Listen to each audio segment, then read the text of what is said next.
promise to protect you from harm. As winter turns to summer, as the days feel warmer, trust in me and I'll trust in you. Shine on, bright star. No, love's never far. No, there's always hope. No, you're not alone. I will chase the wolves from your door. I will be there to fight your cause and say goodbye to dark days. See the sun shine through the rain. Trust in me and I'll trust in you. Shine on, bright star. No, love's never far. No, there's always hope. No, you're not alone.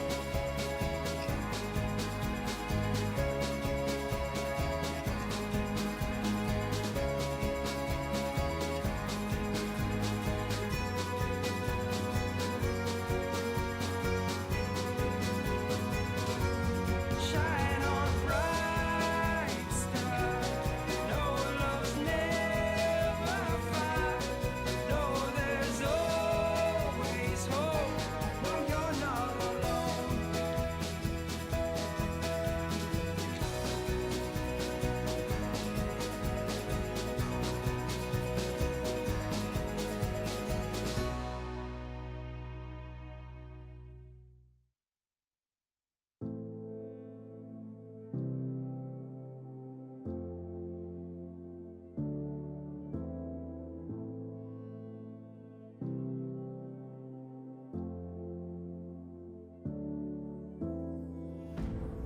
All of the people hide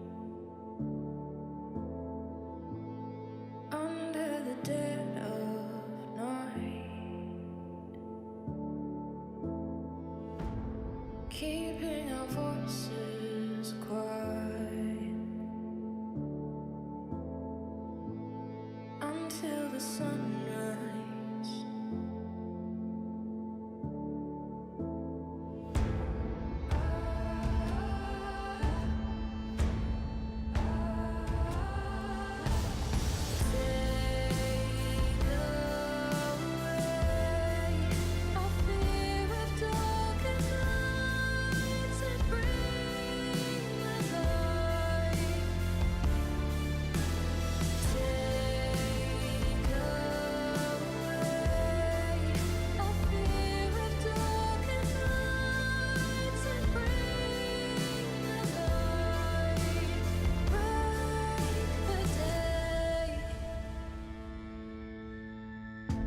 Sometimes the good will fall. Give up the fight and lose it all. But we'll keep our voices quiet until the sunrise.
waste my time. You'll never be mine. I'm moving on. I gotta be strong. Keep me from falling.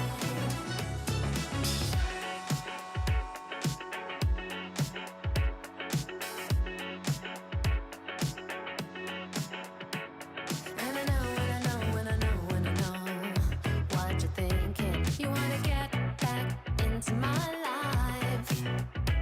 You could've had me, boy, but you let me go. And now our story's over. Ain't it funny how I really don't mind? Don't wanna be with ya. Believe me, it's true. I've never been better since I left you. I don't wanna see ya. You know that it's true. This time I mean it. I'm done and we're through. Don't waste my time. You'll never be mine. I'm moving on. I gotta be strong. Keep me from falling. I don't want you back. I'm better than that. I'm moving on. So goodbye, so long.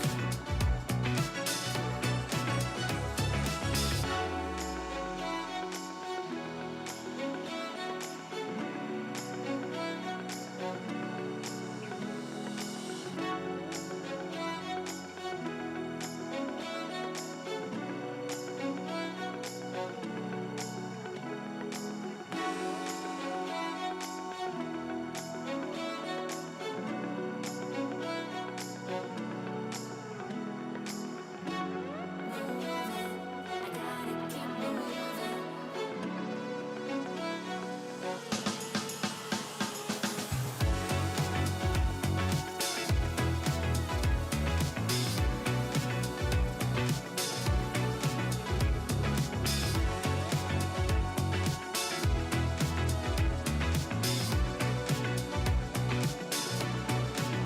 I don't want you back. I'm better than that. I'm moving on. So goodbye, so long. Keep me from falling.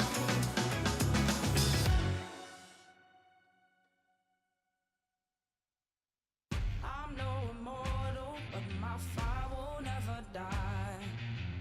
They take me for a fool, I'm taken for a ride. The more my feet are battered, the more I'm taken down. The more they think I'm innocent, I'm fighting from the ground. 'Cause I can take this pain, it's changing me. I will rise up to the moment and I won't stay the same. It's my decree. Burning like a flame, I'm coming a train. I'm coming your way, your way. Thunder with the rain, I'm flooding again. Start running away, away. Battle through the pain, transforming again. I'm storming your way, your way.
just love the comfort of bed. Maybe I didn't really hear what you said.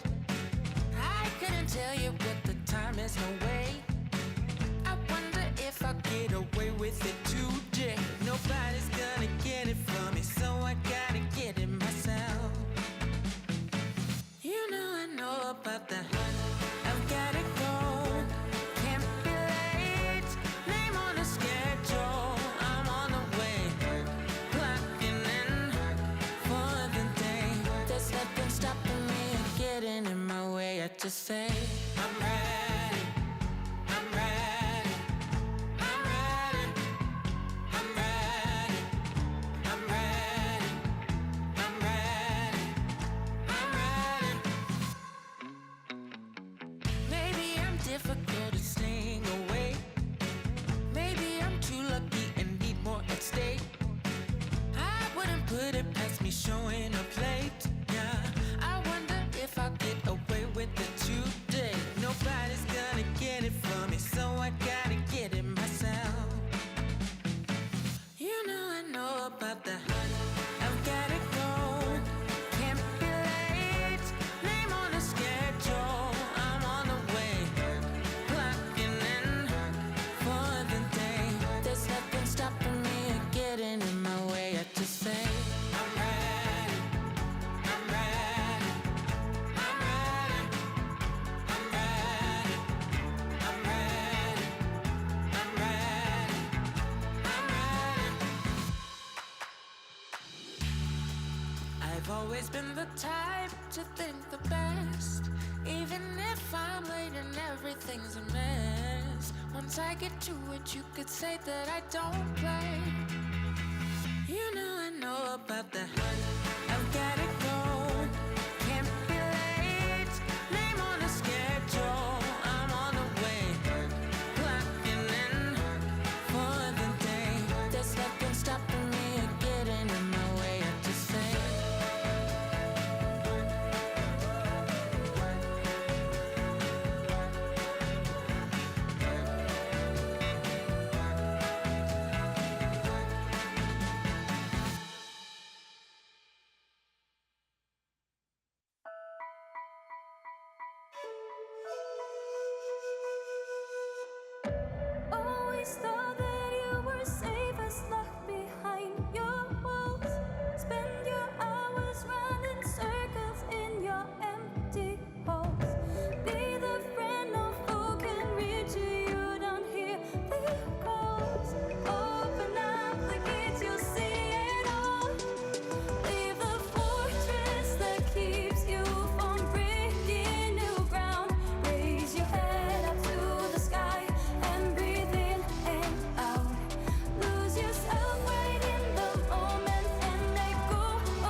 across the room, gotta have it, have it.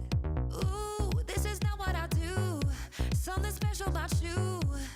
Drawing me in like a magnet, magnet. I see it in your eyes, it's got me. I still try to pull myself away, yeah. But I can't help it when every single thing you do is magic. It feels like magic. I can't help it when every single thing you do is magic. It feels like magic. Ha, ha, ha, ha.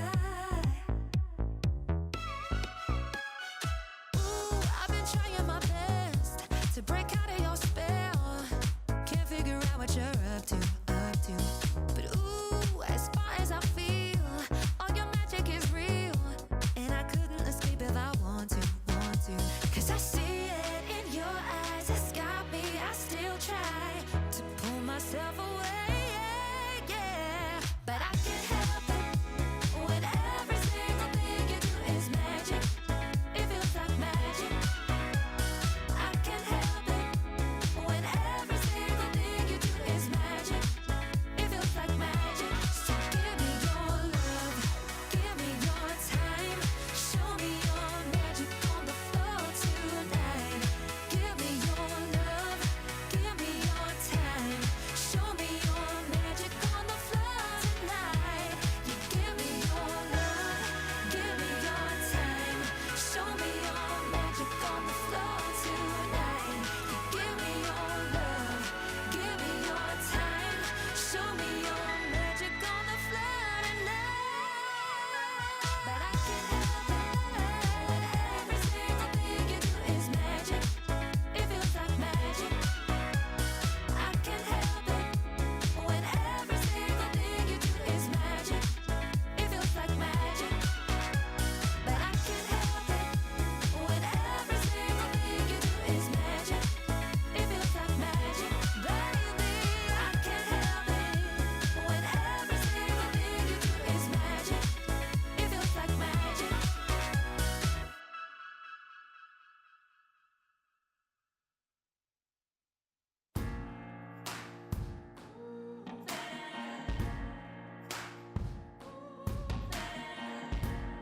Every second counts when your head's being all messed up. Every second chance is a blessing when you've given up, hoping. You're sick of the fighting, and you're sick of the sight of yourself. Oh, why you falling asleep at the wheel, split at the seams, and you just can't deal. Honey, I know, I know, I know, I know, I know, I know. Feels putting on that brave face, babe. Whoa, you're strong, but it hurts like hell to feel wrong so long. But I swear it gets better.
you'll be okay. Whenever things get you down, feel some blue. Tomorrow is a new day. Step with intention and only speak your truth. Nobody should say different. If someone's in your way, then you must push through. Only you who can do this. Climb up the mountain, reach for the top. Talk yourself up, no one has what you've got. For when it's forgotten, you can say, yes I can, I'm gonna do it. Nothing's stopping me, there's nothing to it. I can, I will, I am, I believe. Yes I can. You may not feel like you're gonna make it through. I promise you'll be okay. Whenever things get you done, feel so blue. Tomorrow is a new day. Step with intention and only speak your truth. Nobody should say different. If someone's in your way, then you must push through. Only you who can do this. Climb up the mountain, reach for the top. Talk yourself up, no one has what you've got. For when it's forgotten, you can say, yes I can, I'm gonna do it. Nothing's stopping me, there's nothing to it. I can, I will, I am, I believe. Yes I can. I can, I will. It's a new day. I love how I feel. Yes I can, I'm gonna do it. Nothing's stopping me, there's nothing to it. I can, I will, I am, I believe. Yes I can.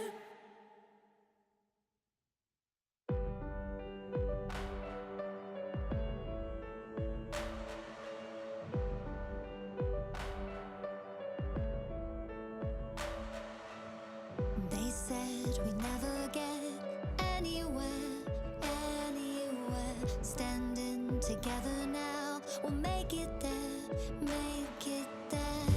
Don't they know that this is our time?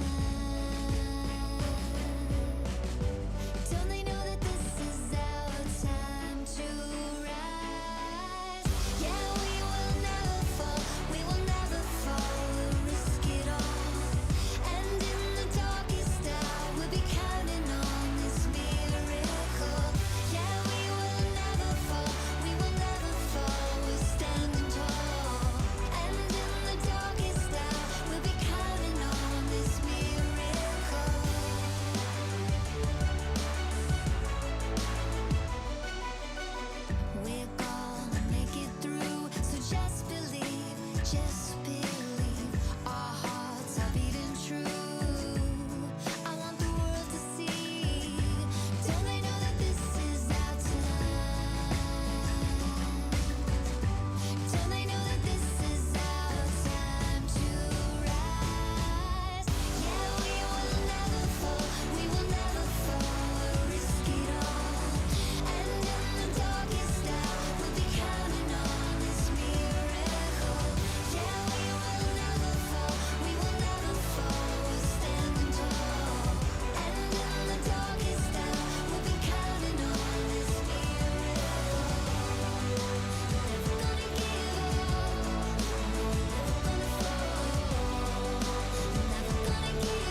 So don't stop now, the world's in motion. It could happen sooner than you think. The table's turning over. It could happen sooner than.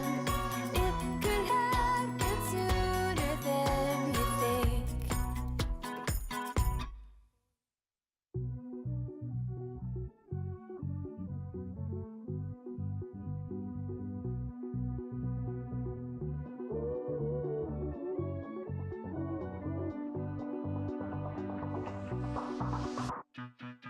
I saw you standing there the first night that we met.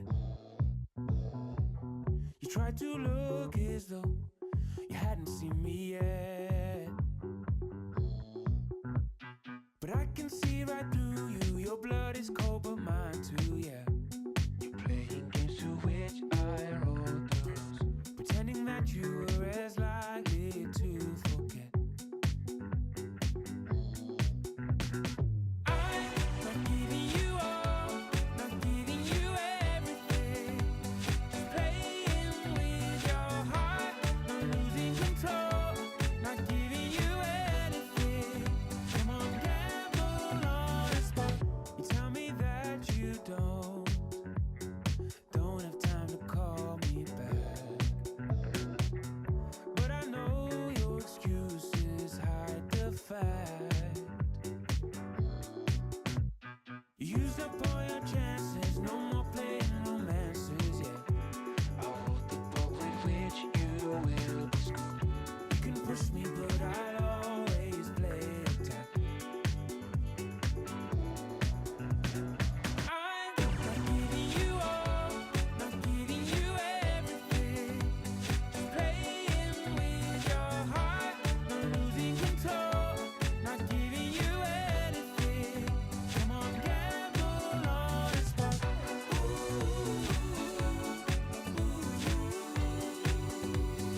Gamble on a spot.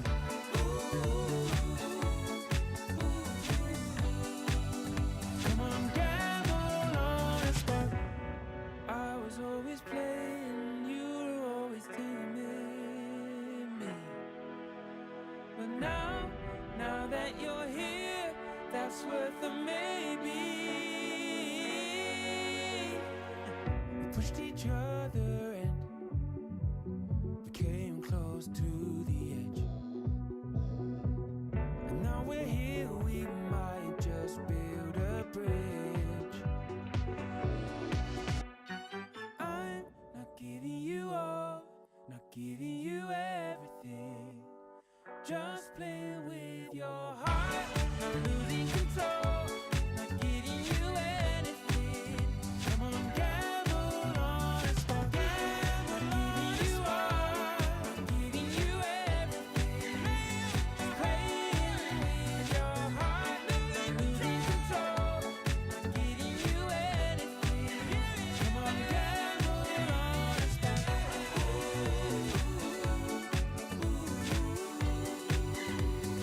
Gamble on a spot. Just play with your heart. Come on, gamble on a spot.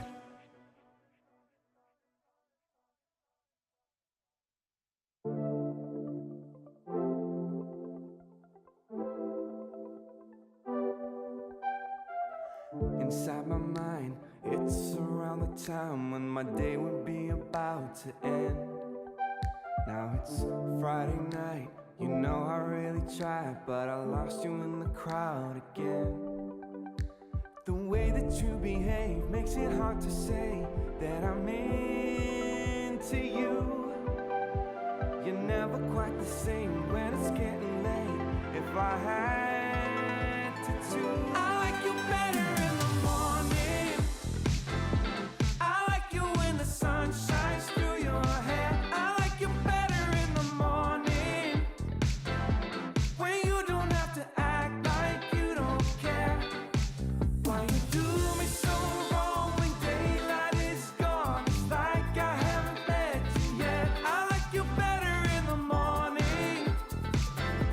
I like you when the sun shines through your hair.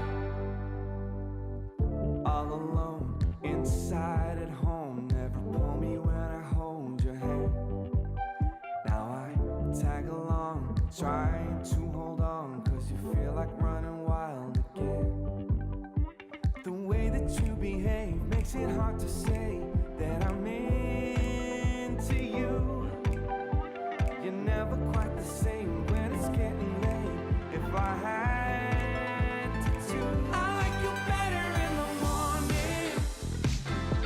I like you when the sun shines through your hair. I like you better in the morning, when you don't have to act like you don't care. Why you do me so wrong when daylight is gone? It's like I haven't met you yet. I like you better in the morning. I like you when the sun shines through your hair.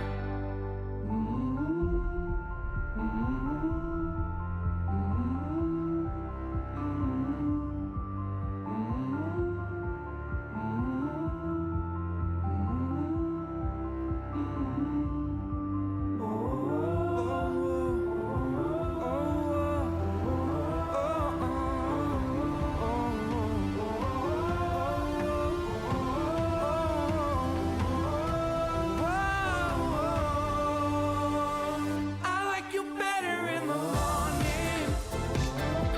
I like you when the sun shines through your hair. I like you better in the morning, when you don't have to act like you don't care. Why you do me so wrong when daylight is gone? It's like I haven't met you yet. I like you better in the morning. I like you when the sun shines through your hair.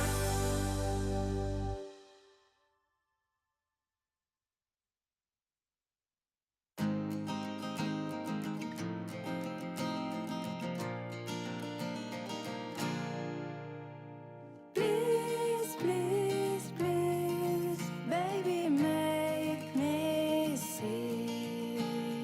Please, please, please, baby, set me free. Set me free.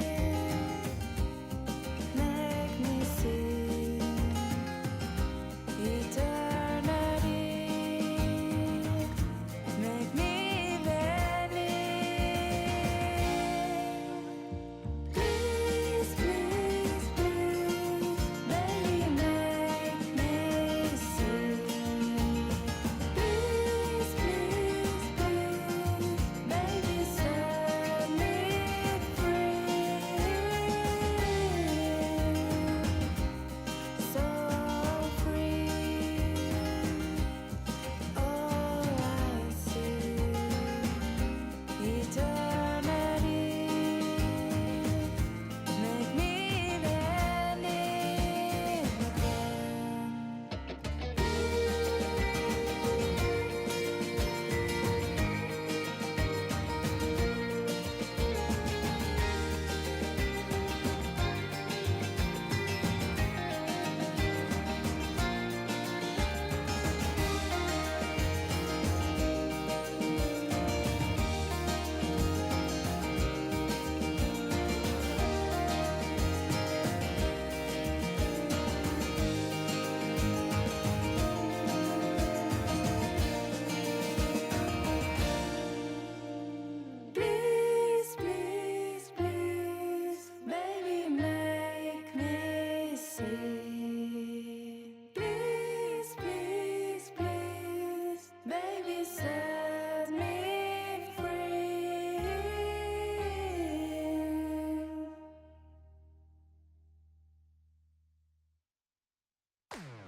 control. The thoughts that I keep inside my head, I don't wanna pretend I'm so concerned if I don't care. And I don't mind if I go back down, and you don't mind if I scream out loud. No, I don't mind as long as you tell me. You tell me everything is okay. You tell me everything is alright. You tell me wait a little longer, and I promise you that it'll all be just fine.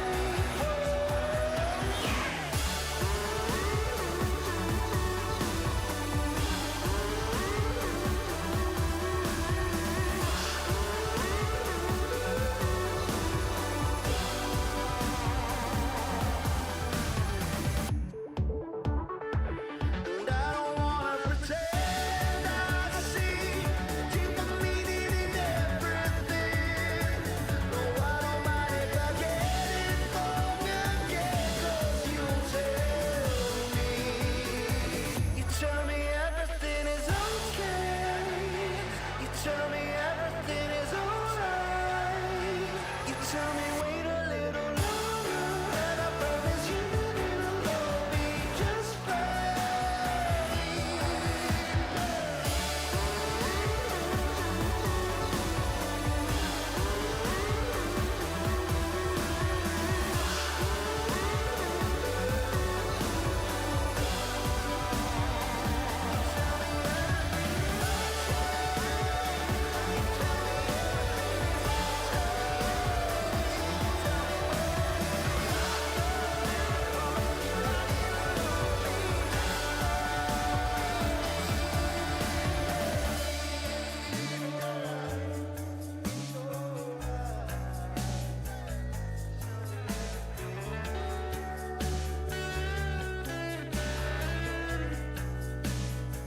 You tell me everything is alright.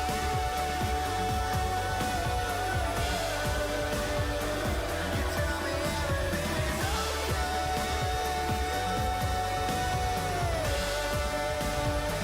You tell me everything is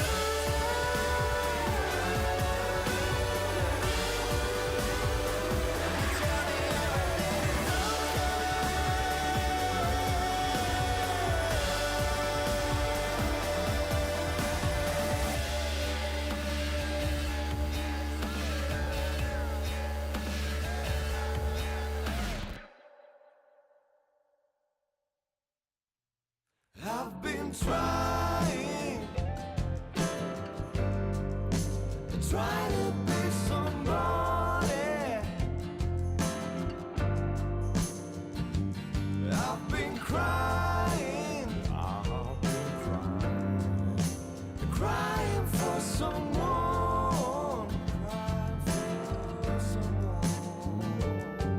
If you know what I'm talking about, when you try to do your best, bringing love and music to the world, instead of fighting it again and again. I've been trying to be somebody. I've been crying, crying for someone, You should know what it's all about. Now we need to make the biggest change.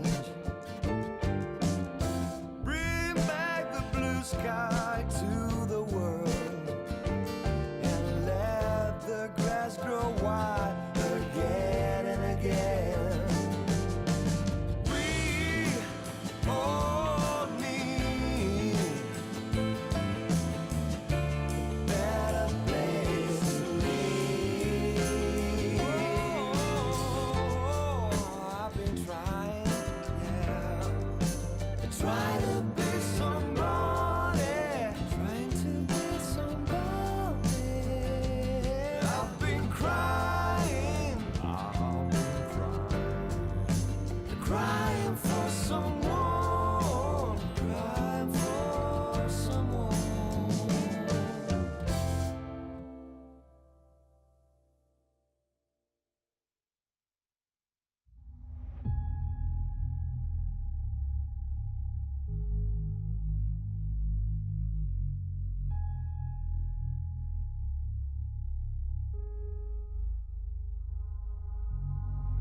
One chance for the world, one hope can save us now. Our time for history. Brave hearts will win the day. Run strong all the way. It's time for you and me, 'cause nothing can hold us down. On the ground, nothing can hold us down. On the ground, we can be heroes.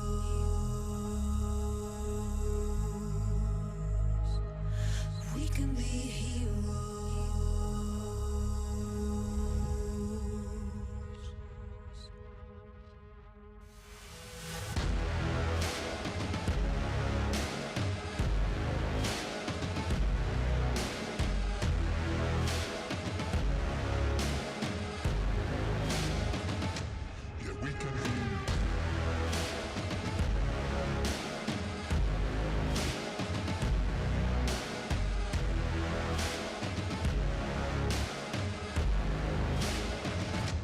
We can be heroes.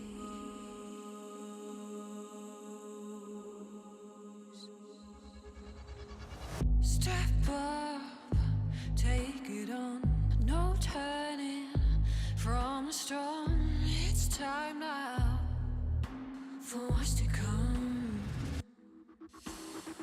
Together we will stand 2 feet on the ground. Let's hope now for better days, 'cause nothing can hold us down. On the ground, nothing can hold us down. On the ground, we can be heroes.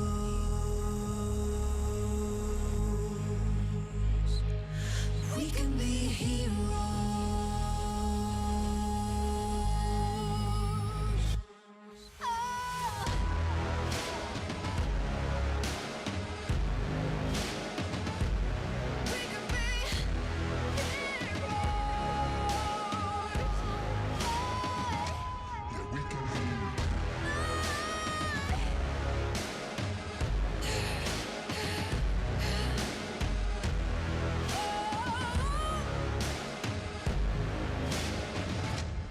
We can be heroes.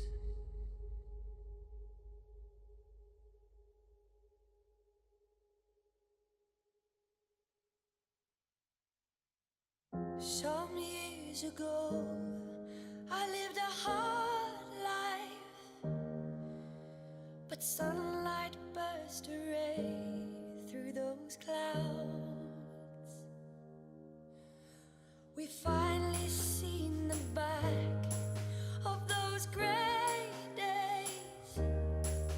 Please let the summer back to stay and hold a sunbird in your hands.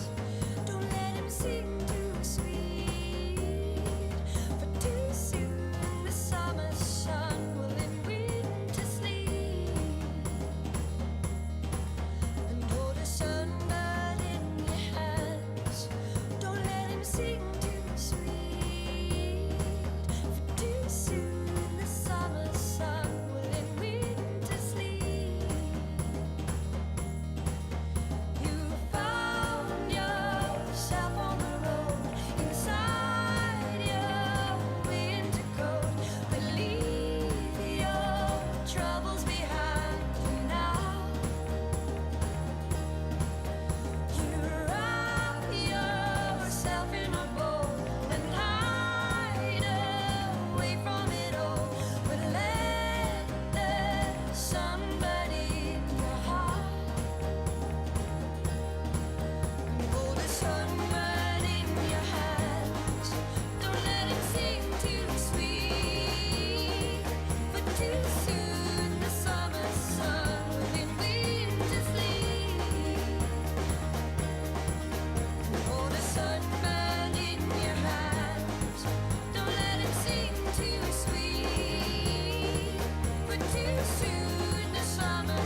got your mind. Million lights in the sky, shining bright. Million lights in the sky, got your mind.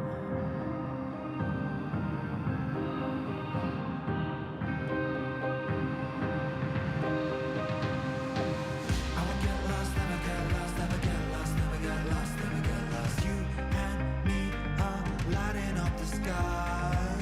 I won't get lost, never get lost.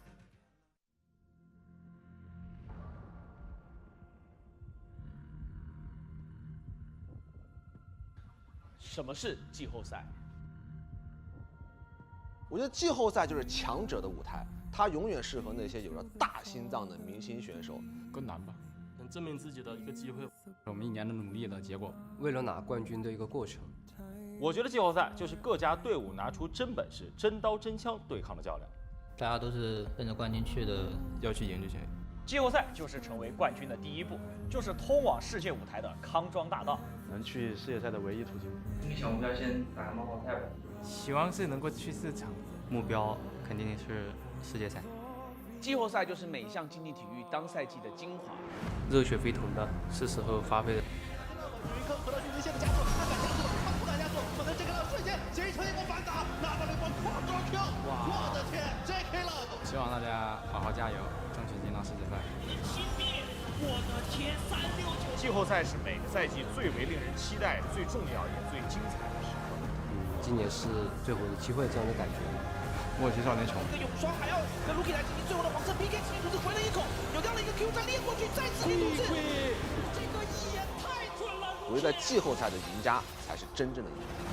季后赛对我来说的话，就是一个证明的时机吧。技能真空切，假子跳斩，再接闪现，晕中2个，直接去狂找后排，再接英雄登场，直接先要去融化你的前排，贾克斯又一波跳斩，再去跳后排，晕中了3个人，我的天，天上魔主，人间太岁，有加料 ，Scout 砍下 Triple Kill。后面会继续努力，大家也可以期待一下嘛。2个人的首尾距离一波机会，把张小猫直接起点，想要先搞掉右边被分割的一个微的威慑是会表的3个，小的反手进场杀。 난 진짜 상대 팀에 관심이 하나도 없기 때문에 그냥 잘했으면 좋겠다.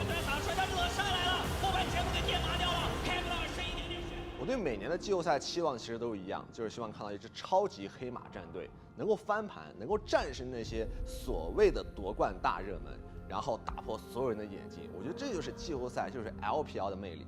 想告诉大家，上单这位置是天变万化的。拿下来，小奶有一个秒表，可以再拖一会儿。上去可能也要死，没杀掉，我们真的没杀掉，山鸡也是锁住了。这波蓝魔直接拿了一个双杀。希望我们这一次季后赛能走得更远。杀的 A 波，闪现过来，杀掉推，不是 A 波，开挂了 A 波，但最后还是被沙皇给推死了。这反应已经很夸张了，但是冷少拯救了局面。我希望这次的季后赛可以看到下位圈的队伍对上位圈的队伍发起冲击。季后赛遇到我们的要倒霉了，我们家一场不出。都要睡到了 Elk， 也被大招击飞，Elk已经被秒掉了。Elk 闪现没转好的这一波被抓住机会了，放 Plus 这里还要再继续追。我觉得我们肯定能进决赛。还是没有机会换掉阿乐，在上路完成了单杀。不过这波骚粉来了，阿乐这波又给他吸起来了。希望再碰到 top， 让他们放马过来吧。蛮想上去碰到京东的，然后把他们干了。如果你们是跟我们打的话，那我只能说你们有点倒霉。希望能走得更远吧。好好准备，请多多指教。现在开始100多不是，因为我们3比0好。你看我干不干你就完事了。别暴杀一片。要么放假，要么以小博大。让我们一起见证，欢迎来到季后赛。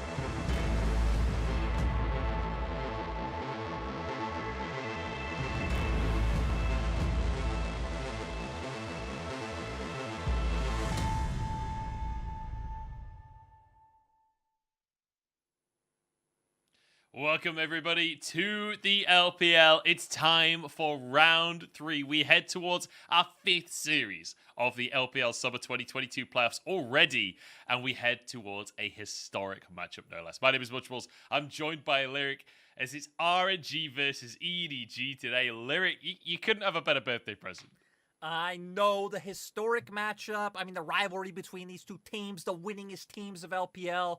We've already had so many games already. And, you know, funnily enough, we even have our regionals teams, like, already decided.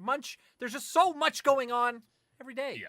It's absolute carnage, and it's all between these top 6 teams. Now, let's look at our bracket and inform you guys, for anyone that's missed what's been going on so far in the LPL, let me catch you up just a little bit, because we have not had a single 3-0 scoreline just yet. FPX and OMG going the distance. The other 3 series going 3-1. And I will say, Lyric, we've seen LNG with a similar bracket before just a year ago.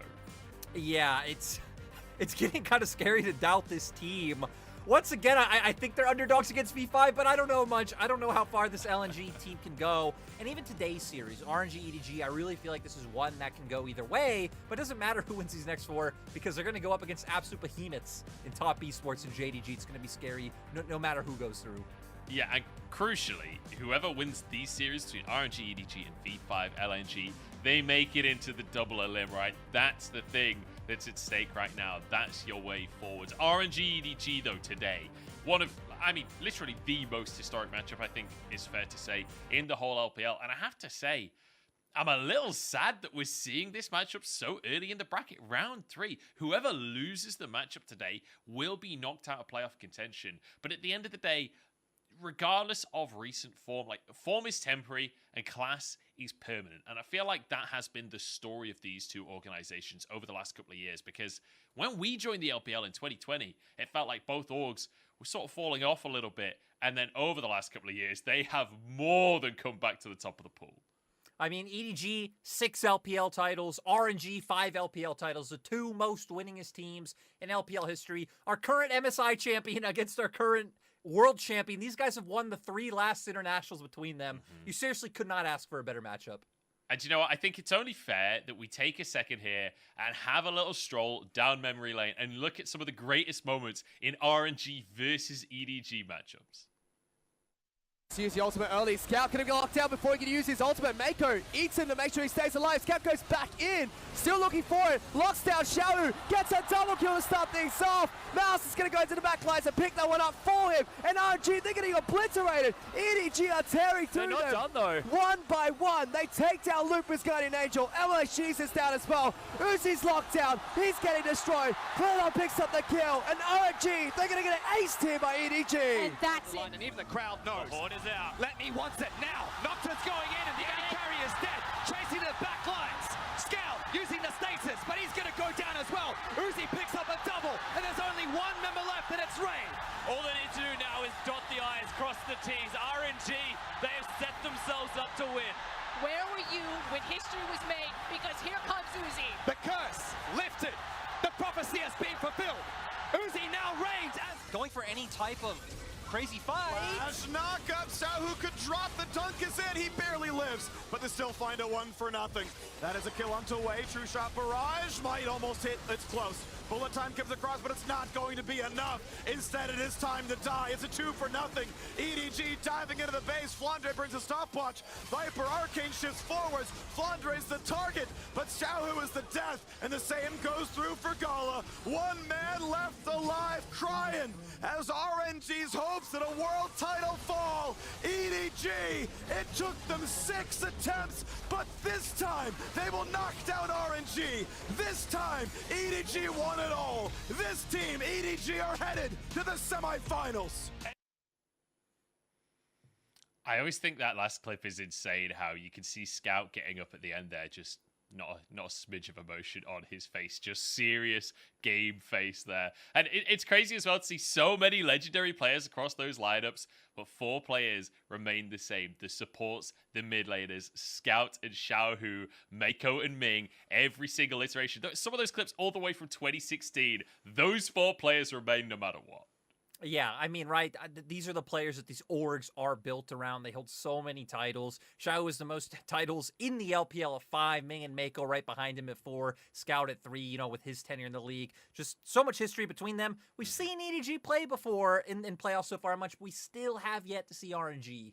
Yeah, so let's take a second and just break down RNG as a team and how they operate, or how they have operated across the course of this split. Obviously, Wei, Xiaohu, Ming. I feel like this trio is really the story of how this team gets started. You can see it in the picks, right? A lot of these roaming picks for Xiaohu, aggressive junglers, and then supports that can set these plays up in the sidelines. Yeah, RNG still keeping that facet of their identity that they've had since this core has been together. But when they have champions like this, they know they need to accelerate the game. RNG actually have the most kills at 15 minutes in the LPL and the second highest champion kills per minute. So they like to play fast, they like to play aggressive, and they know they need to get those leads. So you know you're always going to see them fight for Rift Herald. They're one of the teams that don't care about cross-mapping. They will always look to contest you. And much a lot of that comes down to the man in the mid lane. Oh yeah, Xiaohu, a true leader. Even when he went up to the top lane, still dominant in his lane, but crucially, he's the man there. The team captain, I think it's fair to say, for RNG, but his stats in-game don't suffer. That's the crazy thing about him, right? First in kills and assists at 15 minutes for any mid laner. Third in kill participation. Fifth still in damage percent as well, despite the fact that he's often playing these utility picks. It's kind of insane to see the form that Xiaohu so consistently is able to pull out over the years. I mean, he was first on the LPL All-Pro team this split, and he was, I mean, his competition's monsters like Rookie of Night, so that is telling enough for how good of a split that Xiaohu has had. And we were talking about their playstyle, right? I feel like a lot of it, this split, now with Breathe in the top lane, has gone back to centering around bot lane, moving Wei and Xiaohu down, trying to get Ming and Gala set up for success, and then maybe even getting Ming involved once they find that lead, getting into the enemy jungle. So, you know, for RNG, it's still stock and standard, and I feel like that's why they've been able to do so well, because they have found a consistent formula that works for the squad.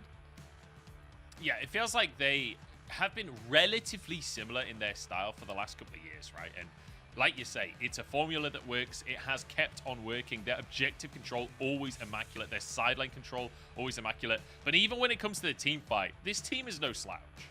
No, not at all. And right, one member we didn't have on the graphic because we're only highlighting 3 key players is Gala. Gala to me is like that artillery turret that the rest of RNG know they have in their back pocket that's going to be able to get them through those late game team fights if they can set them up well in the early game. And when we have Gala on one side and Viper on the other, man, this matchup is a banger in like so many different angles. I mean, honestly, the AD carry matchup may be the best that the LPL has to offer. I feel like that's a controversial statement. I don't want to die on that hill, but certainly a banger matchup in the AD carry role. Let's talk a little bit about EDG, though, because they've already played one series during playoffs. And, you know, FPX were coming in off an insane series against OMG, then EDG essentially just putting them down. Honestly, it felt like the Phoenix had been taken to the vet because the performance here from EDG was clinical. I mean, EDG came into playoffs red hot.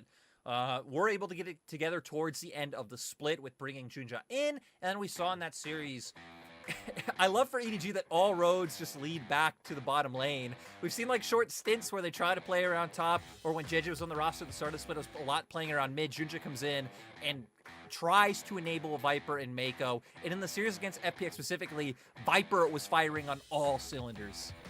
I feel like, you know, Viper is an absolute monster anyway, but that Kalista pick as well, like, if there's any player in this league that you cannot let get Kalista, it's Viper. So many times this split, we've seen insane moments on that. But across the series, he played multiple AD carries, and he looked exceptional every single time. The team fighting looked fantastic. The playmaking looks fantastic as well. I think that's the biggest thing for EDG is that they are so decisive. They are so willing to make a play. And the man in the bottom lane, the triple, we'll call him, as Viper, managed to get all 3 MVPs of the EDG wins in their series against FPX. That is no mean feat.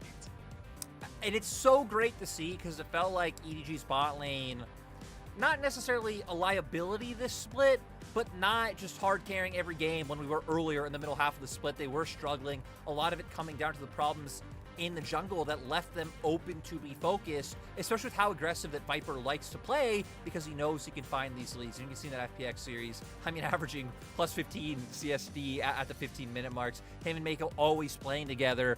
And a lot of it being so centered around Viper is what's setting him up for success, right? The team knows their job. They know they have this guy that can step up and perform if he has the resources. And then your other carry in Scout is fine, because we've seen Scout doesn't really need all that attention to be able to pop off. But AD carry, a totally different role. Oh yeah, I feel like Viper is one of these players who he'll do well individually, even if you don't give him attention. But if you do give him attention, like, you are guaranteeing that he'll convert that. You know, it's like investing in houses, right? Safest houses. I feel like that represents Viper. If you put the money in there early, you know it's gonna grow. He's just a monster. Lyric, we need to put our reputations on the line though once again as we talk predictions for the casting team. I'm gonna be honest. Predicting hasn't been going so well for me so far this playoffs. It has been a bit of a disastrous run. I didn't think my prediction today was that controversial, and then I saw everyone else's predictions. You know, I believe in Viper. We have good representation, because I think right now I'm leading and right now you're last. But I gotta say, like, I'm putting a bit of belief in RNG being able to show up better in a best of 5 than in the regular season, because I think stylistically EDG are actually a pretty good matchup into RNG, to give some credit to your prediction. RNG, like we said, have been leaning a lot towards using the pressure from mid-jungle to go towards the bottom lane. And EDG, since Shinja have been on the roster, have just been overloading that bottom lane so much. I think there's definitely hope. I hope we get to 5 games, which is what we both predicted, because I feel like, you know, this matchup just tends to be close. Even thinking back to Worlds when we got the quarterfinals, right? It did go all the way to 5 games. This one is completely up in the air for me. I could see either team going through. I think both have those individual strengths and weaknesses that can make it work. Yeah, I think ultimately this is one of those series. This is one of those matchups that is so historic. This has been the finals multiple times. This has been, like you say, the World's quarterfinal back in 2021. Like, there have been so many iterations of this matchup, and so many of the players, like we saw in the clips earlier, have been in a million different versions of this matchup. So you know that when it comes to the gameplay, the gloves are off between these two teams. Don't feel like you can predict exactly how they're going to play, exactly how they're going to interact, because when it's RNG and EDG, everything changes. It's like watching a tame dog go feral, honestly, when they get onto the Rift. Because especially with the way RNG have been playing this split, like, they want to go aggressive, and EDG are not going to go down without a fight. No, and heck, even in the regular season, this matchup went all the way to 3 games. So you know it always goes a distance, and it's one of those matchups where I feel like both teams step up once they go up against each other. And it's like you said, it's that shared history. They played against each other so many times. These guys know each other in and out, and going straight into picks and bans. Much it seems like RNG agree with you. They do not want to give Viper that Kalista.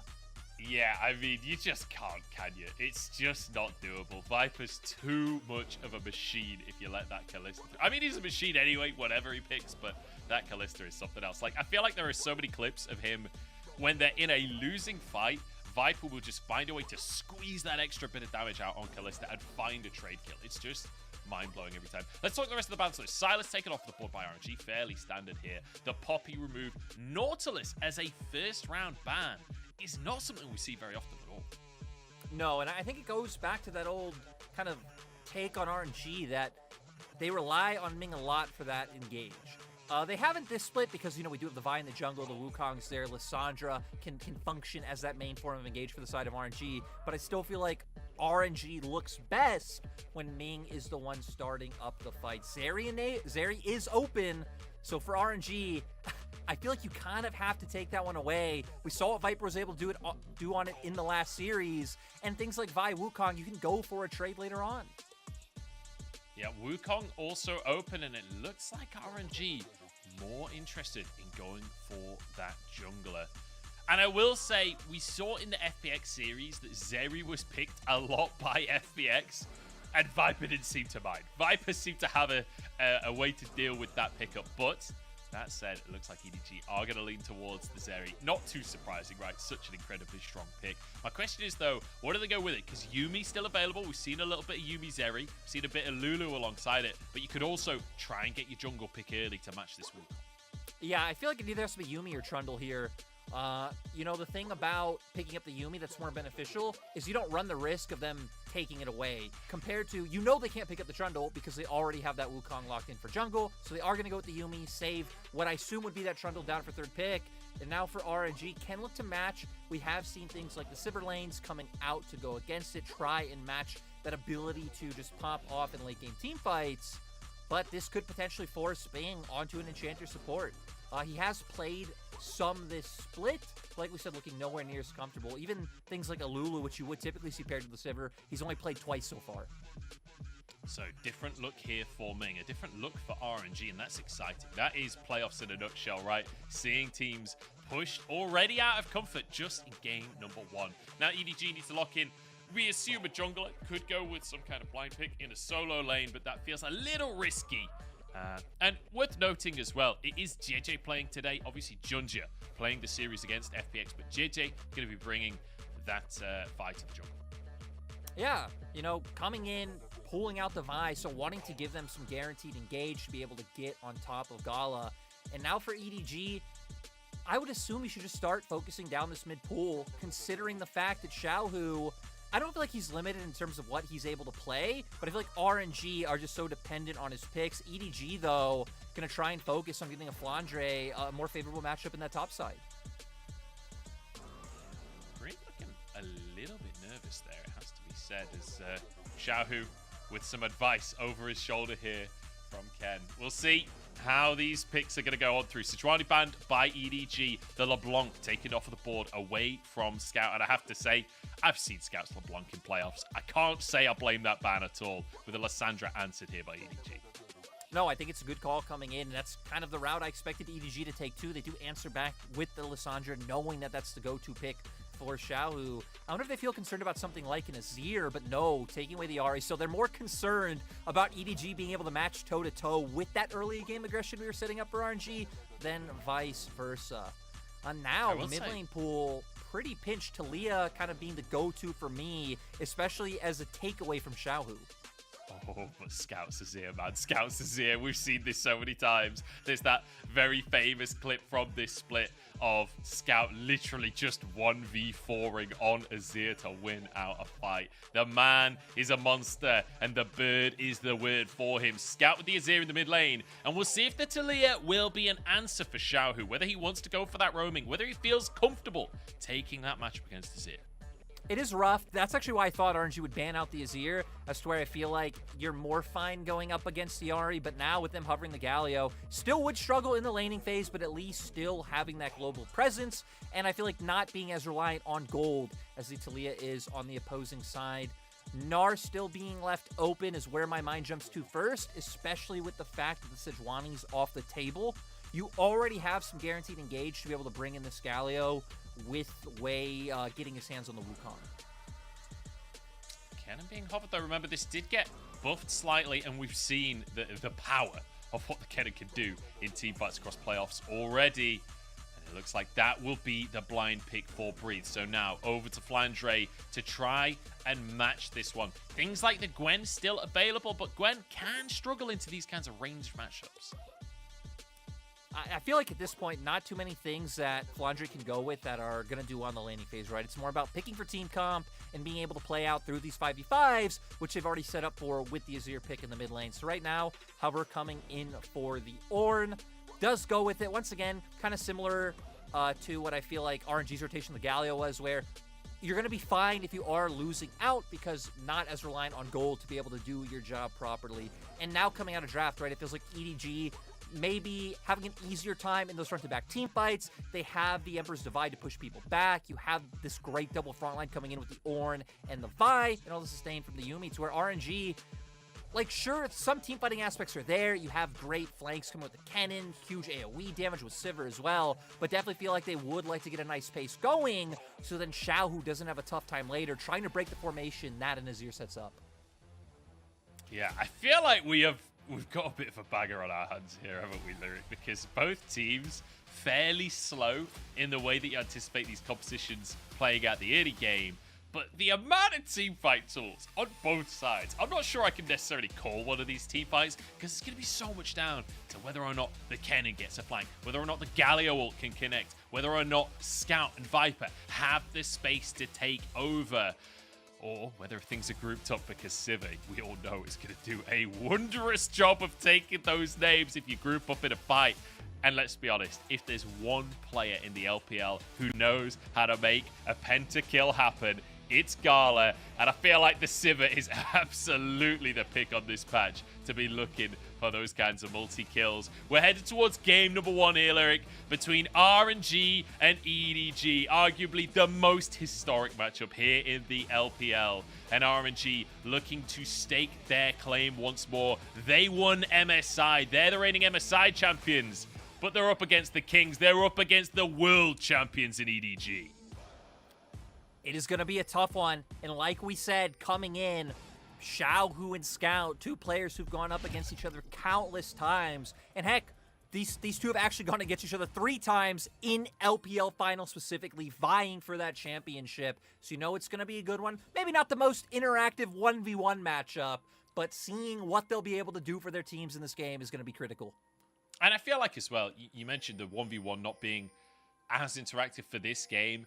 You know that's going to change over the course of this series. I'm expecting 5 games here today, and I'm expecting a variety of things in that mid lane. You can see the first strike there for Scout. He's going to be able to get a lot of bonus gold, a lot of bonus damage down across the course of the game using that rune. But it's interesting to see how rune usage has changed over the year as well, because, you know, we used to see things like Lethal Tempo back in the day, or even Conqueror on the Azir. Now that first strike being the go-to. RNG, though, straight off of the bat here, clearing some vision and going for an early invade. Wanting to get a nice early start, and looks like EDG not even going to sniff this one out. They do have a ward on their Grump, so kind of pending on what Wei does after he goes for blue buff, maybe they can see what his path is, but going to be a nice start for them. And heck, you have the Kennen up in top side. He should be able to get his own pressure. So I'm curious to see if Wei's going to stick around or actually maybe head towards his top side, but no. Is going to stick around. EDG now knowing exactly what Wei's doing, and JJ can react accordingly. Yeah, you could see him moving over. So we're going to have somewhat of a split jungle. I don't think we'll see much lane interaction. But as I say that, Mako and Viper moving over. Way low on HP. The Gromp not reset just yet, but it's close. Okay, Smite comes on out. And Viper and Mako will be sent away as Way continues to clear through the jungle. So a little bit of interaction between the players here, but nothing too crazy. And I want to take a second to talk about this head-to-head record, right? We've got Xiaohu versus Scout. These guys have been on the rosters forever. And across the matchups of all time, it's 43-32 in favor of Xiaohu in that mid lane. But, you know, recent history at the World Championship certainly would lean the way of Scout. So I feel like of all of the players in this game, these are the 2 that have the most pressure on their shoulders. Oh, 100% right. And we can already see the impact that's coming through, at least that Xiaohu's trying to make. Because RNG already finding a slight lead, getting 2 camps for Wei, as compared to JJ only being able to steal away the blue buff, because Xiaohu breathes, knowing what's going on, the split map comes out, so they hover over so JJ can't stay any longer. So now we're going to keep an eye on what Wei is able to do with this advantage, and even ending up back on the top side, which is where he's had prio with this matchup, so he should be able to guarantee him that top side Scuttle Crab. See Ming and Mako being compared there, and rightly so, as you know, we just talked about Scout and Xiaohu. Ming and Mako are the other like veteran matchup in this one. Wei trying to make something happen in the mid lane, but you can see there's a ward in the river brush there, so Scout going to be perfectly safe as Wei just tries to help Xiaohu clear this wave up, and that's ultimately the crux of this mid lane, right? Is Azir, he can clear the waves real easy. Galio going to struggle until he's got a couple of levels up in his belt. Yeah, and you can see Wei doing that because he knows he wants to pat down towards that bot side anyway. Because of the split map, they were able to get prio in that bot side, so now he's going to be able to go for the double scuttle. Nice use of information coming out from JJ, though, to just be like, okay, I know you're going to go for that. I can't contest you, and goes right into stealing away these enemy camps. For EDG, we kind of said that they're happy. They're at their best when they're looking for those front-to-back team fights with this composition, so you kind of expect them to want to look for opportunities a little bit later on. It's not too bad if they are losing out in terms of camps or some of these early Scuttle Crabs. Again, a lot is on RNG actually to be the ones to push their lead forward. Yeah, it's kind of interesting, honestly, because, you know, we were looking at these compositions saying it's going to be a fairly slow start. Right? I think that's a reasonable expectation of how these comps are going to operate. But down in the bottom lane, we've got Gala starting with a Cull, whereas Viper actually went with the Doran's Blade. Kind of surprising to see that Viper didn't also opt into the Cull, considering the lane matchup you're in. The odds of action are fairly low, I'd say. It is interesting, especially because of the Azir pick mid, because maybe with something else, like I said, EDG have really liked to overload bot lane recently. It has been when Junja has been the starter, not with JJ. JJ's played a lot more around mid lane, but maybe that was their idea coming in, even with Vi just, you know, coming down solo, but the split map definitely killing any chance of that being able to come through. JJ clearing that control ward in the brush. I feel like that's one of those wards that sometimes you see teams clear away. Sometimes it's one of those wards that turns golden, you know, gets the ward award for longevity and gets so much information for your team. So good presence of mind there by JJ to clear that one away as Breathe continues to just push this one in. And I do want to quickly mention Breathe is on the opposite side of the map. The Dragon will be started AT reset from Viper. There won't be any contest from EDG on this first Drake. So RNG will get a very early Drake on the board. But Breathe, I feel like, has had an interesting first split on the team, right? Obviously, Bin being subbed out after winning MSI, RNG making this roster change. And I feel like Breathe has very much been on an island for his time in RNG so far.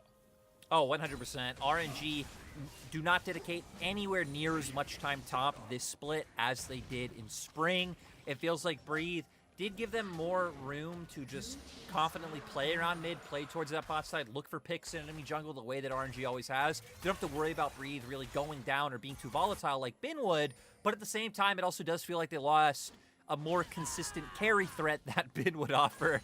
And there it goes again, Mudge. JJ's just like, he's the housewife. He's like, I swear I just cleaned this up. Like, how is there mess here again? It's like the kids have tipped Lego on the floor. It will clear some vision, though. Moved out to the bottom side. Obviously knows that the Drake is already gone. A minute and 20 seconds until that Herald comes up. And, you know, kind of surprising to see a Drake so early in the game. Generally, a lot of LPL teams have slowed down on their first Drake takes. But the Herald has still been a high source of action. Oh, yeah, and like I said, RNG have been one of the teams that have consistently contested it to where maybe we have teams like BLG who will look to cross-map, even some of our other top teams like JDG, if they can't get that favorable position, if something's happened with 369 only out, but RNG always look for the play. So now that RNG have hit their ulti points way, you know, pretty close to being able to get this as well, gonna look for that opportunity to make this play on top side and transition it into a Herald, because kind of surprised that RNG haven't looked for any opportunities yet. Wei did try to go for that play on mid, but Azir, of course, incredibly safe pick with his ability to just stash away. And without that entry point from mid, I feel like it's very hard for RNG to look elsewhere on the map, unless Xiaohu just outright drops waves, which doesn't really feel like there's a need before an objective like Herald spawns on the map. Reset for JJ. He's cleared his bottom half. The jungle can move back up to that top side. You can see Scout trying to get some vision, trying to clear wards. He's aware that the Herald is coming up, and it feels a little bit tense right here. Neither bottom lane moving just yet. I feel like they're almost playing a game of chicken here of like, are you going to move to the Herald? Are we going to move to the Herald? It's a guessing game right now, but Wei, the first one to arrive on the scene. There is a ward you can see in the pit there, so JJ knows what's going on here. No laners have moved a muscle just yet. I mean, luckily for RNG, Xiaohu not really necessarily needing to move, will always have that ult to be able to enter. I think it's a good choice to make your way over first, because Xiaohu did take the Aftershock, playing more as a front line, because he knows he has that guaranteed AP damage coming out from Breathe. All right, green light across the board here. Both bottom lanes moving over, both top lanes moving over. And we see that the Herald is the thing that'll spark this action. Viper moving into the mid lane to fight for Prio as Wei takes a chunk here. Herald very low, but not actually resetting just yet. 1,000 on it, it's taken by EDG. And now Wei goes down as well. Viper with first blood on the Zeri. It's a disaster to start the game for RNG, but here comes Galio, slams in the middle, but Xiaohu falls. A double for Viper as he chases down the boys in gold, zapping them to death. He's got no damage just yet, but he chases them into their own half. And for EDG, this is huge as Viper, maybe getting a little too ahead of himself, will be fine in the end, but a huge team fight for the side of EDG. They guarantee that they're able to pick up that Herald. They get some kills. You can see even pushing in waves to be able to try to deny some of this gold from the side of RNG. And overall, we're almost up to a 2K gold lead already. An absolutely insane lead for EDG, all off the back of this fight. And I feel like Scout had so much freedom here to just poke away the entire time. The pincer movement coming in, right? I think the most important thing, the fact that EDG's bot lane able to get here first, So they are able to just enclose them in the middle, immediately take down JJ. And once the Emperor's Divide comes out, it's like, okay, Xiaohu kind of forced to use his ulti to try to avoid some damage, but it's already been too late. I feel like when you have formations like that, if you already have the 5-man there, I'm going to pause. Okay, JJ is spotted, so Breeze should be fine. But if you're already the 5-man there, luckily you can always turn to one side of the fight if you're RNG in that situation. But since you're only 3 members, your bot lane's coming behind, it pretty much left them with no options of how to find a good fight. I will say, the jungle did in this game. JJ, 14 vision score to just 7 halfway. I think we all know that's the most important jungle statistic, as Viper's moving into this bottom side. There was a monkey there just a moment ago, but wait, dipping into the jungle here. Trying to play safe, trying to bait this one out, and then we'll go for the sweep, give the gold over to Gala, or at least share it with Gala. And RNG won't quite find their opportunity that they wanted here, but JJ perhaps looks for an opportunity himself as Wei moves on to the chickens. JJ doesn't actually have vision, though. I think the rough thing for the side of RNG is the fact that they don't have the Gallia ultimate up to her. Look at EDG, all ultis available. I guess barring Flandres, it'll be up soon, but the key ones on this bottom half of the map are, so JJ can look for the aggression, and so can Viper. Ooh, if that laser hits onto Ming, that could have been real dicey with the slow coming in. But the Herald comes down in the mid lane. Scout will be able to get a whole chunk of that gold alongside Flandre. That's the nice thing about when your solo laners pick the Herald up. You guarantee the gold. In they go, though. Ming on the bottom side, rooted up and annihilated by EDG. And what a start to this series EDG are having. And just great play on the map. EDG kind of overloading 2 lanes at the same time. Flandre's like, hey, I don't really care about top side. I'm an Ornn. I already have my Mythic. Drops wave top, moves mid. That pulls some attention from RNG there and allows for EDG to look to make that play on the bottom side. And is already going to turn into another Drake. So EDG doing a fantastic job of just chaining these plays together and turning them into objectives. But can Wei find the steal? Wei wants to go for this one. Gala's here as well. Wei just goes in, looks for the knockup, won't find it, but perhaps they can get the Drake instead. Second Drake of the game for RNG here, as EDG just have to back away. They did not have the tools to force a fight. Nice answer for RNG. Not being knocked out of the game just yet. Only 1,000 gold down, and now with 2 Drakes. So RNG now having a win condition they can at least lean on, trying to get to that soul, and having those added stats to be able to do well in fights. And even though we've hit on that EDG, right, having those zoning control tools and having more DPS to be able to take those fights later on, RNG do still have the ability to take it from the big Wombo combo that they can set up, right? If we can find a Cyclone, you chain that right into Xiaohu coming with his ulti, slicing Maelstroms now hitting everyone, the W from Sivir's cleaving. Like, there's a world where they're able to do it, but it's going to be all about the setup. That's why it's been good that RNG have been keeping their vision control up in the early game. But since EDG have found the lead, it's now EDG with that. So I think first step for RNG, looking to clear out some of this vision towards that bottom half of the map. Yeah, I'm just looking at some mythics being finished across the map here. Interesting to see. It was actually Flandre, the first one to finish his mythic, up in the top side on the Ornn, which, you know, thanks to that Rift Herald, obviously, but not something you see all too often. Gala, though, with the Kraken Slayer there, you can see the Proto Belt for Breathe. I feel like RNG, if they could find a window, would be in an amazing spot to try and find a fight if they can get it before Viper goes for a reset. But the odds of finding a 5v5 with no objective on the map feel slim to none. No, I feel like all RNG now is can try to play 4-man towards bot side. Oh, wait! They're just going to annihilate Gala instead! Why go for a 5v5 when the enemy bot lane gives you it on a platter? Double for Viper, and sure, he's behind in items, but he won't be once he goes back to base. We said it, all roads always lead bot for the side of EDG, and when Viper picked up 3 MVPs in their last series, why wouldn't they? RNG now needing to dedicate members down towards the spot side just to cover, but this opens up for Scout to push in mid. They've already gotten 3 plates there from the Herald that was taken down, so Scout might even be able to break this one down solo pretty soon. Gala and Ming trying to make their way to answer. Let's take another look. Honestly, these plays have been immaculate from EDG.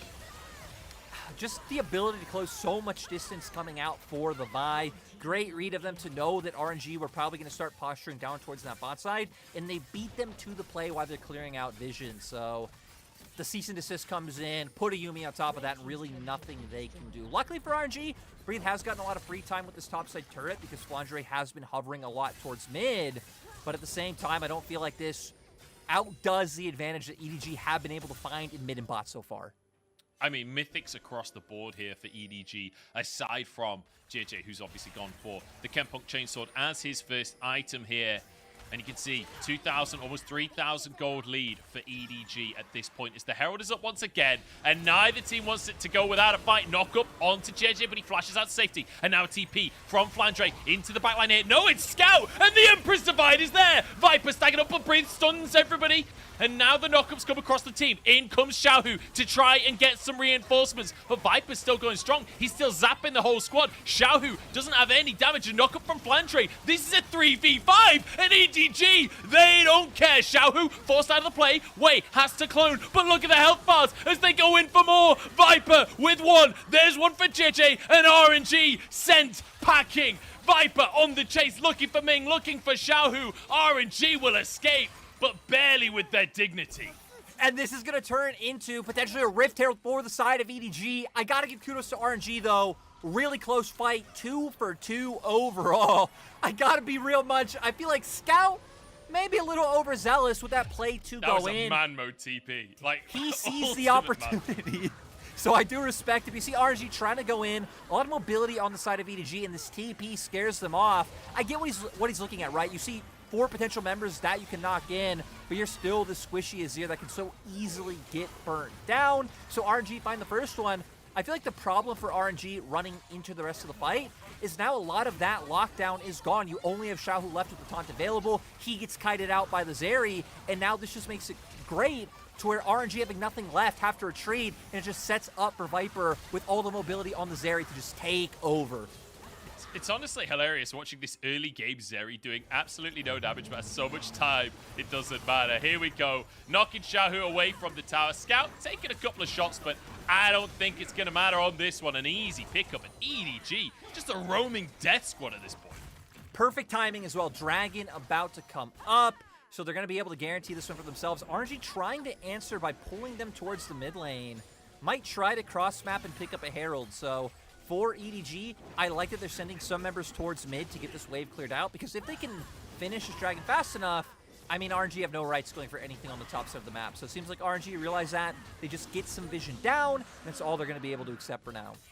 Feels like EDG are coming in with a game plan today, right? A lot of people coming. I'm just going to call out the entire casted team, predicting RNG, aside from me. But crucially, EDG have come in clearly prepared, right? Knowing exactly how they want to play, but being proactive. That was the big thing that we were putting in favor of RNG.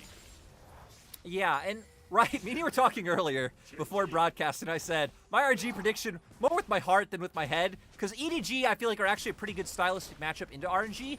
A lot of RNG struggles this split, even going to like their most recent loss against LGD, which you can say, oh, you know, lost to bottom teams, it happens. RNG wanted that win. That would have been, you know, bringing them to a top 2 seed just right out the bat. They'd be in double elim. A lot of it is coming through struggles with their bottom lane.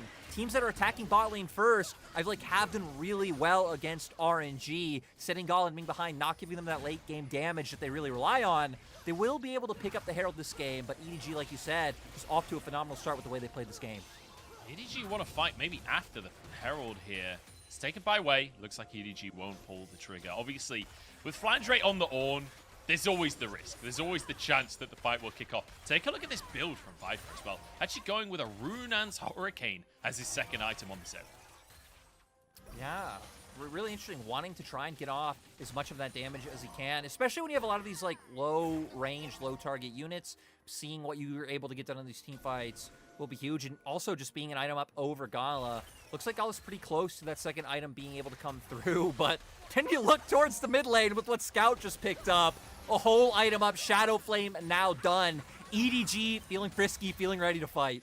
Yeah, I mean, let's be honest, Azir was already going to out-damage a Galio, but now, while he's an item up as well, this mid-lane matchup, it's like a player versus a ward at this stage, honestly. Xiaohu going to need to get big CC down, and Gala be the big follow-up tool. But luckily for Xiaohu, he has that Sivir, he has that Kennen on the top side as well, so they have plenty of damage to work with across the team.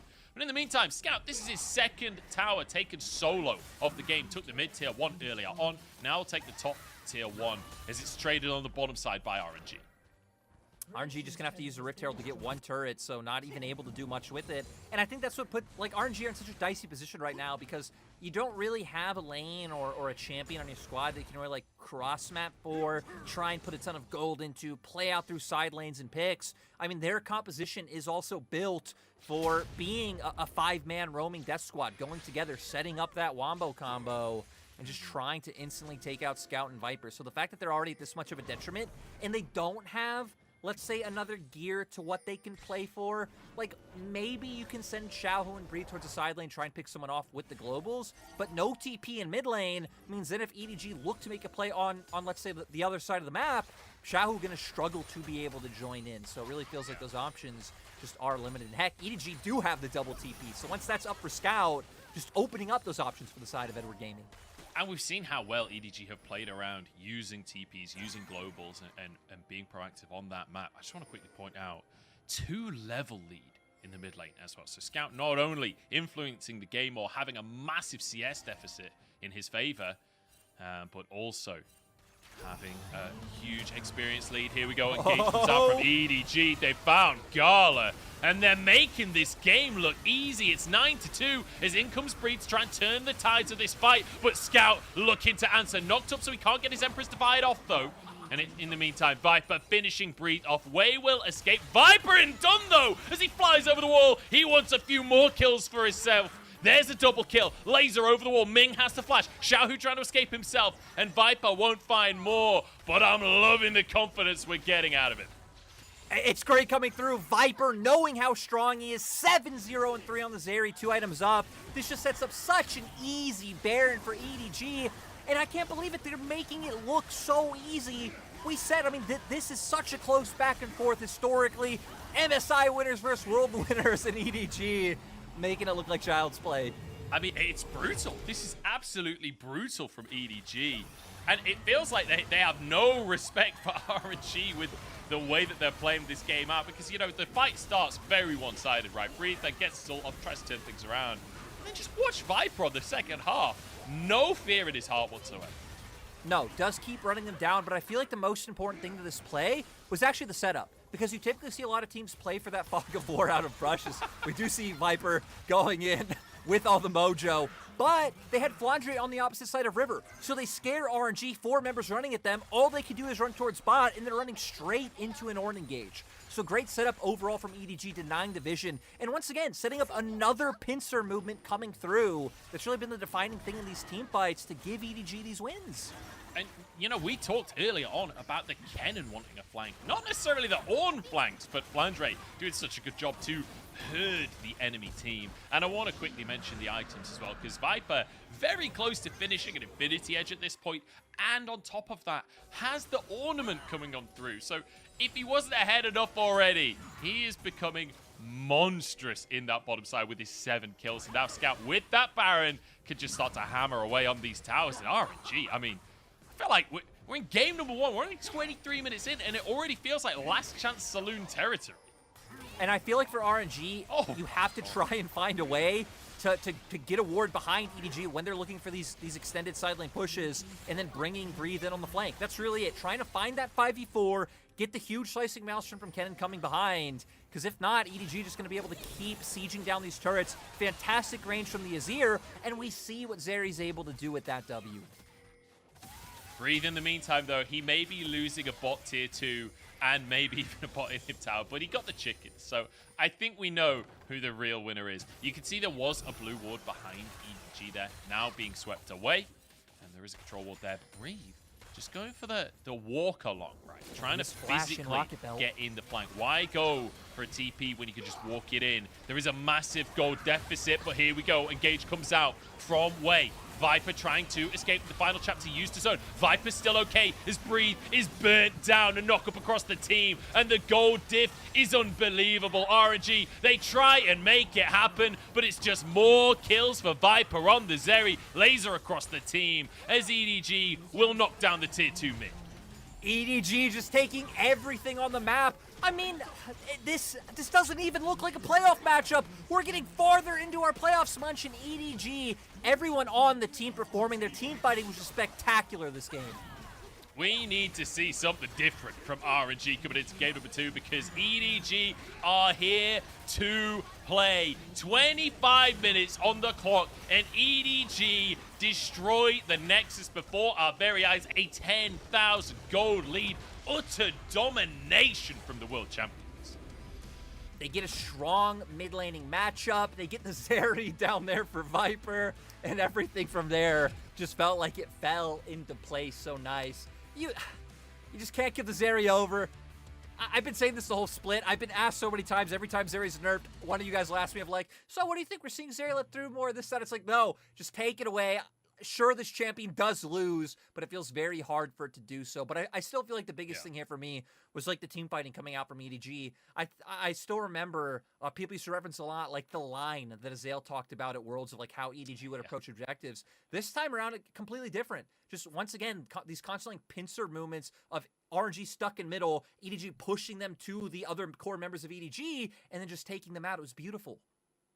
Honestly, it feels like EDG coming into playoffs have gone, okay, guys, this is how we play League of Legends, and just reset and go back to that Worlds form because the team fighting, as you say, has been immaculate, but the setup for all of these plays and just coming into a matchup against RNG, who across this split, it has to be said, have been the stronger early game team. EDG's early game has not necessarily been the thing that you go home talking about. And they just come in, they dominate the bottom side, and they take over from there. Honestly, it's beautiful to watch. I think more surprisingly so that it's with JJ, because we said JJ was struggling pretty heavily when he was on the roster. I felt like EDG's early game did really step up and improve once Junja came in because he was very willing to be aggressive. And when EDG's laners are already so strong and are able to just kind of lane diff you in most of their series, I felt like that was working. But able to bring JJ back in, it still will work out. They had their laners and self-sufficient champions, and JJ was not only covering where necessary in like the first 5 minutes of the game, but then we saw him just constantly hovering down towards that bottom lane and just picking Gala and Ming off one after the other. Honestly, 20,000 damage in 24 minutes on a 3-item crit AD carry that didn't have 3 items. Like, name another AD carry that could pull that off. Viper is an absolute monster. The early game Zeri, apparently just as broken as the late game with the way that EDG played this out. And I love that straight off of the bat, the first Herald spawns and they're like, okay, time for a 5v5. Time to just go for a big team fight.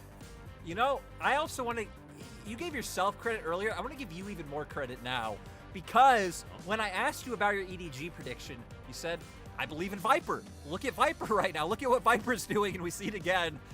I wonder if Viper's just going to go and pick up every MVP that EDG, get a win from. I certainly hope so. He deserves it for this game, that is for sure. I will say the whole squad of EDG played exceptionally in this one. Flandre with some great flanks and setups, like JJ and Scout being the tools to facilitate Viper. But at the end of the day, the way that EDG are playing around Viper right now honestly feels akin to their opponents and Uzi back in the day, right? It feels like Viper is very much the superstar of this roster.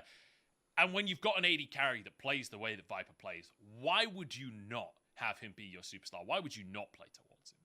No, and it feels like RNG definitely gonna have to adapt their draft going into game 2. We talked about it in this draft, right? Giving over the Zeri felt weird to me. We talked about them, RNG banning out the Azir because it has been something that Scouts leaned on. And honestly, it does really well into pretty much every like top tier meta champion that Xiaohu plays, the Lissandra, the Ahri, the Talia. Like Azir's fine laning against all of them, and it's going to make it really hard for Xiaohu to step up and have that MVP level performance where he's just roaming around the map, just taking over everything. Well, we came in today, Lyric, saying this is going to be a 5-game bagger. Based on game number 1, I'm not so sure, but we'll see what RNG have to say about that. I'm sure they got plenty more up their sleeves. We'll have to find out after the break.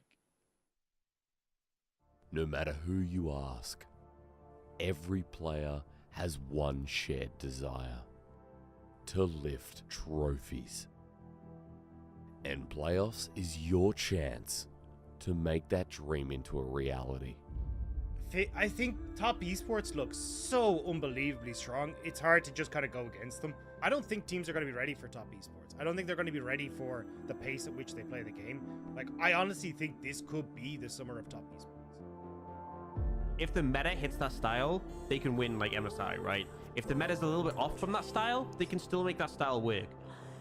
I actually feel like JDG are the team out of these three that are the most versatile in terms of who can carry. Is V5 doomed? Like, this should have been a team that we 100% saw at Worlds. And now, I mean, I see a lot of people not even putting them in their top 4.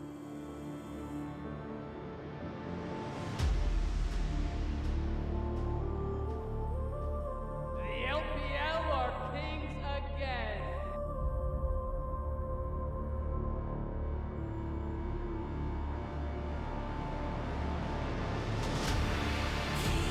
Try and get a range of that play, but in with the gravity of the Infernum, in fact, on the Moonlight Vigil. Yukal on Tagala, wants a solo kill for himself. Tagala just turns it around, and Yukal has to flee. And now RNG, once again at a disadvantage, once again find the play. V5, they have just domineered. They get a full calling knife. Oh my god! But your fate has been sealed, Shing, and you have nowhere to go. Flandre's just too damn big. Playoffs is where your year culminates. You may have dominated the regular season. You may have us thinking you're the best in the region.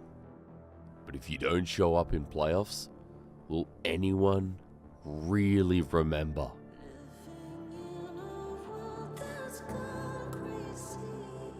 So whether you're looking to reclaim former glory or prove yourself on the biggest stage, show up and be remembered. They already forced a flash out. They've already got first blood. Weibo. Man, I'm so mind blown by Yagao this split. Like, I was gonna say. He's not even just being like a good role player or like good for him. He is actually carrying game.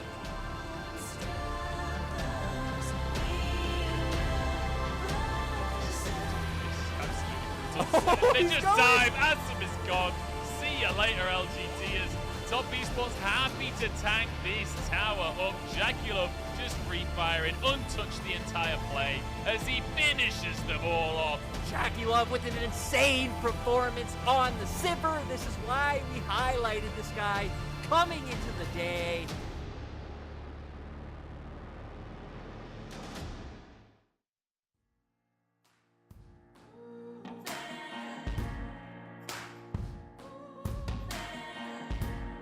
Every second counts when your hits being all messed up. Every second chance is a blessing when you've given up hoping. You're sick of the fighting and you're sick of the sight of yourself. Oh, why you falling asleep at the wheel, split at the seams and you just can't deal. Honey, I know.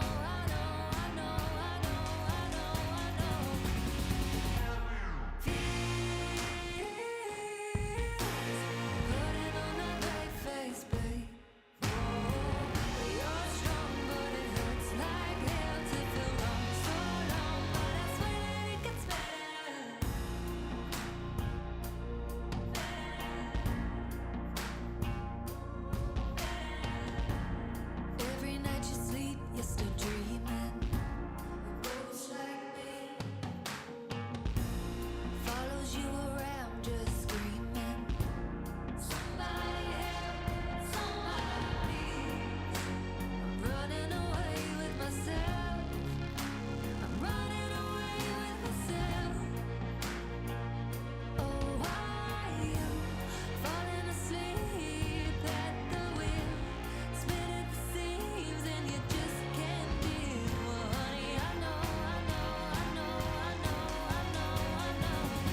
promise you'll be okay. Whenever things get you down, feel some blue. Tomorrow is a new day. Step with intention and only speak your truth. Nobody should say different. If someone's in your way, then you must push through. Only you who can do this. Climb up the mountain, reach for the top. Talk yourself up, no one has what you've got. For when it's forgotten, you can say, yes I can, I'm gonna do it. Nothing's stopping me, there's nothing to it. I can, I will, I am, I believe. Yes I can. It may not feel like you gon' make it through. I promise you'll be okay. Whenever things get you done, feel some blue. Tomorrow is a new day. Step with intention and only speak your truth. Nobody should say different. If someone's in your way, then you must push through. Only you who can do this. Climb up the mountain, reach for the top. Talk yourself up, no one has what you've got. For when it's forgotten, you can say, yes I can, I'm gonna do it. Nothing's stopping me, there's nothing to it. I can, I will, I am, I believe. Yes I can. I can, I will. It's a new day. I love how I feel. Yes I can, I'm gonna do it. Nothing's stopping me, there's nothing to it. I can, I will, I am. 我觉得马上就是季后赛要面对 RNG 嘛，虽然就是常规赛输了，但我觉得还是输在我们自己的原因上面，还是有一些问题需要解决。然后我觉得把这些东西做好，我们其实在季后赛上面不是特别怕他们。虽然就是跟史森明是比较熟嘛，然后也是经常碰到，然后也是老对手。我觉得，但这一次我觉得我们一定要赢吧，因为他们算是积分比较高的，我们是要冲上去的。对。That's the only reason EDG are trying to win today. It's because RNG have won more in the past, so we gotta deal with them. Good to hear from Mako coming in here. I'm joined by Lyric as we head towards game number 2. And Lyric, what an opener! What an opener from EDG! What a way to start the series. Yeah, I mean, I think almost all of us predicted that this would be a close series, but that game one, definitely not close. We talked about it in game. Viper just making the run for all the MVPs available. He picks it up once again. He's now 4 for 4 of MVPs available for EDG members. And yeah, he just had an insane performance. You cannot let this guy get his hands on Zeri. RNG need to change that ASAP because, yeah, he was putting up the big numbers.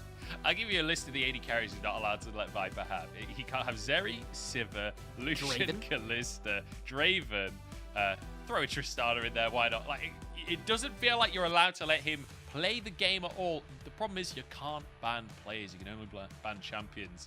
Yeah, let's take another look at some of the highlights, because EDG, right off the bat, first Herald, they're like, okay, time for a 5v5. EDG just had, again, great positioning in these fights. They were able to lock down numerous members, get the numbers advantage early on, but then Viper, great job of spacing, not allowing anyone to get any damage on him, and he's just so good at once he sees, you know, the key abilities go on cooldown, he's just gonna run you down himself and just make sure EDG are able to take the fight. So I expect going into game 2, we'll see a lot of adaptations made by RNG. The Zeri probably not going to go over. I would really like as well. I mean, barring that he doesn't early pick the Azir, like, I just don't know what Xiaohu has in the arsenal to go up against it, especially when you're going up against players of the caliber of Viper and Scout. Yeah, it's unbelievable. Like, that is the biggest thing to me, is like you say, pulling this off against a team like RNG that have looked so exceptional across the course of this split. Are literally MSI champions, most recent international champions, and yet EDG coming in game 1 and just roast them. The thing that I'm a little concerned about for RNG is that this was EDG on the red side. Like, Blue side is meant to be the coveted side. Now RNG are going to have side selection for game number 2. Do you give them red side again? Does that help you? Like, because No. they seem quite comfortable on the red side. I mean, the only team we've had come in and actually pick red side was Weibo. And we see how that worked out for them in game 1 and 2. They probably regret those decisions. RNG, though, coming into game 2, are once again going to go on the blue side. So, I mean, this time around, they can first pick the Zeri, assuming EDG don't change their bans at all. And then the only ban I think RNG can maybe change if they did want to take away something else would be the Silas pickup. I mean, Scout has looked insane on that as well, but Azir being his most played champion, I think there's the wiggle room there. And Ming, another player that we didn't really talk about that much that game because, I mean, that was just EDG styling on RNG. We said, hey, Ming himself, I don't think is bad on Enchanters, right? But just RNG overall, when he's also on an engage tool, just look so much better. They had enough engage in that game, but if they get Ming on something a little bit more comfortable, if that's even an option, feels like, you know, another window for RNG to find something more comfortable. Yeah, we'll see what RNG are going to come back with for game number 2, because I feel like more early game presence, maybe something like the Talia, like ban away the Azir so you can go for that Talia, change the way that the pace of the game is going to be played. I'm also curious, though, how EDG will respond, right? Because I don't necessarily anticipate EDG to be this full late game. It's kind of weird to say that they drafted this full late game composition after how they played out game number 1, but they had an Azir, a Zeri, and an Ornn. Like, that is a late game composition fundamentally. You anticipate that EDG will be drafting to try and match RNG's pace of game at very least, right? Because I don't think either team will be willing to fall behind early. I don't think either team will be willing to concede these early objectives. Well, and let's also remember, right, you can draft scaling champions, but if they're able to get priority in their lane and get pressure, then that could be enough for you to be able to take over. Like, okay, top they're losing out, they've won against Kennen, bot lane kind of a wash, but that mid-jungle really being what was giving them so much pressure early on. And like you said, for EDG, probably not needing to change all too much going into this game too. Heck, I'd actually expect the first 3 bans to probably stay exactly the same, depending on what RNG changes. But RNG already making the change, taking the Yuumi off the board. Yeah, I don't blame them, honestly. Like, you don't, because even if you don't get the Zeri for EDG, with a Sivir, Yuumi is just as terrifying, right? It's still going to cause the same issues.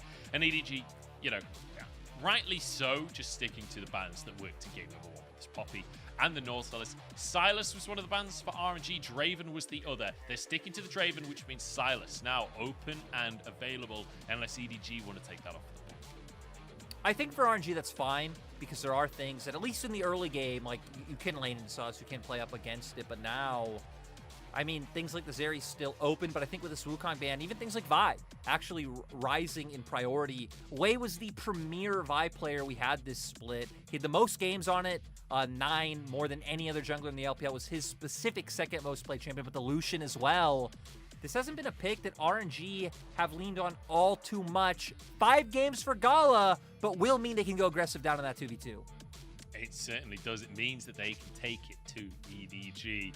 And now, Sivir, Zeri, both available here. Which one does EDG lean towards? What do they feel can take this Lucian on during the laning phase? Apparently it's the Zeri and the Vi locked in for JJ. Good call. Like we said, Wukong banned out, kind of raising the prio of that Vi. Nami, what you'd expect RNG to pick up here, and then going to be looking towards a jungler for themselves. Feels like Trundle kind of being the next highest priority on the echelon, but that is a standard Wei pick.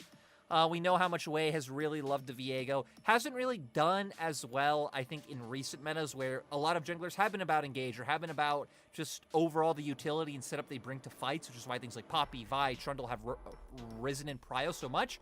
But at least now having a burst duo in Lucian Nami can set you up better to try and find those resets for Viego in team fights. That Lulu that we've seen so many times up against the Lucian. Very likely the lock-in here for Mako. With the Yuumi banned away, you want to be able to dissuade some of that aggression in the bottom side. So, we've got our jungle matchups. We've got our AD carry matchups here as well. What are you anticipating here in terms of the blind pick for EDG and then the answers from RNG? For EDG, I think their blind pick is still kind of flexible, depending on bans. But talking about bans, I want to see EDG take away some of the engage options. Maybe you can look towards the Sejuani again. Lissandra would be another definite one in my mind that you want to take away, because we saw things like the Lissandra-Viego combo and how well it does. They are going to go that route in terms of taking away engage, but instead this time valuing the potential Ornn pick over that Sejuani. Yeah, Ornn. Take it away. I can see it, right? You know, with how Flandry played last game, but also with how much it enabled Viper. I have to say, Lyric, I'm just scared. Like, you've let Viper have the Zeri again, and I know that you've got an aggressive AD carry this time, but I'm still just scared of Viper and Zeri, man. He's such a monster. The Ari banned by RNG here. We'll see where EDG go. Could go with another blind top laner. Maybe something like the Gnar could be taken away from Breed. Yeah, I still think taking away more engage is what works best, because right now it'd be really hard for RNG to force fights, especially considering how low range they are. RNG now, I still think taking away the Azir is the best bet. If you want to talk about things that are solid blind pick mid laners, that is still at the top of the list. But Taliyah being another one that is still open and available. Sylas still on the cards as well. So for RNG, having a bit of choices, but I still think taking away that range, taking away the disengage, and EDG can then just play a very similar style to how they played in Game 1. It is. We got it, Much. We got it. Yeah, it's finally taken away from Scout, and rightly so, because in the laning phase, it's going to do well into the Taliyah and the Sylas. So both good picks, kind of ruined by that Azir. So now the Sylas, the Taliyah become a little bit more juicy, become a little bit more of an entertaining pick here. As a Renekton being hovered, I'd be surprised to see a blind top lane here, but maybe just focusing on getting Scout the good matchup. So they will have this taken off the board. We do still have things like the Gnar that you hit on, even Gwen, like other potential options being available. Now the ball's going to be in RNG's court. Both Lissandra and Taliyah are still open. I feel like Taliyah is a decently safe blind, but we remember in Game 1, RNG actually banned away the LeBlanc. LeBlanc would be another potential answer that Scout can look to go in. But one thing we know for sure is EDG, like you said, wanting to have a bit more presence and ability to match in the early game skirmishes, which, I mean, they already did in Game 1 with champions like Ornn. Now going to be able to do so even more. I will say, Breathe, an absolutely terrifying Gwen as well. Like, in those team fights, you just know Breathe is going to decimate health bars with the needlework. He does not miss. And Xiaohu going to go back to an old classic. Taliyah still available, but not willing to go for that. As a pick, we'll lock in the Lissandra. This is something that Xiaohu has played countless times over the years. It's his most played of the split as well. And now for EDG, able to set up with the Sylas pick would give them a lot of presence in these early skirmishes. And some decent ultimates to be able to take away from the opposing side, right? Lissandra, Gwen, Nami, a lot of high value that they can find there. So I wouldn't be surprised if they lock this in. I feel like the only other option they could is if they wanted to go towards that Taliyah pick themselves, but no, they do decide to go for this. So now, really brawly topside, right? These melee, all-in style champions being able to jump onto the backline of RNG. We've already hit her for RNG. Very low range. Their backline isn't actually all that far out of reach for the members of EDG. They're going to rely a lot on the zone control and like CC coming out from members like Xiaohu and Ming to stop that in its tracks and allow Gala to be able to reposition, be able to take these fights. Yeah, it's going to be all about that positioning, right? All about being in the right spot. And like you say, Viper going to be able to use that movement speed to try and count out such a long-range composition, but it's all down to Xiaohu now. He needs to lock this Zeri down. He needs to be the one to find that CC chain. And the cleanse do a little bit. You see a little smile exchange between the coaches there. I feel like the rivalry here between the squads, you know, it transcends just the history of the organizations. Because, you know, Kenzu changing which organization he was on from last year, winning the World Championship with EDG, now winning MSI with RNG. It's kind of funny to see him now working against his old team. Yeah, just a lot of shared history, and even things like when your teams are going to playoffs and going to international so much, you spend so much time together in like buses to venues, in waiting rooms, just two teams that again know each other inside and out. The amount of Clash Royale these boys have played together, it's unbelievable. I was leaning more towards like a Bloons TD6 angle, but... Oh, okay, I see you. We're headed towards game number 2 here. It's RNG versus EDG. Don't let our mobile game references take you away from how important this series is. It's round 3 of playoffs, and whoever loses will be knocked out of the bracket entirely. Whoever wins can move forward to that top 4. Both going to be looking for regionals already, but they want to go further. They don't want to have to play regionals. They want to win the LPL, and they've both done it so many times before. Let's see who can get the advantage today. EDG with a great game 1, but RNG starting off with some nice deep vision here onto EDG's jungler. Also, this win for RNG would mean so much from the fact of in spring, they finished first. They got 90 championship points. If RNG can push their way up to at least 4th, that'll guarantee them at least another 60. Then there's so many different situations where RNG can finish 3rd or 4th with, pending on where other teams go, and still be the 2nd seed for Worlds just from points accumulated. So I think for RNG specifically, with their amount of championship points already in hand, it would be absolutely huge to be able to make it to top 4. It would be something magical, honestly, with the, like you say, the fact that they managed to make it to MSI, the fact that they already have so many points in hand. Viper and Mako starting off in the brush, but I wasn't sure if they were going to try and go for some crazy cheese or something, but just playing for control of the lane and vying for the level 2, because you know that if Lucian Darby hits level 2 before you, it ain't going to be a pretty laning phase. So fighting as hard as they can to use that advantage of having the level 1 Lulu that can do so much harass to buy themselves space in this lane. We can see junglers, right? JJ already pathing down towards the bot side. Red straight down to his blue buff. EDG, once again, just playing for presence on this bottom half of the map. Wei, I mean, typically you don't look for cheeky ganks level 2 on Viego, but not even having that option anymore because EDG doing their due diligence, knowing they're playing so aggressively in that 2v2, already getting a ward down in Tri-Brush. So having all their bases covered for their bottom lane, now it's going to be about linking up and going towards this top side. But one key difference in this matchup is now Xiaohu will be able to get some prio in the early game, which will unlock him to play the way RNG been playing all splits and making those roams down towards the bottom side with Wei. Now, I want to just take a second here and talk about some of the stats for our mid lane with Xiaohu and Scout on these very prolific picks for them. I might have to hold that thought. Oh, you might not get time, Munch. Xiaohu looks juicy. He does, doesn't he? He's very far up the lane. The Claw of Doom certainly gives you some space, but is it going to be enough? The Scout tries to move on forward. JJ is here. Try and predict the flash. They don't need to because they lock Xiaohu up. He moves on over, but Scout is there, ready and waiting. And EDG knowing, probably not going to run towards their opposing jungle, just wait for where the claw is going to land. Scout might have to use a flash, but he still picks up the kill. Beautiful coming out from EDG. And you know what? Yeah, Scout used the flash, but so did Xiaohu, and that's the TP down as well. Flandre, though, wants a solo kill up in the top side. Flandre bringing the Renekton back to the LPL. Yeah, Draft, we were questioning the Renekton pick coming out so early, but Flandre having confidence is able to take Breathe down. And Munch, maybe we're getting set up for a quick night. I will be very sad if that is the way that this ends up going, but my God, Flandre not messing about, and the same can be said for this beautiful guy. The knock-up into the knock-up, beautifully chain CC. And Xiao, I like the flash away to try and then claw back. I like the creativity there, but just read by EDG beautifully. Yeah, and we see here, bad trade coming out from Breathe. Flandre had the rage stacked up. Is able to go in, just pretty much one-shot him with the combo available after W being down and that last snip not connecting.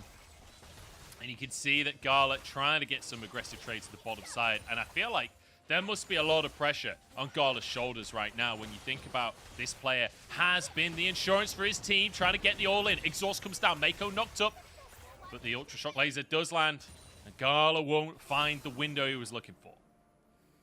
And you know, Munch, like, I'm starting to think about it now, and there's actually too many parallels to 2021 summer playoffs. LNG potential miracle run already starting. RNG being seeded into round 3 and kind of unexpectedly getting knocked out. Looks like we might be there as well. Just serious flashbacks to that time. EDG also, I mean, they won that split. They're the winners. They did. And I'm going to be honest, they're looking terrifying today. It's highly possible you might be a bit of a prophet on this one, Lyric, as we may have seen this playoffs before. Obviously, it won't be exactly the insane, but no WE. In the grand scheme of things, pretty damn close. Yeah, rest in peace, WE. They didn't quite have the same split that they did back last year. No, and I mean, even teams like Top Esports and JDG completely stepping up this split. But Scout now, after finding that early kill, does have the presence, does have the pressure in the mid lane. And EDG going to play around this mid-jungle 2v2, but RNG, they don't want it to be a 2v2. Bringing more members first, but Mako en route. Yeah, Scout locked up. There's an look at this CC chain coming out. Scout tries to just clear the wave. It's not going to happen. A really nice and crucial pick here for RNG as they played the 3v3 before Mako's in position. Right, they abuse such a small window to be able to go in. Flandre!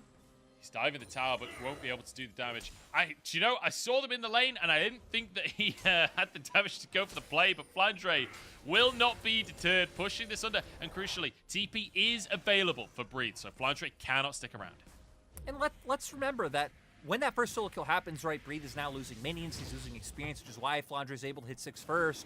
And once again, forced to back off, you're losing more minions to turret, you're slowly and slowly falling behind further and further in experience.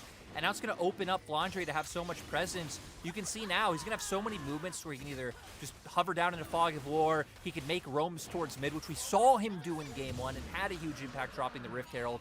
And even when Rift Herald comes up in a minute 20, like EDG have guaranteed pressure in topside coming out from the kill threat for Flandre. EDG should be set up for success to even look for that objective. JJ's mid again. He actually just flashed there to try and get onto Xiaohu, but didn't find the knock up here. Scout with the Lissandra ult in his pocket, but Wei looks like we'll just respect it.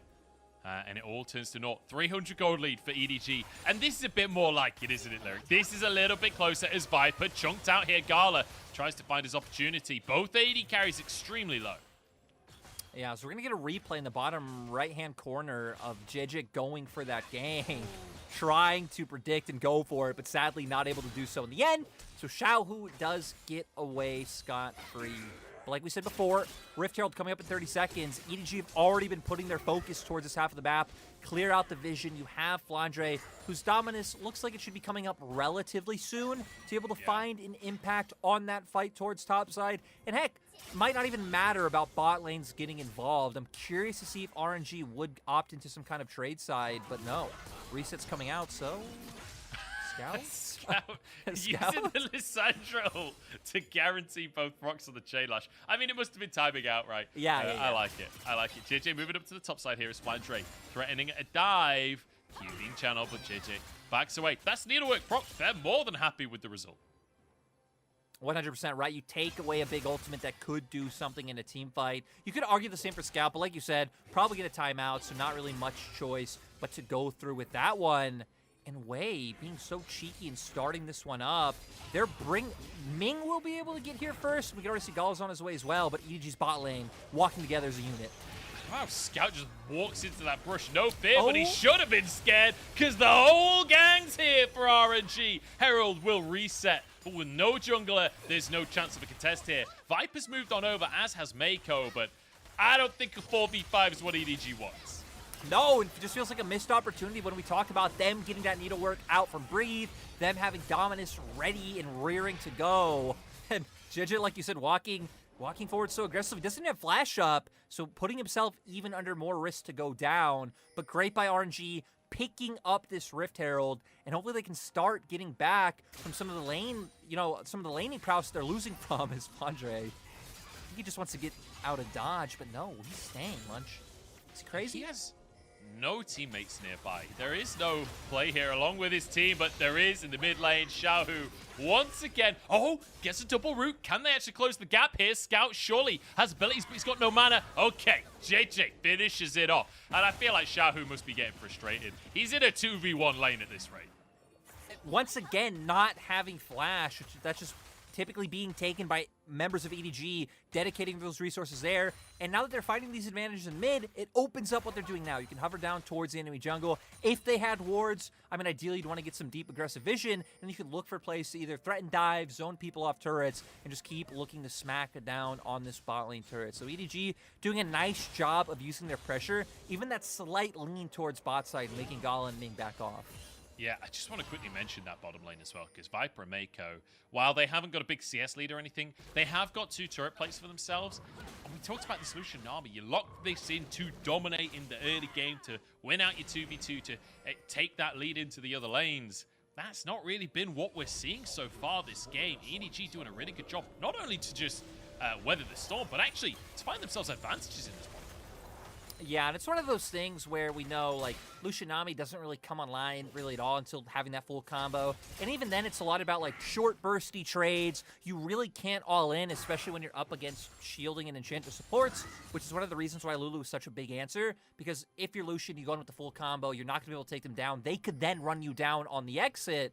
And it's a lot more about once things like Gale Force come in, Mandate come in, where you can actually 100-0 people and do it from a distance, do it unexpectedly with the Gale Force into a culling. You have Nami applying her abilities and buffing you up. So at least for RNG, not hitting, I think, critical mass of where the Lucian Nami comes online, but has been a struggle so far and will need their mid-juggle support like we see now, the squad that we highlighted, to start finding some picks. Yeah, ward over the wall. I'm pretty sure JJ spotted that ward being placed. Control ward comes down here. His EDG don't want to lose control. 15 seconds until Drake. And Scout wants to make the play here. Good ult from Wei just in time to survive. But EDG are just keeping up this pressure. Scout does give away, you know, his flash and his ulti, but it feels like members of RNG just consistently losing their ults, losing their flashes, and making it rough for them. But no, Gala gonna look for the all-in. Viper's in trouble here. He's in a 1v3, but he somehow escapes with his life. JJ's out as well. Mako now left alone, flashes out though, and actually gets away with it. I can't believe everyone from EDG surviving the play, but RNG, are they confident enough to actually go for the Drake? That's the question. Feels like it'd be hard to go for. Scout now going for a back, does have TP, so he's going to TP down immediately. RNG shouldn't really be able to get this turret, but I don't think there's much threat of an engage coming out from either side. Xiaohu does have his ult if someone oversteps, but that's really the only key ability up. Oh, geez, up in the top lane. Every time the camera comes up here, I've been Pavlovianly conditioned. I don't know, that's not the way you say that, but every time the camera goes up there, there's an all-in. There's someone that dies, so I'm terrified every single time. Laser across the team here is the EDG. Try and move in. 4v4. Scout goes wide on the knock, and it's Drake taken by RNG. JJ for the flash, and there's the follow-up. Gala eradicated. Scout wants to find more, but Xiaohu will zip himself away. EDG buying enough time for those ultis to come up to be able to find the engage. This is something we were hitting on earlier on, is munch the action. The action's not stopping. It certainly isn't. JJ, no smite though. This should go the way of Wei. Has the smite available. We'll finish it off. That's a dicey recall from JJ. He's going to be caught. Okay, gets over the wall. I was real nervous with JJ right there. He will get away with his life. The wave crashed in the bottom side. We reset for just a second here, Larry. Yeah, and going back to what we saw in the last fight, right? We were talking about RNG and really their lack of engage other than what they have in mid lanes. That's why in the prior fight they weren't able to find anything. But now EDG had waited for enough time for those ults to come back up. Tidal wave one side, zones and leaves Gala all by himself. So JJ can go in with that cease and desist and be able to pick up that kill. Shenanigans have occurred in the mid lane here. Xiaohu being forced to reset on basically no HP. And I want to take that as an opportunity to quickly talk about some stats for these picks in the mid lane. Because with Xiaohu, you think of Lissandra when you think of this player. He's played it 47 times across his career, which hilariously makes it his 7th most played pick. Kind of gives a little credence to how long this man's career has been. But a 61% win rate, a 4 KDA. Pretty impressive stats, right? But then you look over to Scout, and you realize he's played Sylas 33 times. He's won 25 of those games. He has a 76% win rate on the Sylas Scout. Absolute monster on the pick, but he might have been found out here. The route, the CC chain, the Crown doing a lot. Is it enough, though? As he gets the reset, gets the ult, can he escape with his life? Kingslayer back in! Nearly turns it around onto Wei, but it's a great pick for RNG. Crown of the Shattered Queen, things like the Healing of the Conqueror coming in clutch to almost making it so he can get out of there. But at the end, 3 members is just too much for Scout to have to deal with. And perfect timing for RNG as well. Herald coming up in 8 seconds. No TP for Scout to be able to join in on a potential play. But EDG have dedicated their bot lane up towards topside first. Yeah, trying to fight for that second Herald once again. EDG on the ball for this one, whereas Gala and Ming see the pings onto that bottom tower. So this should just be a trade across the map. Don't anticipate too much action here. I mean, EDG have literally committed almost all 5 players. Scout, the only one who's going to move down to the bottom side, I don't think he can answer the push onto the tower here, but at least will sweep up the way back. We'll make sure no more shenanigans as well, right? Like they aren't able to get a good chunk on the next turret or potentially even be able to just zone him away. So we'll be here and waiting. And oh my God, Gala. Does it happen, Munch? Does it happen? Does it go down? I mean, Scout, he's been a monster so far today, takes the culling. He's going to use it. Gala's in trouble here because the TP's coming through as well. From Flandre into the backline they go. Gala the target. Culling is there. Tidal Wave those by space. Ming plays it beautifully, and it's Flandre to fall. Breathe now. Next target. Laser over the wall. Viper so deep in the play, and Breathe tries to turn it around, but JJ under the tower. The knockups across the team, and EDG winning the fight, but here are the reinforcements as RNG flipping around. Xiaohu and Wei against the world. Scout falls. Viper still going, double kill on the Zeri, looking for more, kiting back, he's down! RNG, find the fight! The Lissandra Viego combo able to come in clutch. We see the Lissandra able to set up for all those resets. Had it not happened, I think Viper would have been able to do it, but huge team fight for RNG. Unbelievable stuff here for RNG as they finally find a massive fight for themselves. And look at Wei's scoreline. 4-0-2. This Viego coming up clutch, getting the triple kill. Flandre trying to threaten, as is JJ. Let's take another look at the absolute carnage in the bottom lane. Yeah, and I feel like it took Scout a little bit too long to get involved in the fight. You didn't know where anyone on RNG was, so I get it. But once they get in, Flandre now comes in. He's already chunked low. Scout being delayed by the tidal wave. That was huge from Ming. But once the other members of EDG get here, they have the lockdown. They have the burst to take these members down. Sadly for them, now Mr. and Mrs. Reset City are in town. Lissandra just sets up perfectly for Viego to get these. And had Wei not gotten this, Viper definitely would have been able to clean up the fight. But now has the gap closers, and you still have the damage coming out from Xiaohu to ensure that you win. And we come right back in, drag it on the board in 5 seconds. This is more like it. This is what I wanted out from an EDG RNG series. As everyone grouping up in the mid lane, Herald trying to get a charge down. I don't know if they can finish this one off. It is tanky. Remember the second Herald buffed. Oh, so the close. smite down, but it still gets the charge. Is Breathe actually using the needlework? There's a tidal wave as well. RNG using so many ultimates, and the fight's not even started. No, and definitely going to hurt them. I mean, especially considering EDG haven't even started or threatened the dragon yet. Looks like they finally will do so now. And RNG conscious with those ults being used that they can't look for a fight. Yeah, they back away. They push the wave mid and realize they can't even threaten the tier 1 here. EDG, you saw them starting to pan up just a little bit. And RNG walk away with nothing off the back of this play, but they still have their gold lead. So 2 Drakes in favor of EDG and an Infernal Soul. So very valuable to have those Drakes at this point, but crucially, a 2,000 gold lead for RNG as Breathe gets a little bit of solo time on the town. Scout will finally be able to answer. And now, you know, we're getting into the part of the game where things like scaling, things like side lane really do start to come into importance. And for EDG, right, the fact that they have Silas, Sever, and Ekton, they have multiple champions who feel comfortable sitting in the side lane. Xiaohu's fine clearing waves, but Breathe? Scout goes for an all-in because he's got reinforcements and finds himself a kill. A beautiful, beautiful bait coming out from Scout here. Breathe thought he had the 1v1. He was deceived. And I'm surprised Breathe even looking for it. That's why I was talking about the opposite side of the map, because you look at where the other members of RNG were on the map. Like, Wei's coming out from base, Ming and Gala both chilling in mid, just really no one available if EDG had gone for a play. And RNG have some nice deep vision in, you know, parts of EDG's jungle. Like, they don't spot where JJ is, and oh, Mako.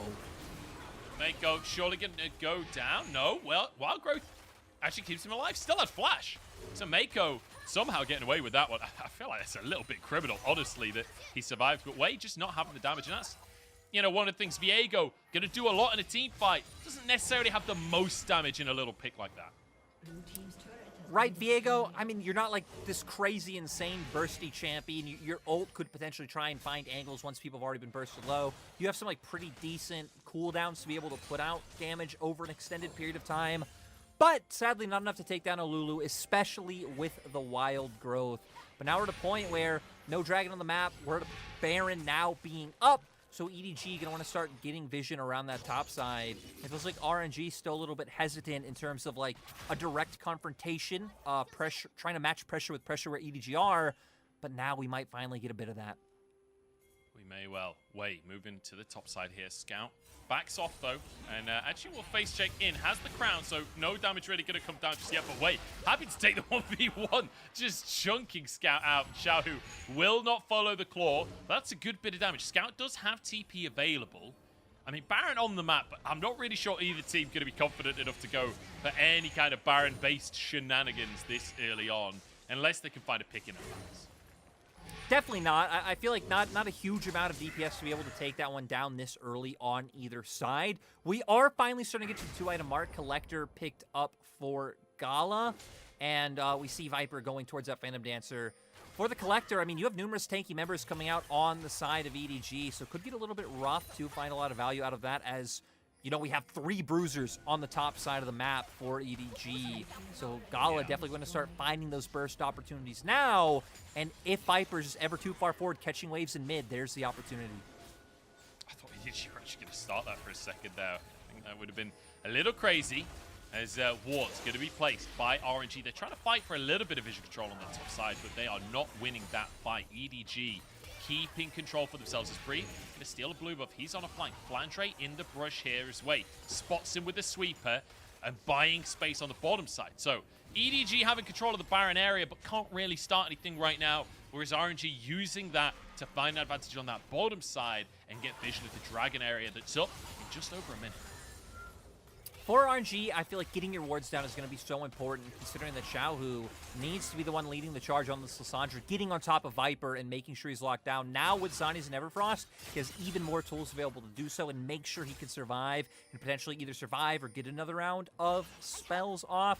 But having those flank wards, even just being able to spot out where, you know, Scout or Flandre, if they're trying to mark you, if they're trying to contest you on making their way around, is going to be crucial. So I like that RNG already getting some vision down in EDG's bot side jungle.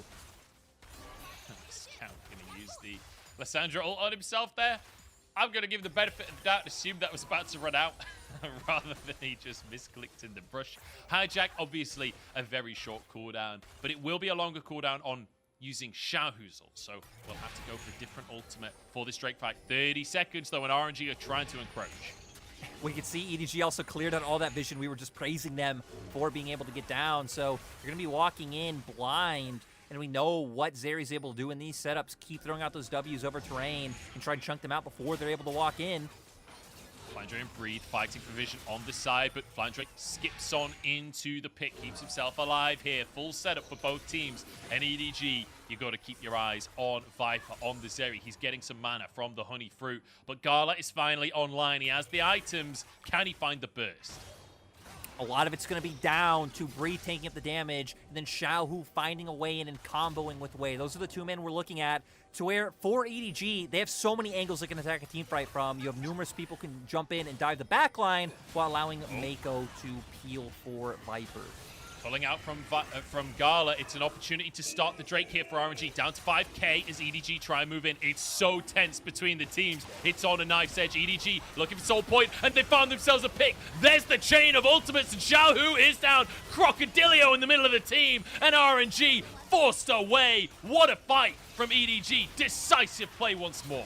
EDG just have so many opportunities to look for an engage because they have so many members with mobility, with the ability to just jump straight on top of you. We saw there Scout, Jidget, Flandre, all able to do so. And there it is. There are the picks that you hit on that would be needed for a team to get the Baron. And it looks like EDG on their way to picking it up. Breathe is here, Gala is here, Ming is here. A TP comes through from Scout to get a flanking position. 9k on the Baron. As Gala moves in, they need a miracle. RNG want to stay in this series, but you know what? EDG respect it. They say, look, this is not worth throwing our lead. We've got Soul Point. Let's back away. Let's not force it. Oh, Scout now needs to be careful. Luckily does have the crown, so wouldn't have actually been the worst, but now we'll have that popped and have to get out of there. And I feel like for that Baron, just respecting the fact of Wei and Xiaohu now being up, but we'll see this fight we hit on for RNG, it's a lot about Xiao being able to get in there. So he throws the claw initially, puts some threat on top of them, but it'd be too rough to be able to follow in. Kind of awkward unless Breed's already taking the front line, to where EDG have so many ways to dive on top. Scout with a phenomenal, jump in and ult straight onto Xiao, who takes him out right away. And then both Flandre and JJ coordinate their dive to soak a lot of this damage and allow Viper to free hit. And that's the thing, right? Viper just sitting at the back with this amount of threat coming out from EDG. Nobody from RNG can even consider diving onto the back line. It gives so much space to Viper in these fights, and you can see across the board here, it's starting to look pretty tasty for EDG. 2.5 items, almost finished the Infinity Edge there for Viper. That's when Zeri is really going to start firing on all cylinders. For Scout, he's already so tanky, right? With the Zhonya's and a Crown. Now building some MR as he heads towards the Banshees. He's going to be invincible during these fights. And it feels like for EDG, it's just run distraction, run a dive comp, while Viper could just chill on the backline. It's working out great to where when you look at the opposing side, it's really hard for the Lissandra to jump in solo with just so much damage available. It feels like Breathe, as he starts getting more items on his belt, already having 2 and also having the stopwatch available, is going to need to play a key role being strong, frontlining for the team, and give those potential angles available for the Lissandra to be able to safely go in and not just get bursted out right as the fight starts. Way desperately trying to finish this ward as Viper just peppering him over the wall. Xiaohu trying to move in. A bit of threat in the mid lane here. Flandre has TP available, and EDG, they decide to back away. Not going to force the play here as Wei. Perhaps going a little too far forward, but not punished on this one. And Flandre just going to push the wave in on the bottom side, go for a reset himself here. Does have the TP, as I said, but will not commit to a play for now. And Lyric, this feels like what I expected out from this series, right? Game number 1, an absolute wash for EDG. Game number 2, RNG are back, and we get this close, tense battle between 2 of the oldest orgs in the league. It's actually crazy to see that gold is still even with how much action and how these fights have gone. Feels like EDG have consistently been able to come out slightly ahead in fights, and that's leading them to picking up all these dragons. But RNG, the fact that they've been able to match, they've been at least able to find some kills, find some picks, and most importantly, get the turrets is what has kept them so close. But now, Viper having the IE, being at that point for the crit 80 carry to be so strong. Sure, Gala also on 3 items has the burst available, but we know Viper going to have more DPS if fights go extended. RNG wants short, bursty fights. EDG, I think, have a little bit more wiggle room with champions like Zeri and like Silas doing well in extended skirmishes. Yeah, absolutely. Mako going to use a bit of movement speed there. I think he was under the impression he was about to be collapsed on. Okay, 1 minute until this Drake comes up. Who are you favoring at this point? Because, we're talking about the burst fights for RNG, the extended fights for EDG. Which one do you think we're actually going to see? Because as far as I've seen, EDG are actually winning the burst fights so far this game. Like, we keep on seeing just JJ go in alongside Scout and find a pick before the fight even really begins. Well, that's the problem, right? Is how does Xiaohu safely go in to start that fight when he's a member of the CC? You could throw out Ming's tidal wave first. You're trying to lock people down. It gives time for Breathe to get in the fight. But if that ability doesn't hit, then it's like, okay, we just wasted Namiel, and now we really don't have a way of being able to get on EDG. So that's why RNG being on objective first might give them that potential setup, but I still slightly favor EDG. If they do their due diligence, they can just kind of brute force their way in with that same dive that they had before. Playing it safe, though. EDG not wanting to go too far and throw away the lead that they've got in terms of these Drakes, right? It's sole point for EDG. If they can get this Drake, even if they can just flip it over a smite, that will be a win condition in of itself, especially with how much this laser is already doing. Imagine that with an Infernal Soul on top. Gala, getting real close to getting hit by Scout there. Another laser from Viper. He's just unrelenting. And RNG being poked out of the situation. Flandre moving forwards here as EDG slowly but surely eking their way into the play. Scout trying to threaten moving forwards. Yeah, Scout having the Lissandra ult available. They need to be really careful of the engage and the threat that he provides. So keeping your eyes on both mid laners for when the fight starts and looking at 80 carries to put up those huge numbers. 6k on the Dragon. This is everything as Wei moves on forwards. Flandre into the back of the pit, and Wei is wiped out. RNG need the fight. They need to turn this, but they just can't. Infernal Soul as Gala looks for a consolation prize, but that's all he will get. EDG are here to play. This is their rift. EDG wanting to stay the kings of summer. RNG might be the kings of spring, but spring ended months ago. It's EDG's time, making their way towards the Baron again. And sadly for RNG this time, not having the members to be able to stop them. And this blind Renekton as well doing so much as Flandre just getting in the middle of everyone, and sure, Gala finds him at the end, but look at the pressure that he puts on, getting the stun onto Way alongside Scout. What's the counterplay, Lyric?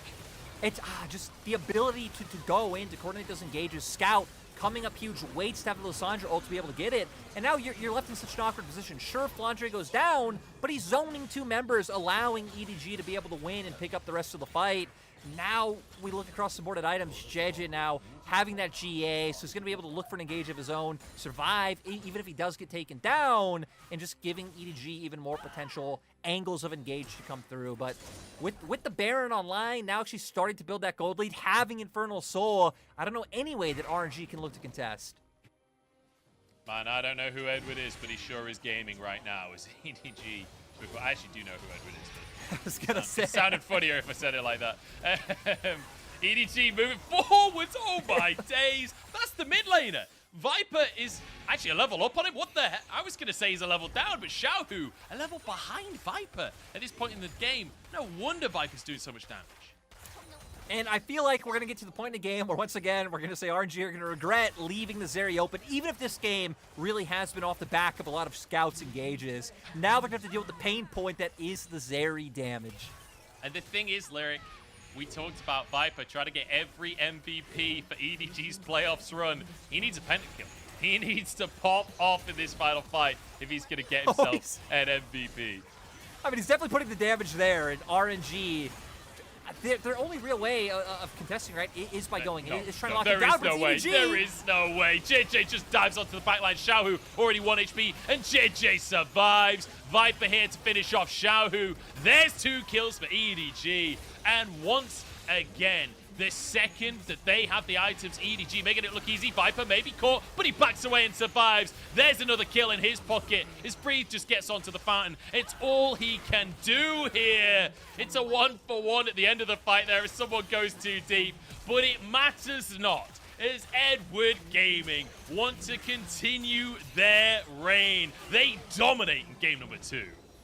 EDG wanting to make that run in summer once again. They've looked so good in their first series against FPX. They're looking so good here today against RNG. This one, at least a lot closer. RNG able to put up a fight, but you hit on it in game when you asked about, oh, who do you think's ahead? Who do you think can win these fights? We talked about burst DPS. It looks like EDG are always winning, and that's how it felt, right? It felt like even though it was close, EDG were still the team who were in control. They were the team who were always up in terms of Drakes. Like, they were fine going for these cross maps. Sure, people might get picked off here or there, but when it came to a lot of these team fights, I mean, EDG were coming out every single time, I guess except for the one in bot side where Wei did actually get the reset and it worked out, but that was it. That was the one fight RNG ended up winning. Yeah, it felt like for RNG, they needed to get burst, right? They needed to get that first kill in the fight. It just never happened. It was always Wei was usually the first casualty of the fight because EDG, I think the biggest thing to praise is the coordination, right? The way this team engages fights, like, everybody is on board. Everybody is ready. Flandre will go in or Scout will go in, find that first bit of CC, and the whole gang is there. JJ as well, more than happy to flash in the middle of everyone and give his life to the play if that's what's needed. And it's been both games, right? Game 1, we were talking about the pincer movements in the team fights and how well coordinated they were. This time, it was the dives. It was a different type of team fight setup, but EDG still showing how to excel in these areas. And I feel like one thing EDG does really well is they've been doing their due diligence in terms of taking setup for Dragons. Even in that last fight, you know, like maybe 30, 40 seconds before, they could have tried to brute force their way in. I felt like they were stronger going into that fight. They probably still could have come out ahead, but no, they wait. They push in mid-wave. They start trying to angle Flandre on a flank, and they're trying to get like the highest percentage play to make sure they win the game. And that's what's making it so hard for RNG to find these opportunities, especially when they're playing these compositions that I think play off of very slim margins. I honestly feel like you say, the composition for RNG very difficult to pull off, but EDG on the red side are basically going, okay, what do you guys play? You let us know what you're going to go for on the blue side. We'll answer it here on the red side. And I think a lot of people, especially in the community, believing that blue side is just indomitable. Just you just win by default. And like across the LPL, this split, it was a 60% win rate on the blue side of the map. But EDG showing that even on the red side, so long as you're coming in with a sound strategy and so long as you know what your opponent is trying to achieve, you can definitely outdraft. You can definitely find yourself win conditions. And when you got hands like the players on EDG do, you can pull it off, that's for sure. And let's remember that EDG, I mean, they have champions with massive champion pools. Like Scout, Flandre, Viper, I believe these guys can play absolutely anything, to where then you look to RNG, and again, I think a lot of these players can play many champions, but it just doesn't fit the way that RNG stylistically play. You can always assume what types of champions are going to come out for RNG. You know the Lissandras and the Talias, the Vi's, like they're always going to come through. And even when it comes to AD carries, right? Like Gala doesn't play Draven. That's why they have to ban the Draven every time, because they're afraid of things like these 2v2s coming through. And even the likes of things like the Kalista, only 3 games played by Gala this split. So yeah, I think it's a bit of a rough position for RNG, to say the least. I mean, being 2-0 down, yeah, I'd agree. That's a bit of a rough position. EDG here to play today. And on the cusp now of just getting the first clean sweep in LPL playoffs. That would be a hell of a statement to come into the top 4 doing. EDG looking magnificent. We'll see if they can keep that going right after the break.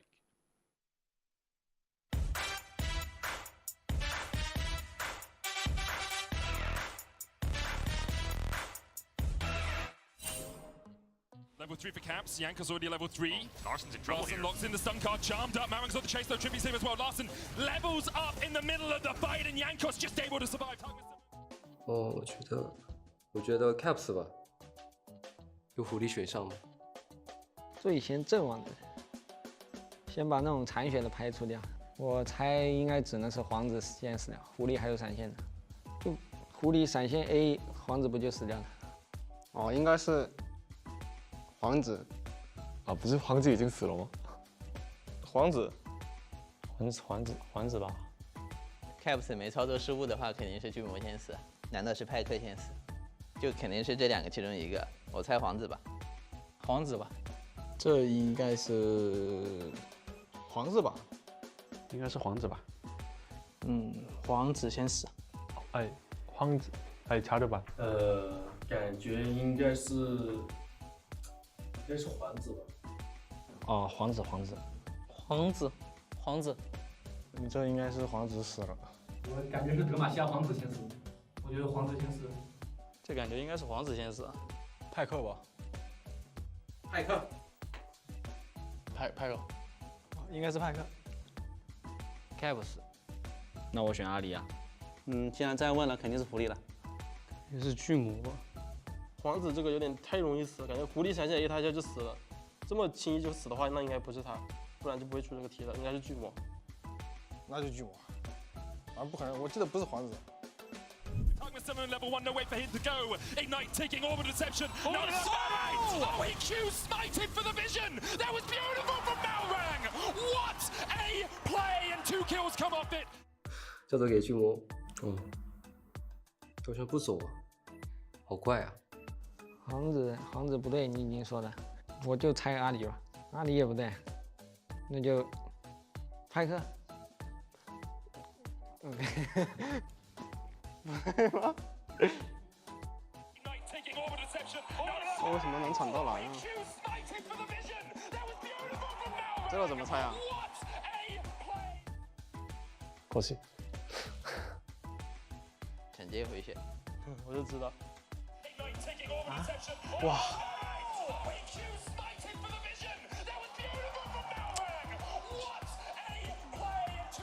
太扯了吧！啊，巨魔是阿里，我都没看到。那是谁呢？啊，你这么黑！哎，巨魔不是死了吗？已经。那是巨魔吗？哎呦！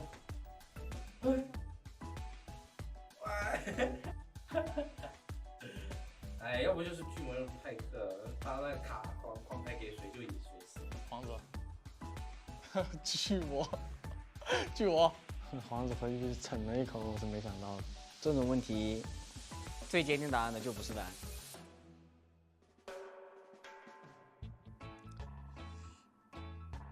永恩吧？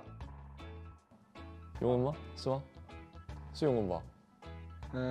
这个应该是永恩吧？永恩吧？应该是永恩吧？永恩。对我都不需要等你念完，这个一看就是永恩。他们这个阵容，亚索皎月，然后这个上路这个装备，就是看起来都是永恩。那肯定是永恩吧，因为那个 G2 上路就是不会玩别人的。应该是永恩。我感觉吧，我感觉是永恩。这个英雄是永恩。永恩，这上路应该是永恩吧？永恩，这个是永恩。因为我看了这场。这个技能太简单了，装备已经出卖他的永恩。刀妹，刀妹，永恩吧？应该是刀妹 LD 啊，是吧？不对，韦恩也有可能，不过我感觉他应该会选韦恩，应该是韦恩吧？是韦恩吗？凯尔，是吗？哦，简单啊，破坏盾弓。一匹之力还是拿捏的啊。Nice。永恩吗？真的假的？是永安，你会开始就突然给我选？没事，OK。不是啊，我可以再猜吗？不行，太难了吧？不行，太难了。对，太难，这个太难了。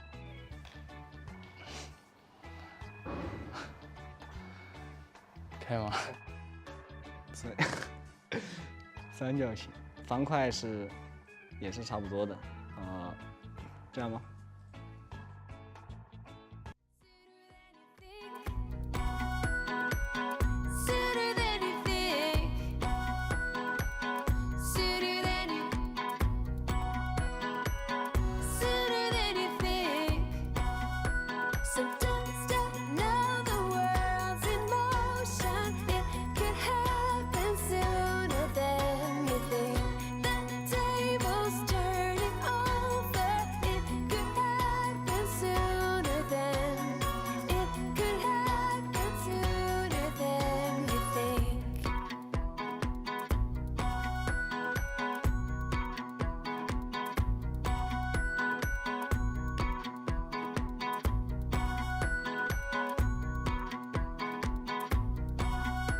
？So don't stop now, the world's in motion. It could happen sooner than you think.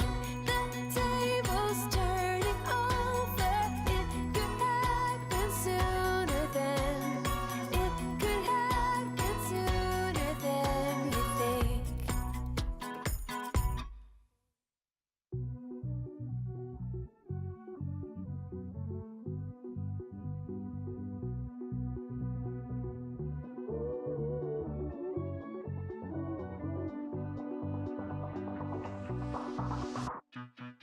I saw you standing there the first night that we met. You tried to look as though you hadn't seen me yet. But I can see right through you. Your blood is cold, but mine too, yeah. You're playing games to which I rolled the rules, pretending that you were as likely to forget. Not giving you all, not giving you everything. Just playing with your heart, not losing control. Not giving you anything. Come on, gamble on a spot. You tell me that you don't have time to call me back. But I know your excuses hide the fact. You used up all your chances, no more playing romances, yeah. I wrote the book with which you will be screwed. You can push me, but I'll always play attack. I'm not giving you all, not giving you everything. Just playing with your heart, not losing control. Not giving you. 我觉得比起常规赛的时候，这次面对 RNG，更需要注意的还是他们中野的联动，因为我觉得他们就是依靠中野来打游戏的，所以要防住他们中野。我觉得季后赛现在打到现在了，其实两边上单强度都差不多了。RNG 上单布雷泽的话，我觉得我跟他其实还是要以团队为主，可能就看我们谁先优势，谁先帮队友。Kind of hilarious to hear Flandre talking about how RNG like to play for mid jungle after how much time JJ has spent in the mid lane across the course of this series so far. It's game number 3 now between RNG and EDG. I'm joined by Lyric. And Lyric, let's just talk straight about our MVP because Viper has finally been knocked off of his throne. It's going to be JJ getting MVP for game 2. Yeah, JJ had, a solid performance. Starting up a lot of these fights, finding the engage, finding the picks with his ultimate. I gotta say, a bit surprised it wasn't Scout coming through, but I feel like the whole top side of EDG performing excellently this game. Even Flandre, I want to give him a shout out because I don't feel like Breathe played bad that game. He still solo killed Breathe. He still had tremendous impact in that game. It was this like 3-man dive squad going in, coordinating these engages, and just completely taking people out of fights. T-Tors, did you see the camera work right there? The graphic turned into a replay? My goodness. Yeah, Scout and JJ working so well, and we just mentioned it just before there, how he spent so much time setting up this mid lane, the super slow-mo body slab there on the Vi, but then also during the team fights, right? More than happy to, just throw his body at the play, get the setup there for the rest of his team to carry. See, and maybe that interview we got from Flandre was like when Junja was still playing, right? Like around their last series, because with Junja, they weren't playing a lot around mid. He was actually playing a ton around bot. It was JJ who was one of the highest junglers in the league in terms of mid-jungle proximity, really liking to link up with Scout, setting up these plays excellently, and just working well in team fights. So, once again, we're going to go into next game. RNG, of course, have picked blue side once again, but I don't know what trump cards they have left in terms of adaptations they could make to come out with something better. I do got to say, like, once again, I wasn't huge into what RNG had picked up. At least game 1, I think their comp made sense. It just, EDG had countered it this game. We kept talking about how rough it feels like to find an engage of your own when you don't really have anything that could safely go absorb damage on the front line. Like, Gwen could, but at the same time, Gwen isn't able to go necessarily start up a fight. Sure, you can go with needlework and find slows, but it has to be Xiaohu the one to lock someone down instead of the damage to be able to come through. So I really like the drafts coming out from EDG so far, and it just doesn't seem like RNG have the depth of champ pool to be able to answer. Honestly, it feels like you say, ban Nautilus and everything's looking great for EDG without Ming being that primary engage for RNG. The other side of it, felt like there's a champion with Z as their first letter. That's a 4-letter name that maybe RNG need to start looking towards in the bad phase a little bit. The fact that Vipers had Zeri 2 games in a row, I feel at this point is criminal. Like, he's such a monster on the champion. The damage he's doing with these lasers across RNG as well is just absurd. Wait. I don't know how else to say it. Bad Zeri, guys. Let's remember, right? Out of game 2, you came out talking about coaches and talking about Kenju specifically. Like, Kenju left EDG for RNG. It should be RNG knowing EDG better than, like, vice versa. Like, Kenju used to... He was in enemy territory before. He knows him better than anyone, but sadly still not able to pull these through. You're right, though. I think everyone agrees about the Zeri pick. Like, sure, it might not have been like Viper, like game 1, popping off and carrying the game, but we saw the damage he was putting up. Like, it was no laughing matter. It needs to be taken off the board. And even moving over to the opposite side, I wonder if RNG next game going with a different mentality, and they're like, kind of like, screw the Lucian, screw these other picks, and maybe you go towards an Aphelios and you try to start setting Gala up to be like this big carry that you can play around. We definitely need engage somewhere, or like a frontline somewhere. If it's not going to come out through support and you're like, okay, maybe you have to end up with, like, let's say an Aphelios Lulu. At least this time around, whether it is, a Sejuani and top of Gnar, maybe going towards the Trundle, which we've seen RNG not go towards, even though we talked about it in draft both times. Sure, it might not be engaged, but having a frontline, being able to play more of a long range kind of zone control style, it might be what's in the works, because I don't really know what else RNG can look to that would differentiate from what we've already seen so far. Yeah, we'll have to see. We'll have to see. Do you know what? Picks and bans are ready. So let's see for ourselves right now what on earth RNG do to change things up. Sticking with the bans from game number 2 so far, with the Kalista and the Yuumi ban. And RNG, remember, they've left Zeri open on blue side both times. They They could could pick have it picked themselves. Zeri both of those games. So I feel like for RNG, maybe just actually pick the Zeri this time around. We'll have to see those EDG. Banning the Poppy, banning the Nautilus, sticking to what has worked for them. And the Wukong this time taken off the board. So that was the first pick for Wei. Last game, I'm surprised the EDG don't just leave that open for... Oh, okay. Zeri's on Viper once again. I think it's over. Yeah, I think they definitely might look into picking it, considering the fact that it's available. But the more I look at it, at least now RNG have Vi, which is why I kind of like backed up and added the Might in there. So this time around, they at least have something that should safely be able to find the engage onto the backline. Still not a champion you really care to be let through. Trundle, a pick we've literally been highlighting every draft, still available. Xin Zhao, something that's fallen a little bit through in terms of prio since we've come into playoffs, but at least still providing the same role. I'd be happy with either one of these champions over something like a Viego. Yeah, something that can fight the Vi, right? Something that can go toe to toe. And, you know, I'm obviously exaggerating with the... Zeri has lost plenty of games across the course of the split. I want to see RNG, though, bringing a strategy that can put pressure on this area. We talked about RNG loving to play through that bottom side across the split.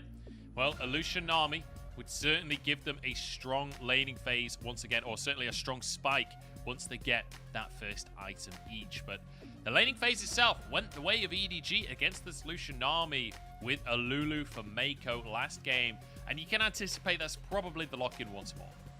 We get it. I still don't know how I feel about it.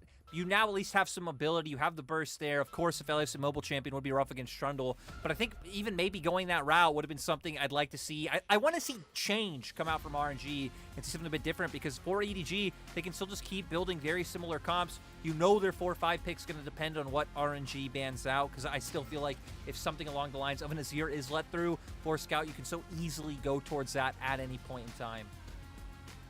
So, bans, once again, we've seen a lot of mid lane bans across our phase 2 here in this series so far, and I'm curious if EDG are just going to stick to that. Whether things like the Azir are banned away by RNG once more. The Silas was absolutely terrifying from Scout. There's Galio actually going to be banned away here by Xiao. Away from Xiao, sorry. And maybe signaling they want to go to that direction, considering this is what Xiao picked up last time. But taking away that combo, right? Vi just easily able to ult on the backline, and Galio can follow up. It's like guaranteed lockdown on top of Viper, especially anytime he doesn't have his flash up. So now for RNG, wanting to start taking away some of these top laners. We hit on it. Flandre had a great game too, if you didn't see. Did find a solo kill on to Breathe. And this EDG lineup overall coming to life in playoffs. Yeah, it's honestly been terrifying watching what EDG are doing to RNG in a matchup that was meant to be an absolute barn burner, that was meant to be so even, and now RNG, to win this series, would need to begin a reverse sweep, and that is no mean feat against a team as experienced as EDG. But one thing I will say, with the amount of veterancy on RNG, you don't expect the mental to break, right? You expect these players to be able to come back. They've been in this situation before. There's 2 mid lanes banned away by EDG here. You can maybe expect another blindable top laner. No, the Azir will be respected in the end. Scout won't have his ultimate comfort pick. He'll just have his second ultimate comfort pick in that of the Silas. Yeah, Silas, once again, having phenomenal ultimates to be able to steal. The Nami ult still there, but now this time around, having the one, the Vi ult that you have access to, it's going to make it really rough for Gala to be able to walk anywhere close to auto range in a lot of these fights, when Scout can always just look for that opportunity to pull the trigger first. Now for RNG, in terms of what they could look to answer with, I mean, we've hit on things like the Talia a few times, still haven't really seen it come to fruition just yet for Xiaohu, but at least having that Abscond Abduct, right, Scout's going to have a dash, going to be hard to jump through the rocks you put on the ground, find the stun, and then for top lane, Gwen available once again. You did ban away the Renekton this time, so that should have a more solid matchup.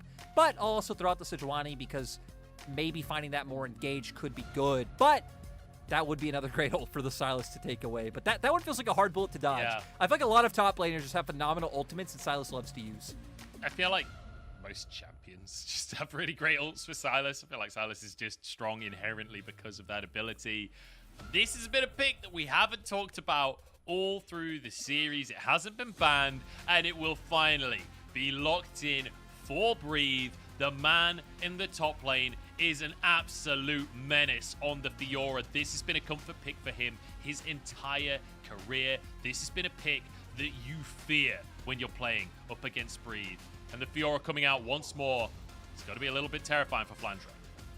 Yeah, this is the pick he made his name on back when he was OMG Curse, having that highlight outplay clip. I think he like 1v4'd, but we get Flandre bringing out the Vlad.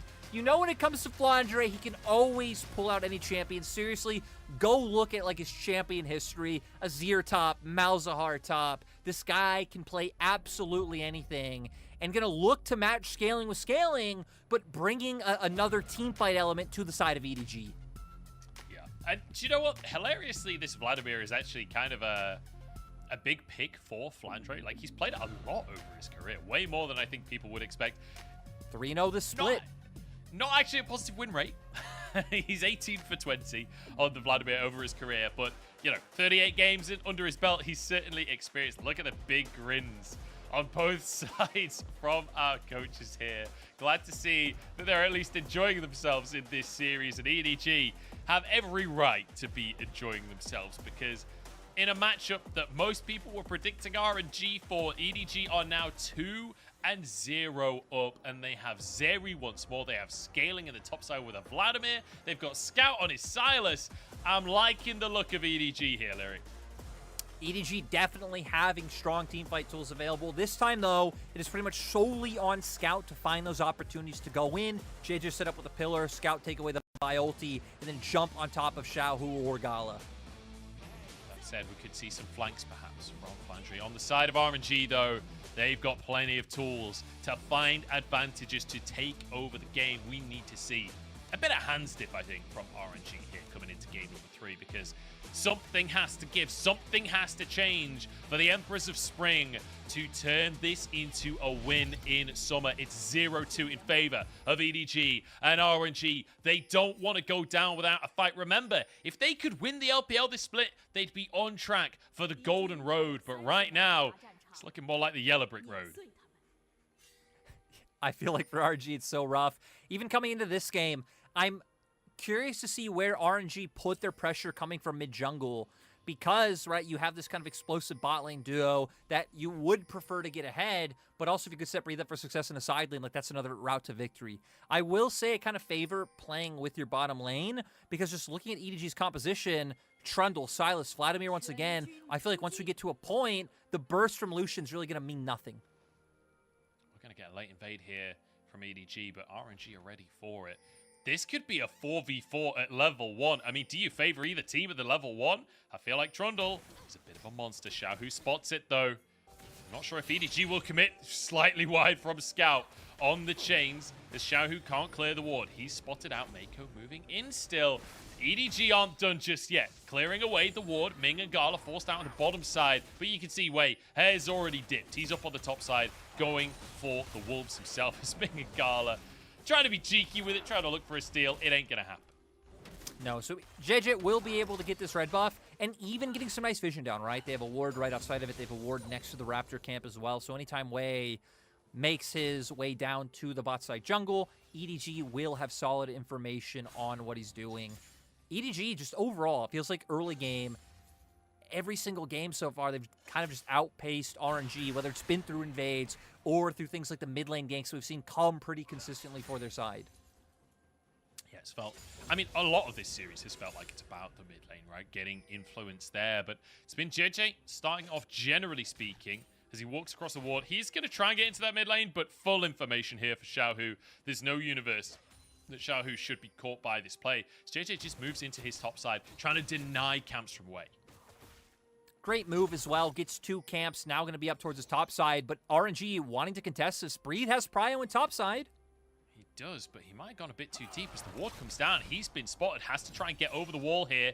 Will get his lunge and gets out to safety, but big chunk, so a bit unfortunate for him as he has to move back up towards Flandre. There's now an invade from RNG. They want to be the ones setting the pace in this game. Finally, we see a bit of early game life from RNG and a nice proactive play. just look at the waves in mid and top right. You can see both Scott and Flandre, even though they did make their way over initially, they know they have to move back, pick those up. And RNG playing patiently, waiting for the opportunity to go in and actually steal away their own camp. So overall, it's just an equal trade, right? We had Red and Raptors taken away by JJ, and now Red and Raptors being matched by Wave. Look at Wave's CS right now as JJ moves back to his bottom side. JJ's still only level 2 at this point in the game, so he's got a bit of catching up to do. Just hit level 3 off of the Gromp now. Going to be working on his blue buff. As EDG continue to put pressure down in the bottom side. We've seen this matchup already in this series, and it was very much in favor of EDG in the bottom side of the map. Staying that way so far, and I mean, for EDG overall, bot lane winning. Top lane, you're going to do just fine. I don't feel like either top laner really should have opportunities to find kills on the other. Breathe potentially trying to hold this wave to set up for the gank to come through. Flandre having phase rush, having the pull and flash, though, I feel like it'd be really hard to be able to find a kill on him. Yeah, there's perhaps an angle where you want to try and burn summoners, but honestly, the amount of time it would take could be really risky. So, Wave, for the time being, at least we'll go for the Scuttle Crab. And looks like he's going to go for the reset. So Flandre not going to be in any trouble up on that top side, as you can anticipate these trades should go the way of Flandre, generally speaking. Obviously, just having the range advantage. It's down to Breathe to find ways to close that gap and look for potential all-ins. But it's a Vladimir, right? Like, it's one of those champions it's almost impossible to all-in. For Breathe, though, as long as he could go for the short trades like that, you know, go in, try to proc a Vital. Kind of unlucky with this in terms of being able to find this one. He will be able to play around against Flandre quite well, like we're seeing. From Flandre, a lot of it just being able to tether to range. But when the wave is in such a bad spot, Breathe's going to get so many opportunities. But now it's Viper potentially finding one of his own. Viper actually diving towards Gala there, but Shahu's up in the top lane. Flandre has to use his flash, surely. The pull comes on out. Watch for the knock-up. There it is. Flash comes out from Flandre. Nicely done. We see those Scout moving down towards the bottom side. JJ already behind the players. Viper and Gala trading aggressively. Way is here too. JJ going to go for the 1v1. He's a level down right now and kind of alone, but Scout moving into the play. Way forced to flash. Laser behind the turret, but RNG dodge it. And with 3 men under the tower, I don't think EDG can go for more. So both teams trading windows, right? RNG wanting to make that play top after Breathe holding that wave for so long. And then EDG see that play happen. No, hey, now we went over Scout to get this push in mid, rotate towards bot. And overall, it's a flash for flash trade at the end of the day. Flash for flash as Flandre back to that top side, even in CS. And generally speaking, fairly even game so far. The differences being a CS lead in the jungle in favor of RNG, a CS lead in the bottom lane in favor of EDG. But that's led us, Lyric, to almost a dead even point in terms of the gold to start this one off. And neither team going for that early Drake. We've seen pretty early Drakes both games, generally for RNG. But the Herald looks like that might be the first objective of this game. Especially now that we're hitting the level 6 point, right? Because both of these mid laners definitely coming alive when those ultis are up. Shahu now having the Weaver's Wall can start to make those plays to influence sides. And with the way that Prio is gone and Vision's being set down, it looks like RNG actually opting to lean up towards that top side and set Breathe up for success, as compared to EDG keeping JJ down towards that bot side. So Flandre, no flash available, remember. His way wants first blood. RNG would love to start off with an advantage. Flandre is going to go for an all-in on the top side, or at least 3 members. Here we go. Shahu moves in, looking for the all-in. As Way actually gets knocked up by the Weaver's Wall, I'm pretty sure. Flandre saving the pull, but I mean, he's saving it for his next life at this point. Yeah, RNG find the first blood, but EDG will at least respond, pick up the dragon. Looks like Scout's getting a little bit of work done in the mid lane. But overall, for RNG, you take that. We said one of the win conditions, if Breathe can just become this uncontrollable monster, no one will be able to match him in side lanes, right? Vlad, a lot more about team fighting. Silas the same, even though like you're kind of fine in a side lane against certain champions. Still much more about those team fights. Culling and a tower shot hitting onto Viper. Oh, Gala flashes Gala forward. The slow comes out from the Glitter Lance. Mako has to flash as well. That is 4 summoners on cooldown for EDG in the bottom side. JJ just about wins the 1v1 with Drake. Things finally going much better for RNG, especially in terms of the bot lane matchup. They've given over a plate, but the fact that they were able to get summoners just from the pure 2v2 feels huge for their side. Still, though, now with Gale Force down, Gala's pretty low. It's going to be a lot about just trying to get this wave in and finding the reset for yourself. Yeah, Gale Force going to be down for a long while here, Lyric, until he actually purchases it. Oh, I meant culling. I'm sorry. I meant culling, Munch. Don't expose. Flandre, you know, I love that the Weaver's Wall actually knocks Way out of his queue there. I thought this was going to go disastrously for EDG, but then the knock-up, obviously Flandre expecting to have a moment longer before he had to use his pool. Not having the reactions there and getting taken down. I feel like Flandre, if he uses the pool, probably survives the play, honestly, after the Weaver's Wall. I think it'd be close, because RNG still were like quite healthy. I think potentially could look for that dive opportunity and find the kill, but definitely would have been a close one. But now we come back, Herald up on the board. RNG have kept up pressure in topside, so I feel like they should be favored in being able to look for this, especially with the fact that EDG's bot lane summoners are down. But for now, we can see RNG wanting to look mid first. Yeah, RNG trying to get control. And the fact that they have this buy this time around feels good for them, but JJ not going to miss out on an opportunity for a play. He moves up to this top side instead. Breathe, full respect. You know he's aware that something's going on. Yeah, both sides of the map for RNG. Bot side trying to make that play around the lane, so Breathe knows, hey, I gotta back off. I can't look for anything here. And looks like RNG actually might just give up this Herald, which is surprising. We said they were one of the teams who pretty much always contested third highest first Herald in the league, instead wanting to try to punish EDG's bottom lane and get Gala and Ming in the game, which I feel like is the right call. We haven't really gotten to see them have an impact just yet. Breathe is going to scale up and have a huge impact no matter what, as that was incredibly close. But I feel like Gala and Ming need babysitting if they want to find a better time in this game 3. Yeah, they definitely do. And you can see that that's coming out from RNG Way. Moving over, pressuring on the bottom side. Viper and Mako giving full respect, just backing away here. Trying to steal away the camps from Way, who's currently stealing the camps. They're trying to thieve from the thieves at this point, as RNG get 2 plates in the bottom side. A much better start for the golden bottom lane down here. But Scout, in the meantime, might just match that in the mid lane. Oh, went a little too early there. And it means he won't get any damage on that second play. For EDG, I mean, hypothetically, they could have looked to drop Herald in mid, but you can see not a whole ton of vision down in that bottom side, not knowing where Wei is, and Xiaohu being able to traverse terrain so quickly. Wei has been ulti. punished, but speaking of punished... Yeah, look at them go. They just dive on. Viper gets his ult off, but that's all he'll get off. It's a kill for Gala early on in the game, and this Vine pick has been beautiful for Wei. So much more proactive, getting things done across the map.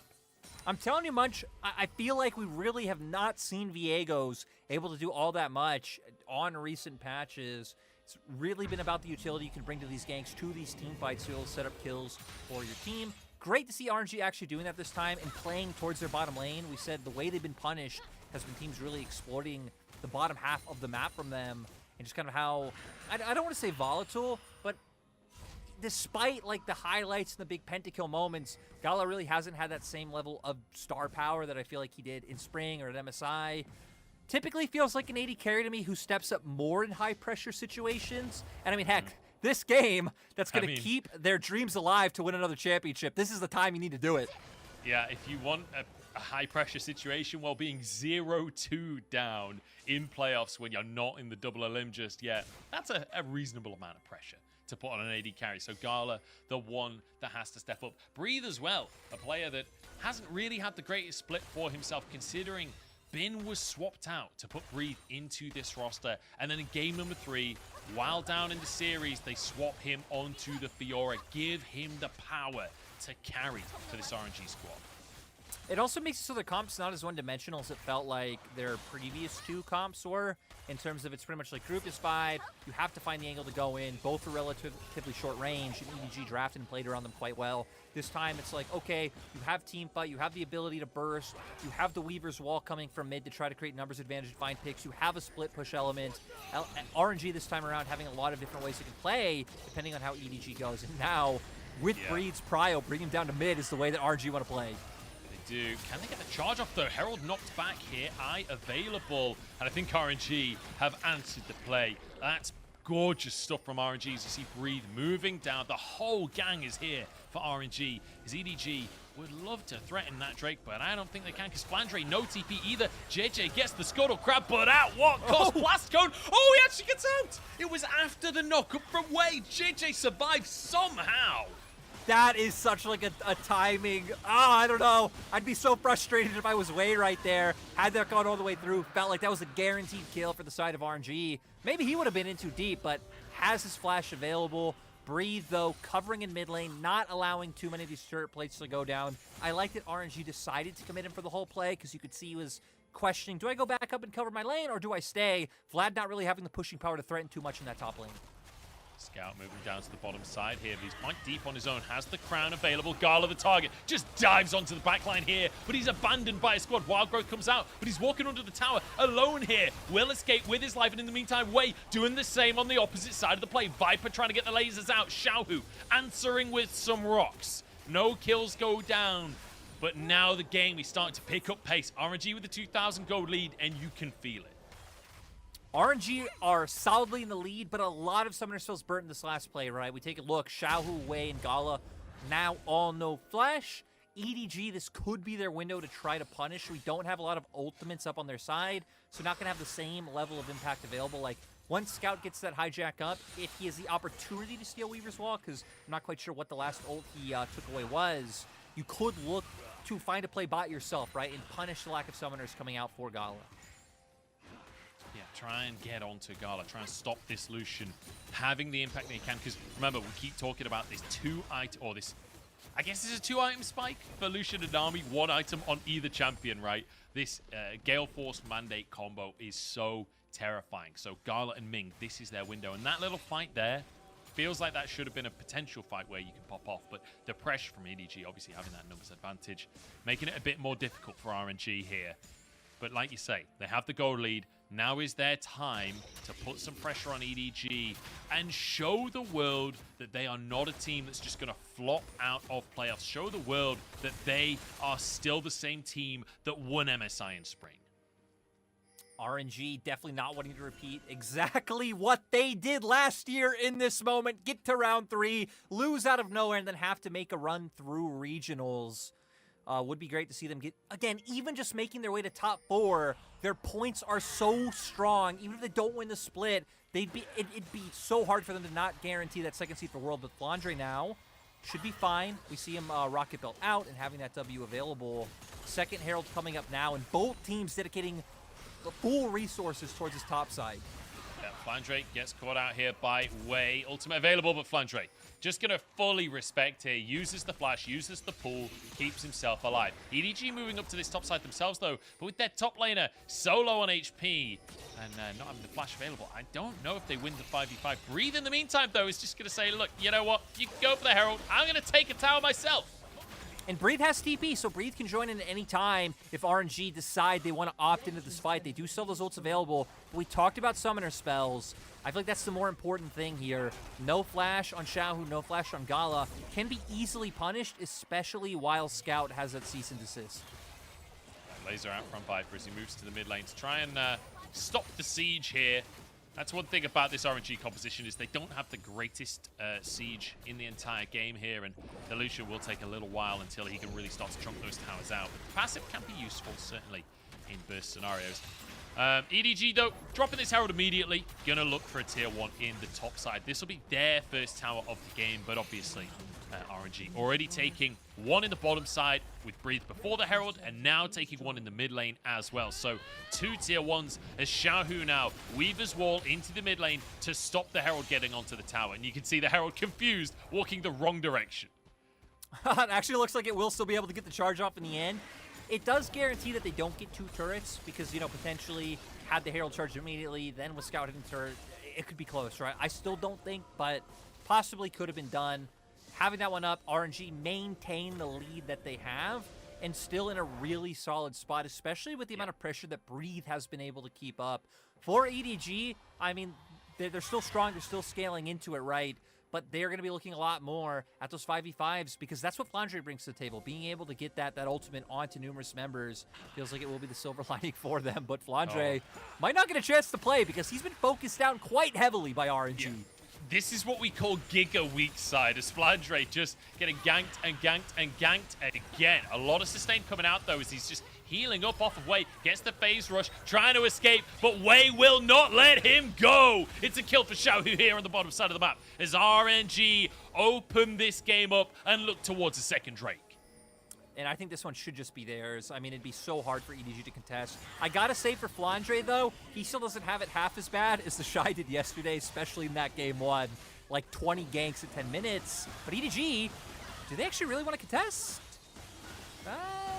It's going to be a tough one. Laser over the wall. I think they're just looking for a cheeky steal, right? They're just looking for anything they can get. They won't find anything for the time being. But Gala doesn't want to let them get away with being cheeky here. Big damage onto JJ. Tidal Wave will not connect. And that's enough to stop RNG pushing. In the meantime, look at the top lane here. Scout answers with a tier 2. Overall, EDG get away, with something, but I feel like this is so risky for them to posture in front of Dragon and open up these windows to where, right, had that tidal wave from Ming hit. I mean, that could have been a kill going over. Just so risky coming out from the side of EDG. At the end of the day, though, the risk paid off. It certainly did, and it meant Scout could get the tier 2, get all of that local gold as well, right? Remember the tier 2s earlier this year, getting buffed how much gold you get when you finish them off. So Scout will have a good chunk there. Flandre still going to be doing a good job of just trying to farm up a Storm on the side lane, because let's be honest, farm is going to be the way he gets into this game at this stage with how much he's been focused by the enemy team. But that Vladimir, no matter what your scoreline is, when he gets to 3-4 items, he's going to be a team fight monster. Luckily for him as well, RNG, once again, the Lucian, the Nami, Vi, like very short-range champions. Fiora going to want to be going in, so he'll have the opportunity to find a high-impact ult, but JJ trying to do enough to support him so he doesn't keep getting focused down, but RNG wanting control of this half of the map. Oh my god, that's one item. That's one item from Viper. It's already doing a quarter of Gala and Ming's HP with the laser right there. And Viper just doesn't seem to miss these lasers either. But let's kind of talk big picture in this one, Lyric. Because for RNG, they finally have that advantage. It's 2,000 gold lead, 2 Drakes. And they're trying to move in for some deep vision. There is no Drake available. This is all for blue buff as Gala goes a bit too far forward. Forced away. Blue buff taken, though. I'm pretty sure Wei was the one to grab it. And EDG felt comfortable looking for this contest because Scout had TP. Scout actually TP'd down to the bot side. RNG not overcommitting doesn't give that avenue available to finally engage. It actually opens up for Breed to be able to take topside turret. Oh, and beautiful play from RNG. Instead of going for Scout, they stop his reinforcements. And now Scout in a 1v4, exhausted and taken down with a kill, gifted over to Gala. That is immaculate play from RNG. RNG finding their way back in this series. Beautiful picks coming through. They got to enjoy it because remember, loser gets to pick side. RNG have had 3 games of blue side so far, and this potentially looks like the first one that they will be able to pick up. I mean, I guess they can't pick up the other 2. Those are already done, but yeah, they're going to struggle to pick up game 2 at this stage. You don't know if time travel exists. You don't know what, secret labs in other places are inventing, and or if they are big fans of RNG. The Zillion lock-in for game number 4 changes the face of the series. Yeah, we'll have to wait and see. We'll have to wait and see what time has ahead of us. But as you rightly say, RNG in a fantastic spot. 4,000 gold lead, 2 Drakes, and an Infernal Soul, no less. So let's talk game plan here. How do RNG keep this ball rolling and build that lead more for themselves? For RNG, I feel like it's playing around that ability to have that Fiora pressure in the side lane. Kind of surprised they're committing Xiaohu, the one down to bot, which to me would signal I don't expect RNG to be looking to play up for this Baron. It's probably going to be more about, maybe finding a pick now. If you can, that's into a Baron. Is Munch, I got to stop. A pick actually might happen. The double grand challenge on the top side here, but look at this, RNG. With a 2v1, make it 3v1 as Gala tries to get involved as well. A TP on top of it, Scout down, and Baron about to be started by RNG. RNG aware that EDG going to look to come contest, so don't just outright go with this one, trying to play for the pick, but EDG not falling forward just yet. Okay, ward in the pit. RNG decide not to commit for the time being, despite the death time and despite the lack of TP there from Scout. They don't want to give up position on the Drake. Remember, RNG got the first 2 Drakes, or at least got 2 Drakes so far this game. Third one would be soul point for them. I don't think RNG are really willing to risk that as a potential pick here. JJ caught by the bubble. The culling is there, but the damage just isn't there from RNG. No, RNG not able to find it, but still able to get a good chunk off. Not a whole lot of time. Like, JJ can go to his jungle, you know, clear out some camps and try and get that health back, but RNG can have a definite health advantage, but no culling now for Gala. Flashes up pretty much across the board, so this one's going to come down to execution. Look at Breathe on the top side. While he still has TP, this is going to be a tier 2 taken by him. Massive gold advantage for RNG.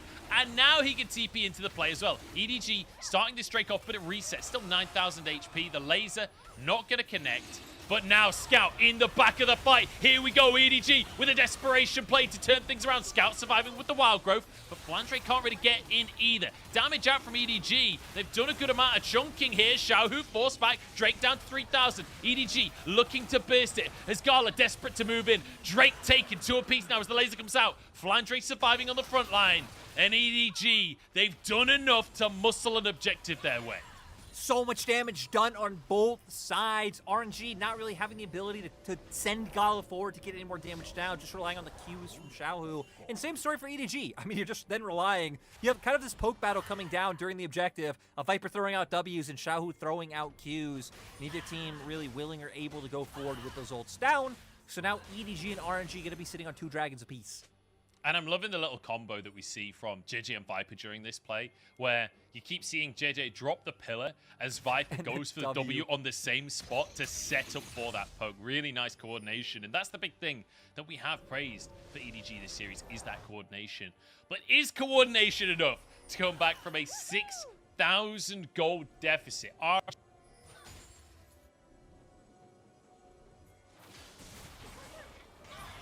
I do gotta say, for the side of RNG, they at least have things like stopwatches available, which can make getting into the thick of fights a little bit better. Only Azanya's on board for Scout, but that one wasn't up last fight, which is why he had to then blow his flash to be able to get out of there. So more tools kind of coming online for both teams to be willing to take these scrappier fights. Apparently, we lost Munchables. I wondered if he just became a robot on my end, but I guess he was a robot for everyone. And I love it. High-pressure situation. RNG fighting for their life. And we get to solo cast as JJ. Luckily, not going to walk into the seismic shove. Mako forced to flash. So RNG still keeping up with this 1-4 style. You can see they feel so confident in keeping Breathe down on this bottom lane, just pushing this wave in. And now Scout has to react. So RNG, I feel like the play is just keep trying to prod and poke your head a little bit more for vision on top side. But sadly, going against Azeri makes that kind of annoying because she W's you and then half your HP's gone. As it looks like Wei may be caught out, does manage to escape with the Q, but looking a little bit dicey. RNG wanting to push that vision line further, like we said, is what they're trying to aim for. They are able to do so, and we can see even Breathe winning out in the side lane. And as now it looks like maybe Dax coming through. No action gonna happen. He could take a sip of water.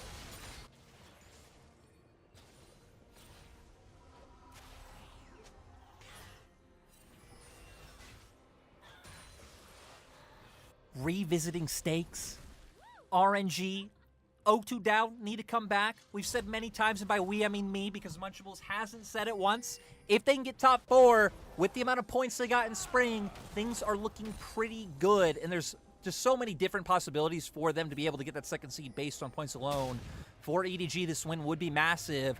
Then making their way to go up against top esports. Try and look to repeat back-to-back summer champions. And heck, who knows? Maybe back-to-back world champions. I don't want to predict anything. I didn't predict EDG last year. Probably wouldn't predict them this year either. But who knows? Pending on their performance today, pending on how they run this bracket, EDG, a team that definitely in playoffs has leveled up and has been a team that we can believe in. And now looks like wanting to get Prio, wanting to try and get vision towards his top side, gonna just go down through mid. And heck, Wei and Ming have to be careful. They are going to be able to take the turret. Xiaohu joining in. And EDG should be happy with this. Just back off. You need to go get your side lanes in order because Breathe is looking to push down this bottom side turret. He's going to do it. And man, Breathe has just been such a menace so far in these sides. EDG, you're gonna have to pull the trigger and make something happen, and they do. Xiaohu forced to flash, Flandre goes in, ults right away, but RNG so far managed to disengage. Xiaohu now forced to go golden. He will go down. Viper putting on so much damage, and Scout, you go so deep, my dude. Does have the Zanyas, and once again manages to escape. EDG gonna be able to head over to the Baron. There's some damage on the side of RNG. Health bars are low, but it is a 5v3 in favor of EDG. Scout gonna look for the back because he is TP available. And oh my god, Gala just deletes Flandre. And now members of RNG running EDG down. It was a 5v3. They're able to turn it. The health bars are there once Bree joins in. And somehow they make the insane play. But do they go for Baron? It would be dicey with Gala now down. Wayne Xiaohu are up in 7 seconds. And I love it. RNG want to go for it. We look at that timers on the side of EDG. They're still super long. And they're going to look to go for it.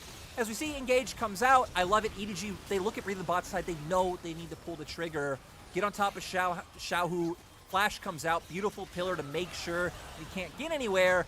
And then the fact that Scout survives, has the Zanyas available to be able to get in, force Gala so low and get out was a huge play for them. But see in the bottom left hand of our screen, Baron is going down, and looks like that should just be it for RNG.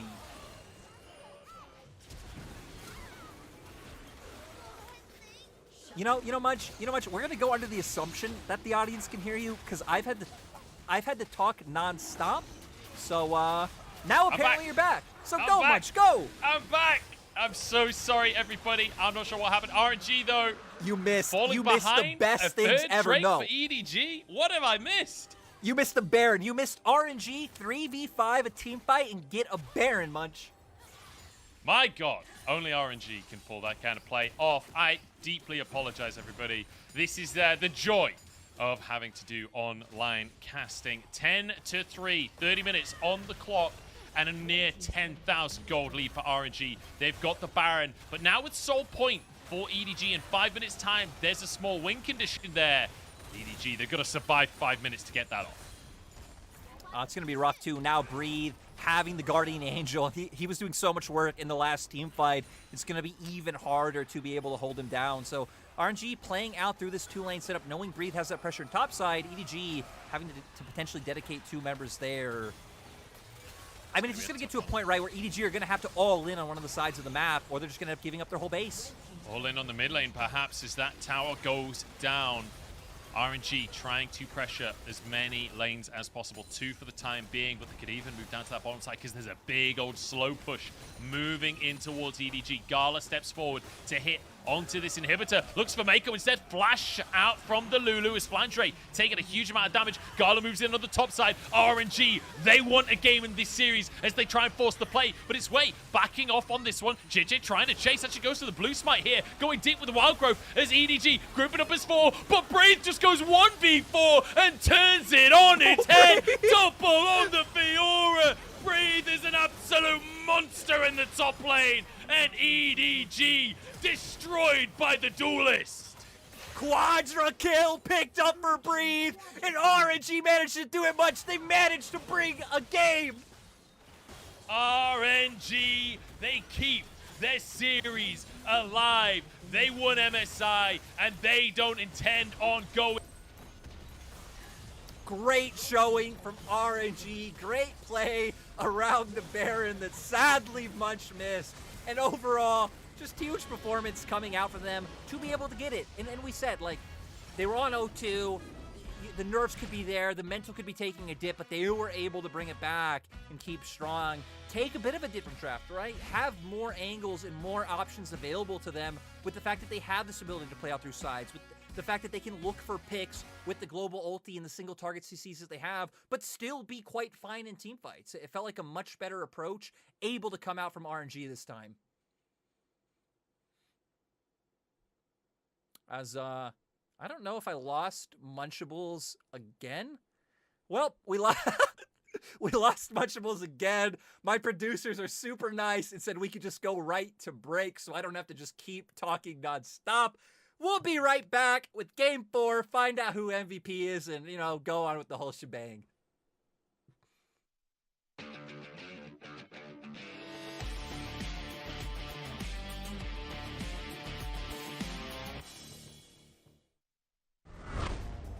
Such a good setup.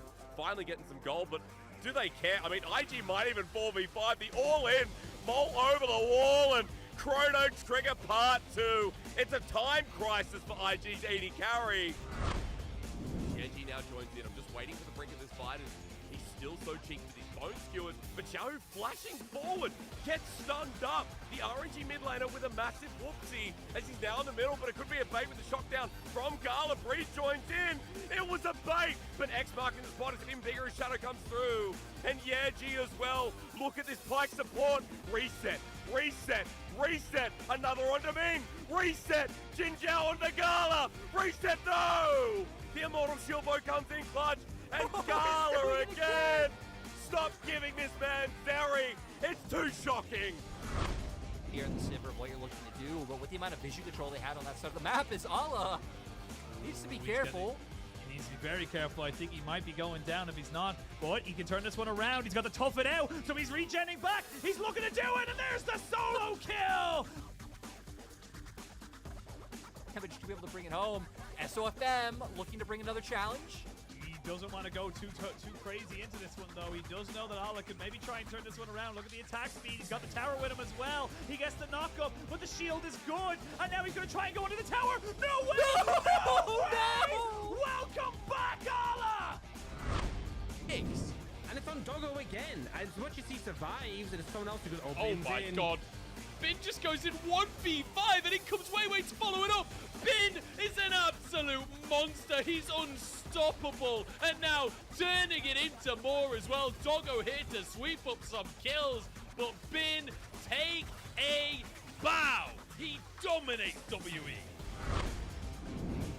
Playing the aggressive stance there. Tian goes straight for Betty. Betty has nothing to say at this point, but Tian might have overextended. Shadow Surge gets Jackie Love. Harder shuts him down. Shadow Surge reset, but the rest of his team is getting picked up. He goes back in. He's trying to get the damage on the back line. This is actually working out for anyone's legend, but here comes Tick Tian. He's going ham with the World Ender, but he gets caught under tower. He takes down Betty. It's a quick fight back and forth. AL Knight shows true in the end, and Knight will take them down.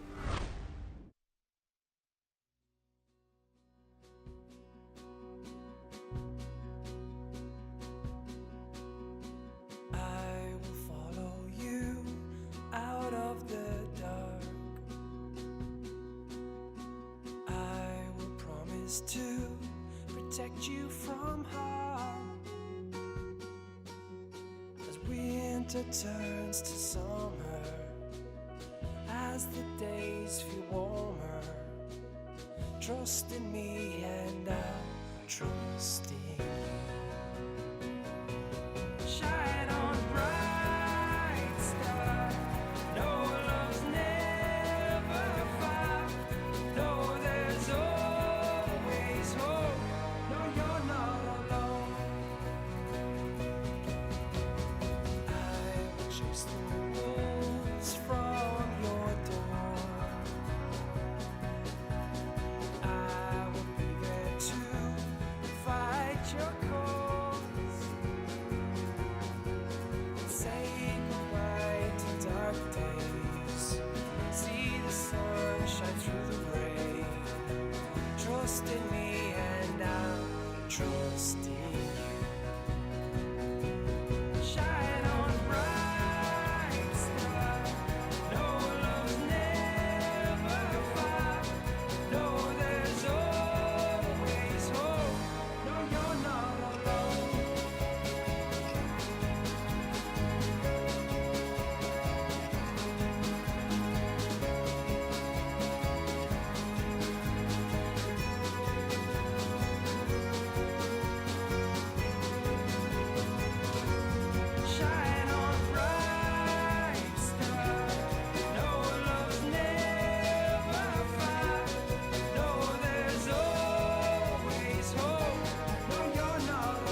sunrise.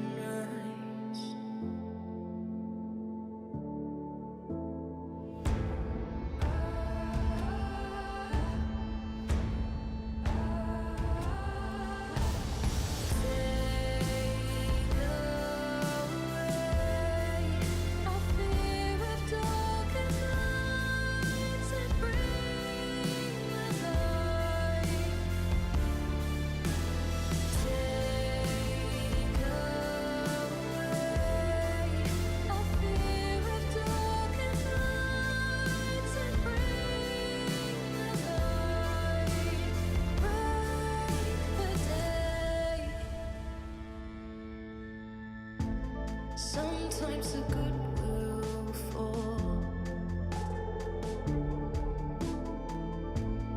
Give up the fight and lose it all.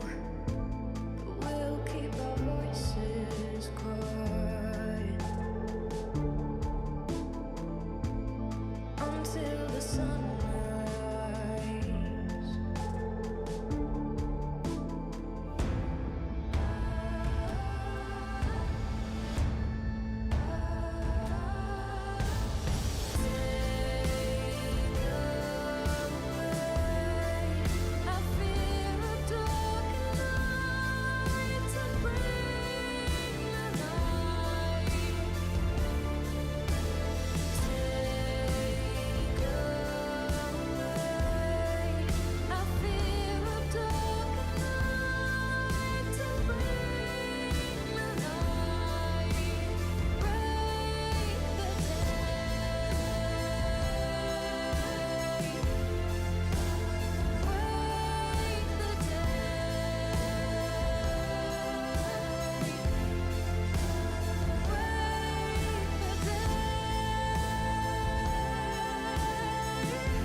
我觉得能拿到第4的话，总体的发挥来说还是不错的吧。虽然我们就是中间有很多，就磕磕绊绊吧，经常就是我们被翻盘或者别人就是我们翻别人盘就是很多嘛，然后能拿到最后这个名字也可以的吧。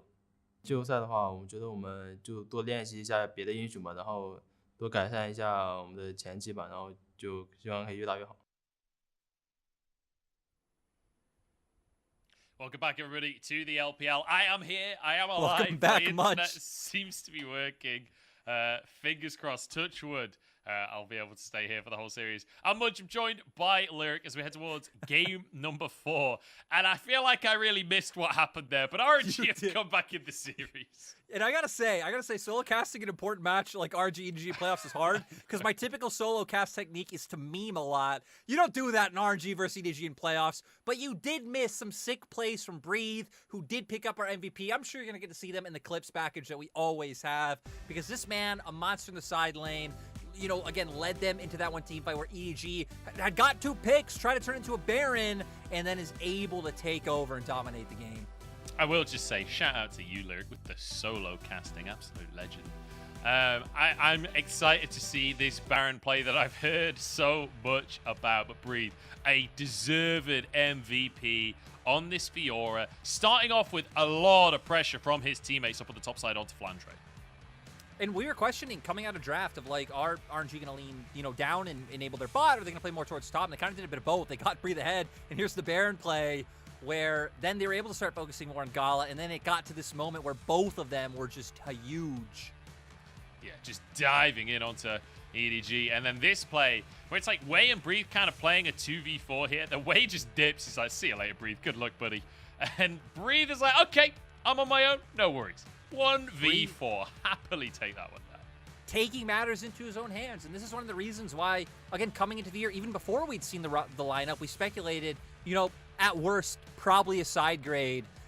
Having someone like Breathe, who's fine playing on his own, kind of opens up more opportunities on the map. But still has games like this where he can have that carry potential, and we hit on it a bit in game, but brings you back to, again, that first pop-off moment we really saw back when he was on OMG. He was known as Curse, and he really started to make his name for himself on picks like the Fiora.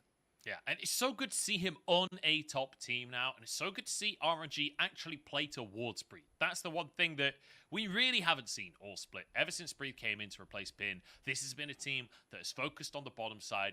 That didn't work for 2 games in the series, so RNG changed things up completely. They flip the script, they go for this Fiora, and they set Breathe up in the top side.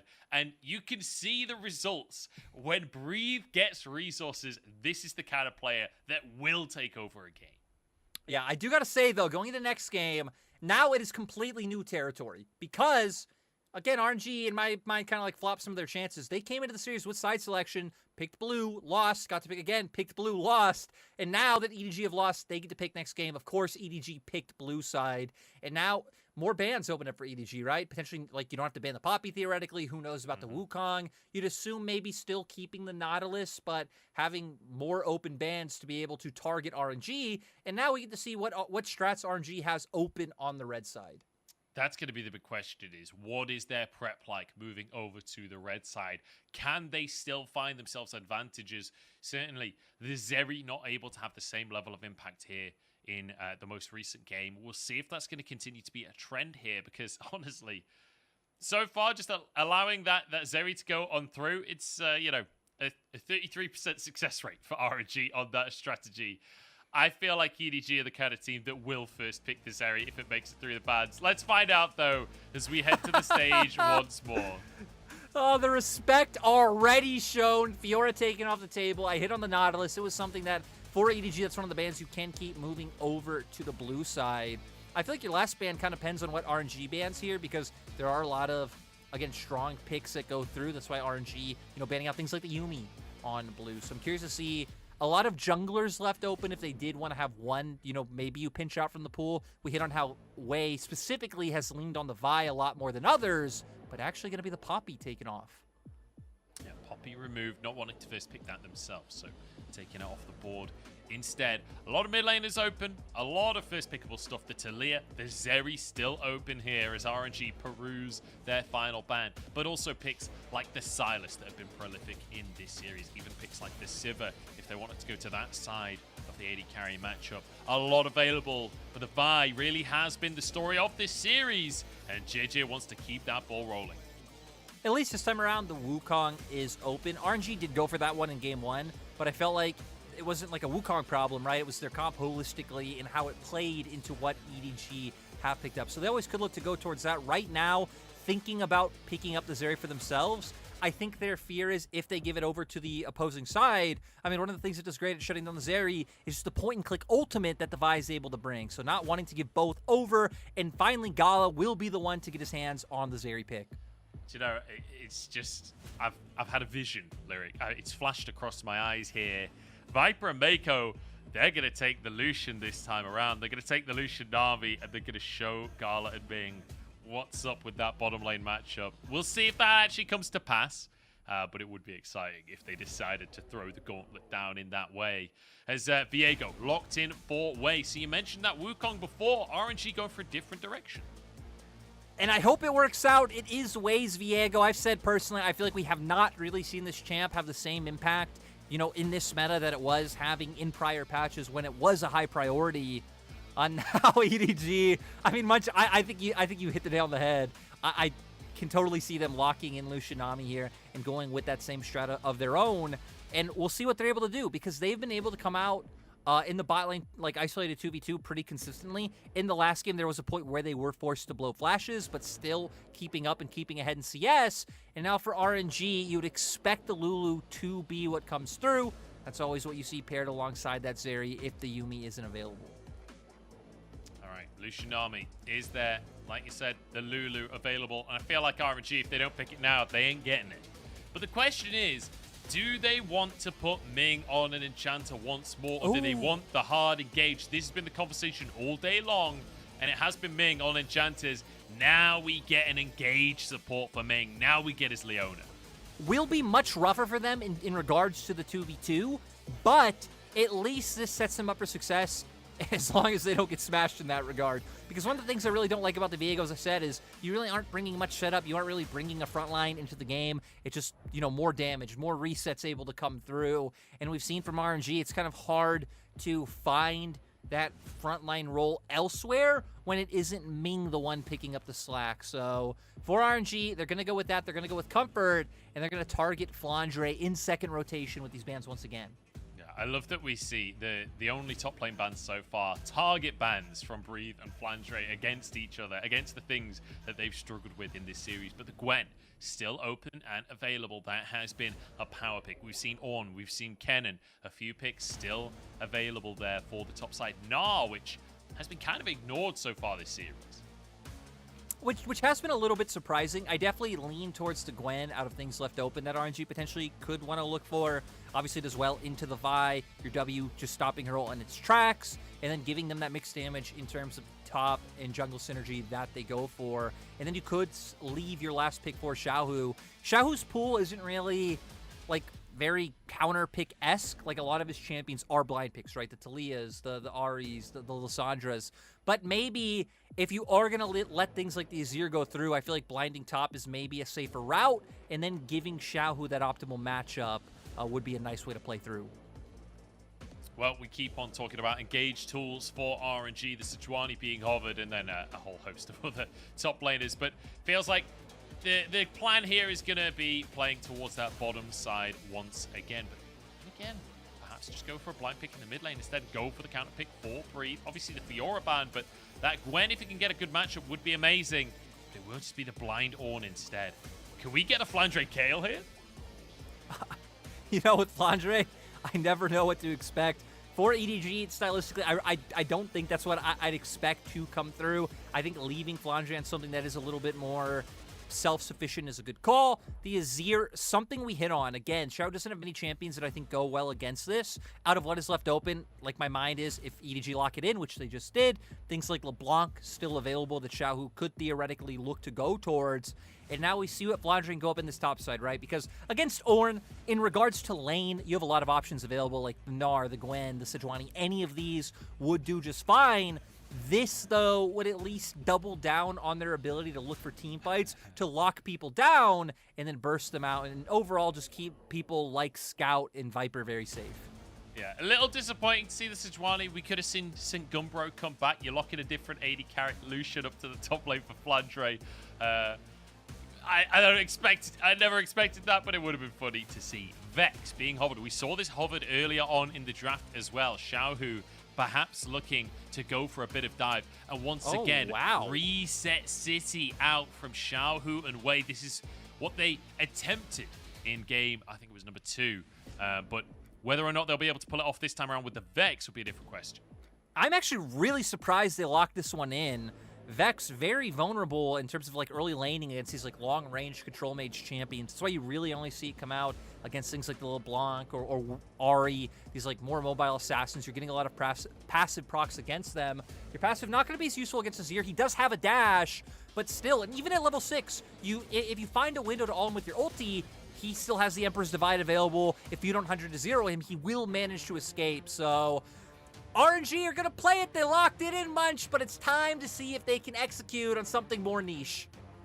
Yeah, let's find out. RNG against the ropes here. They've got one game under their belt now. They went 0-2 and then managed to find a way back into the series. And now Xiaohu bringing out a Vex for game number 4. You can see the win rate there is not pretty for Vex, and that's a lockdown to the laning phase against an Azir.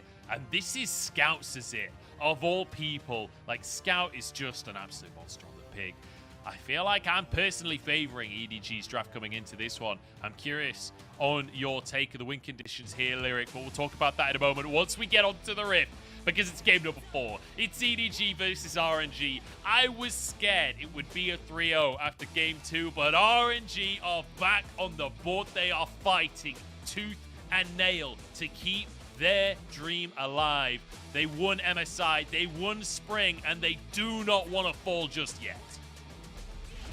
No, RNG wanting to make the run, get another position to where you set it up, right?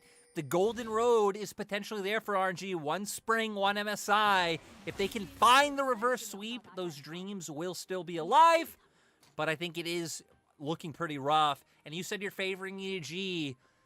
I like what they put together because, again, it's very, I'd say, reliable. You know what these champions do. Solid front-to-back team fighting. You have places of early pressure coming out from their bottom lane. You know you should have pressure in mid and very strong 5v5. For RNG, it's a little bit like they put together a dive comp, right? Ornn opens up Call of the Forge God. You have Vex who can go in, try and set up resets for Diego. Ming's going to jump in as well. But I'm scared if this Vex can't get off the ground, Vex is pretty one-dimensional champion in regards to really only a value once your ult's up and being able to find access to assassinate targets. And that could be pretty hard if Scout's able to keep Xiaohu down. Yeah, the one thing I will say is RNG, at least in the late game, they've got the Zeri this time around. EDG trying to spot out for the level 1. Mako sees them. Gala moving in. So, red buff invaded here by RNG. I like the late invade. They will be able to grab that buff for themselves. But JJ playing with full information here. Viper and Mako just going to get a little bit of damage down before the lane starts as Wei moves through the tri-brush. You expect him to move back and go for those chickens, though.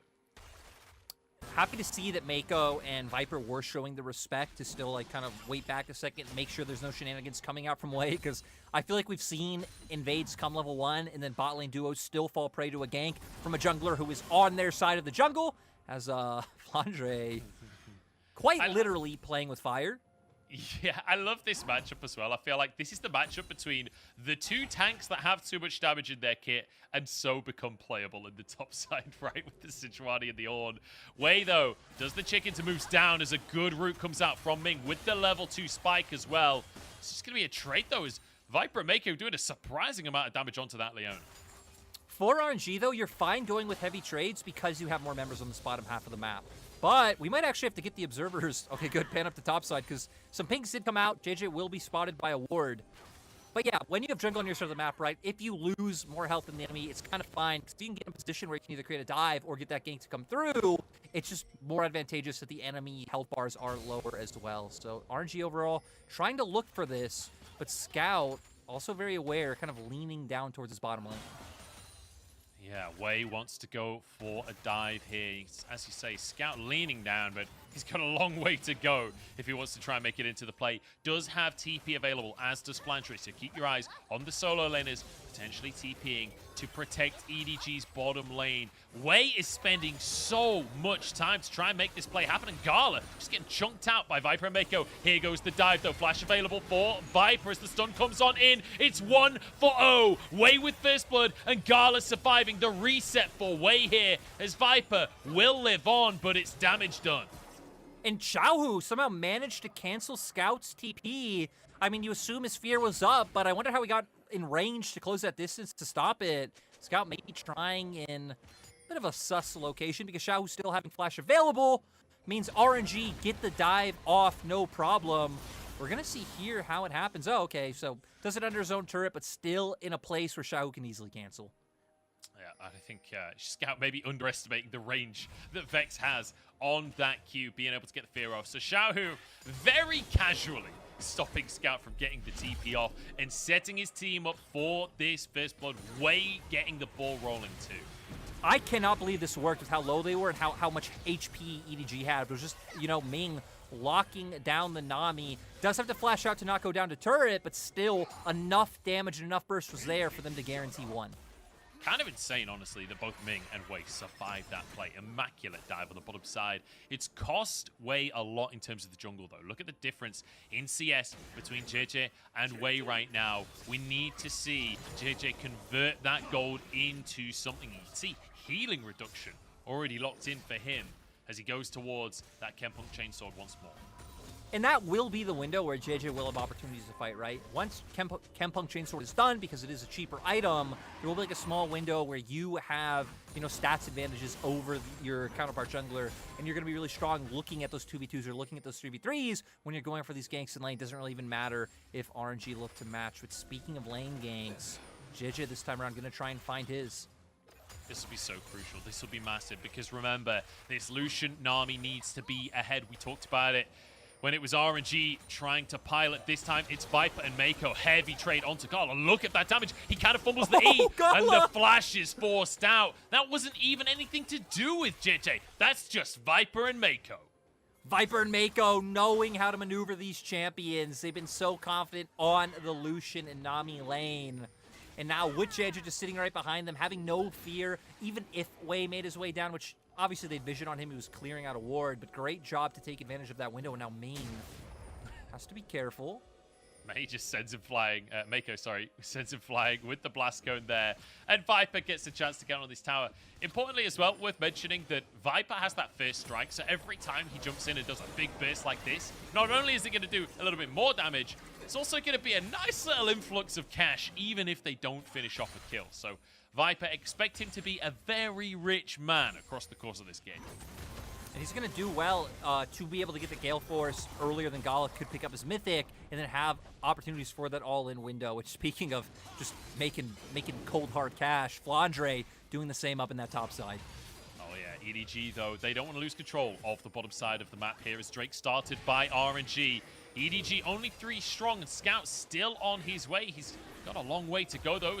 Nice little dodge on the Zenith Blade. Here's Scout behind enemy lines, has that ultimate available. Ming only level 4 and just doesn't have the health to work with. A bubble from Mako onto 2. A Scout knocks Scarlet to safety. Bit of a misplay, but it does not matter. 2 kills for EDG. RNG having the confidence to look for this fight because they have that Vex in the mid lane. They're positioning on Dragon first. But the fact that the Zenith Blade doesn't connect, you're not able to find that engage, gives the window for EDG. So Dragon gonna go over, and EDG gonna keep up pressure and prio in these lanes. Feels like a good start here for EDG with such an important fight over that first Drake. Ming mispositioning slightly, punished heavily by JJ. Look at that bubble from Mako. My goodness. Scout trying to go for the flash knockback, but doesn't quite find his mark. No, but like you said, beautiful bubble coming out from Mako to guarantee that another kill was picked up. Kind of came into the fight, I think, after the important part for RNG where they weren't able to find that engage. And right, one of the benefits of RNG's comp is, you know, having this earlier spike on a champion like a Vex over Nazir to be able to take these fights. You can already see him picking up the Sorcerer Shoes, so giving him that assassination all in potential. When his ult comes back up off cooldown, I want to see, you know, Wei hovering over his Wei. He needs to be careful now. Yeah, Flandre just launches himself at Wei. I'm not sure if Flandre actually had information that Wei was there. Should have known he was on that side of the map, but not afraid of the Sejuani, and rightly so. I mean, he's got a 10 CS lead. He's 2 levels up over Wei in the jungle, right? Like, not surprising as a solo laner.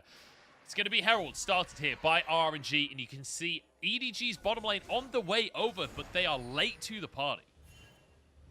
Also having a bit of an item advantage, right? Even though we're still in components, Noon Quiver plus Pickaxe just against a Vampiric Scepter and Longsword on the opposing side. So EDG feeling very comfortable to look for this, especially with the fact that Sejuani was leaning over first and Breathe had to catch a wave. So EDG doing a great job to once again find these early leads. So tell me, Lyric, how scary is this? Hang on, calling over the wall. Xiaohu gonna be caught here. The bubble slightly wide for the Gale Force. Oh my goodness, Xiaohu, by the skin of his teeth, will survive. Xiaohu getting incredibly lucky on that one, but now not having the flash makes it even rougher in terms of looking for these opportunities to leave lane, because, I mean, that's one of X's big weaknesses, right? Is the fact that she is an immobile champion. She is open to just prone to getting ganked or even ignoring the ganks. How do you move from lane when you have to fear walking into river when you have no flash? And it's setting up these moments for Scout to also find turret plating as well. All 3 lanes of EDG finding turret plating in early gold so far has actually given them a 2k gold lead. Yeah, this is insane, and it's all lane differences so far. And we mentioned Wei getting that incredible dive off in the bottom side. As Flandre, he's been warded here, but he wants to go for a dive onto Xiaohu. No flash available for Xiaohu. There's the lockup. In goes everybody. Xiaohu falls, and Scout happy to tank that tower up in the short term, but JJ locked up and taken down. 1 for 1, and a great answer from Wei and Ming, who won a little bit more. Scout's in trouble here. The Call of the Forge God is going in. Scout 1 HP. The shield comes through, and he pulls off Xiaohu's trick. That was so close.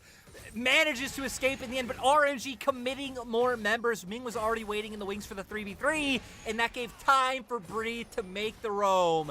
And now getting some much needed gold on their side when we talked about how much they're starting to fall behind. So great counterpunch coming out from RNG. Now with no neutral objective up on the board, sadly not going to be able to turn this into anything.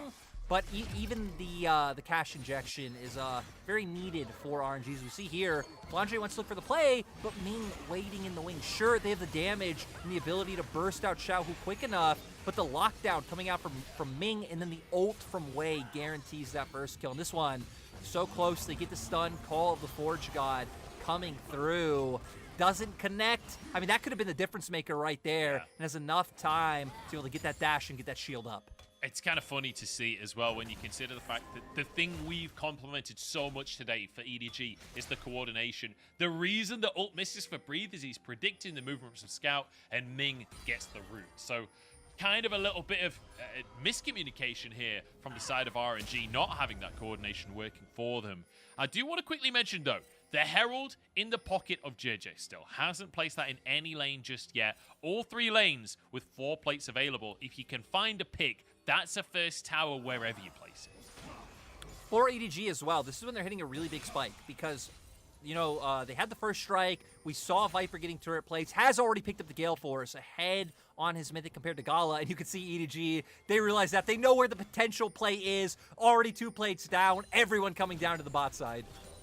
This is going to be a tower, surely. TP's on cooldown for RNG. Ming and Gala, you got to back away from this one. Even with your jungler, I'm not sure this is a fight that you can take. There we go. Tower down. A huge portion of gold just slapped into Viper's pocket. He'll be very happy with that one. Drinks on Viper tonight, boys. We even see just EDG overall, the coordination's still there because while this play was going on, Flandre was actually hovering down towards mid as Ming goes in. Certainly does. That's a stun onto Viper as well. Flash away from the Vex ulti, though. As Gala, what is he doing? What? 1v3 dives in the middle of everyone. Gala loses his mind, and now a pickled away on top of it. RNG, they fall apart. Munch, what do you even say to that? I have no idea. No idea what Gala had in his mind, what he was looking at, what the communication on RNG was.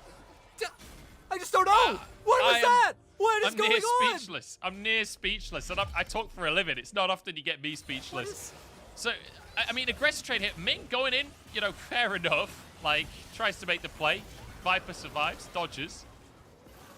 And then... Like, I don't know. Is it a misclick? Is it... What is it? What is this? I don't know. But Wei getting caught out as well off the back of play. I feel like he must have thought Wei was going deeper. He thought Ming was going deeper. It's the only explanation, right? That he felt the rest of the team was going to charge on in. But my goodness gracious me. Gala, what a fumble. And this is the player that we always talk about when the high pressure situations hit. He's been the man to step up for RNG in so many games over the last couple of years. And now, in game number 4, when they're 2-1 down, it's Gala that has a bit of an apple crumble. And it also goes back to what we said, that this hasn't actually been like the most exceptional split from Gala. I don't think it's been bad by any regards, but like he didn't make any of the all-pro teams, right? And I saw a lot of people questioning that, but I actually think kind of warranted off of a bit of a quieter split. There were still pentakills there were still highlight moments, but other AD carries in the league were also having those on a more consistent basis. This was the time we thought Gala would, you know, step up more, show us what he's shown us when he was picking up things like finals MVPs and just having such great showings. And yeah, instead, slight misstep, which brings us to items, Munch, because items are the most telling story of where we're at right now. Full item completed across the board for the side of EDG. Only Blade of the Rune King done for RNG, picked up by Wei. And I mean, just look at the bottom lane difference right there. An item and a half for Viper. And sure, Gala has boots over Viper, but on Illusion, I don't think Viper's going to mind too much about a lack of boots. His Herald going to be started here by EDG. They know exactly what you're saying. They are much stronger across the board. They're the ones that can dictate the pace of the game now with a 3,500 gold lead at 15 minutes. And Lyric, I'm getting a little nervous for RNG because the game that's most similar to this one so far this series is game number 1, and that was not pretty for RNG. Weird hit on as well. Champions like Vex, very rough, very hard to play from behind. It's all about your ulti. You pretty much only go in. Once you are in, you are committed. There's no way of getting out. RNG will always have opportunities to burst someone out. They have quite a bit of CC, and of course, Vex brings the burst. You have damage coming up from Zeri. You have the ult from Viego, but I feel like that's going to rely on either mistakes from EDG or like some kind of cheeky cross-map plays where they're able to set up for these picks and EDG aren't able to match. So we'll see what RNG have in mind, because for EDG, they're fine with the pace of the game. They not only have another Herald where they can look to go break down mid lane turret, but they also are the team sitting on 2 Drakes. Yep, they've got 2 Drakes, and also they've got an Azir, they've got a Situati. Like, it's not like this is a team that's going to fall off of a cliff. The team fighting later on from Scout will be something to behold as Viper goes in onto Ming and Gala. Culling dodged mostly. Ming taking a bit of a chunk, but the Herald will come down here.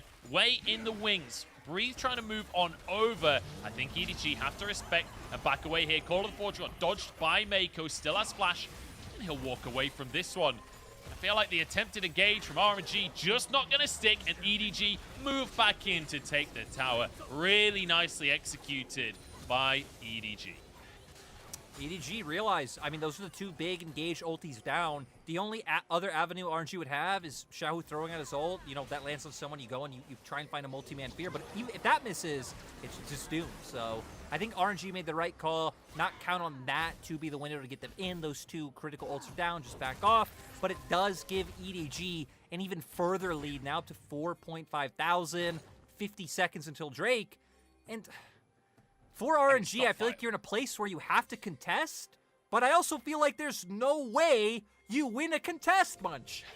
Yeah, there's no universe, right? When you've got the scaling AD carry anyway, you got a Vex on just 1 item against this Azir that has almost finished his second at this point. Scout is just an absolute monster. And as you say, Viper already on the 2 items. Grouping up for the Drake are EDG. 5 men strong here. As Breathe will recall, has the teleport available. Honestly, RNG, they need a miracle. They need a pick that is going to turn the face of this game if they want to contest the dragon. They're going to need like a huge ult from either Breathe or Ming, set up for Xiaohu to get on a key target, and then Wei get the reset. I feel like that's the only world. Xiaohu with the damage, Wei with the reset is Flandre. Kind of using that ult a little bit liberally. In my mind, I don't see how that pick would have been able to come through, but at least they're fishing for it. But I think the idea there from Flandre is just burn Wei's ult. Make it so difficult for him to move into this Dragon Pit and look for a pick himself. Dragon started here by EDG, but they don't want to overcommit. They don't want to ruin the play for themselves. Blaze is out from Gala, but remember, he's only on one item so far.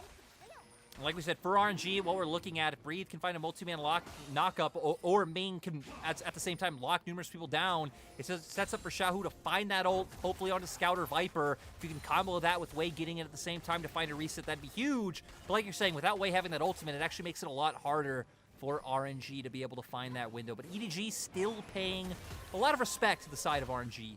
I will say, Flandre's ult is almost available again. I feel like EDG are just saying, look, we'll trade Flandre's ult for Wei's, and then we'll wait for Flandre's ult to come back up. We know we have the cooldown, and you don't. So now RNG have to try and move in. But look at Scout. He just moves to the mid lane. He's going to pressure a tier 2 instead. Oh, and actually going to make his way back in time. EDG want everything, Budge. They want their cake, and they want to eat it too as they're pressuring mid. And now, finally, maybe looking for this fight with that ulti available. Yeah, culling across the team there. RNG are starting to get fairly low, and the Nami on the side of EDG giving so much sustain as Flandre zoning everybody away here. 5k, that's an ulti and a half onto Xiaohu! And now, on the back line goes JJ as Wei chased out of the play and taken down. Ming next on the chopping block, and EDG, they want to keep their hopes alive. They want to move into double elimination. We saw Flandre be so decisive with that ultimate. Xiaohu, in front of our eyes, gone out of nowhere, gets them on soul point. They furthered their lead even more. EDG, again, wanting to run back what they did last year in summer. Beautiful ult to come out from Flandre, and Viper is just so quick to follow up. Once again, the coordination from EDG has just been so beautiful. With the damage now taken off the board, the item advantages are there. Gala just has to dip, and it leads EDG to be able to pick up that dragon. And now we see EDG with 3 Drakes with a 6,000 gold lead. And remember, EDG, they've won the LPL 6 times already. RNG on the 5. We saw an interview with Wei coming into this series saying, you know, they've won the LPL more than we have. We need to get this series on lock. Well, it's not looking good for them because EDG, they want to make their way into that double elimination. Once again, Viper getting himself that Tycolos Blessing. I thought he was going to Gale Force in and try and go for a dive of Gala, but with Ming in the wings, they decide to hold it. Now, EDG, eyes on that Baron as they start to pressure all the way across the map. And I love it much. I love how aggressive EDG are pushing into the enemy jungle. They know victory. It's right there. It's right in front of them, Munch. It's like a little squirrel at a park and you take a picture of it. It's really cute, but you can't go touch it because it's a squirrel. It's right there. I'm sorry, I'm excited. That fight was so cool. Well, EDG, they're going to try and touch the squirrel because that's how you win the game, is touching the squirrel. EDG pushing forward for a tier 2. They're right. That's the fluffy tail. They just got a little wisp of it on their fingers there as they take the tier 2 in the mid lane. Baron's still on the cards, but EDG, they know that they can't flip things right now, so they're just moving across the map, taking every single jungle camp away. Yeah, they're denying so much gold from the side of RNG, not going to give them an avenue to catch back up. And we could just see it, right? Especially in that mid lane, the CS difference between Scout and Xiaohu. And I questioned it much. I love Vex. Vex is one of my favorite champions in the game, but I don't know, just picking Vex into Azir just seems so very risky. And right, not too much threat in the 1v1, but we've seen Xiaohu has not been able to find any avenues into any of these fights, and really just hasn't shown up. And if you have not watched LPL this split, Xiaohu has been the main difference maker for RNG. He's been the one stepping up. He made first all-pro team, so overall kind of being said by the league, whoever did vote, best mid lane in the league. But the fact that he's not stepping up, he needs to be their carry. And that's why it's so hard for RNG to find a win in the series. And, you know, we saw him on the Talia being able to have an impact, right? Being able to set the game up. But the rest of the series, EDG haven't allowed a Talia pick to be a viable option, right? The Azir game's coming on through, making it really difficult. Now, EDG with a culling in the mid lane here. One more. Ming forced to flash on the top side. Breathe setting up. Here's the resets. A 1,000 gold shutdown for Xiaohu as he looks for more. He's on to Viper right here. He can dive in, but Flandre body blocking for the time being. And Viper turning it back around. This is 4v5, and Flandre doesn't care. Decides to back away in the end as EDG lose one. Scout down. Xiaohu now with a massive influx of gold. Huge by RNG to be able to find a pick. Scout going too far forward on his lonesome allows that to happen. And then afterwards, RNG seemed to be on different pages because Wei wanting to go forward with his ult. Xiao had a reset. Xiao could have joined him, but seeming like he's not confident in the pick to be able to come through. And we will go back in the replay, right? EDG have multiple people pushing in mid, which gives them this opportunity to commit numbers advantage to the jungle to be able to pick up the kill on Scout. That CC chain just so obnoxious. Scout not able to do anything about it. The mispositioning punished by RNG, keeping themselves alive in this game. But alive is the only word we can use here. Is Viper actually going to cleanse? He clearly thought there was going to be more of a dive onto him there. Going very aggressive and using a summoner. But crucially, let's talk about Drake here, Lyric. It's 40 seconds until Martin Drake comes up. It'd be sold for EDG. How on earth do RNG play this out? I mean, RNG, right? They don't have pressure to be able to walk into River, but they're just going to have to try and take pressure 5-man mid once EDG are on the objective, try to push their way in. And if they can land those ults like we've talked about, the avenue is there. But EDG have just been playing these standoffs so patiently. We saw last time they waited for the perfect moment where Xiaohu walked just a touch too far forward to find the kill. So a lot going to be on Breathe and Ming to set this one up, to allow for Xiaohu, Wei, Gala be able to follow up and start bursting down these priority targets. Look at the sheer darkness around Drake as well. Breathe takes a massive chunk of damage. But as you say, patience from EDG. They don't overcommit. They know that's all. They know he's not the greatest target. I will say, the most recent patch, buffing up the durability of dragons does make this harder to burst, but with a Lucian there, with Scout having a Leandries, I'm pretty sure EDG just get this. RNG trying to move on in, but the tidal wave denies the whole team, and EDG with just flawless macro take themselves a soul. Flandre charges on forward. They're so tanky at this point. Ming tries to set up the fight for his team, but are calling onto Xiaohu. Scout knocking everybody away,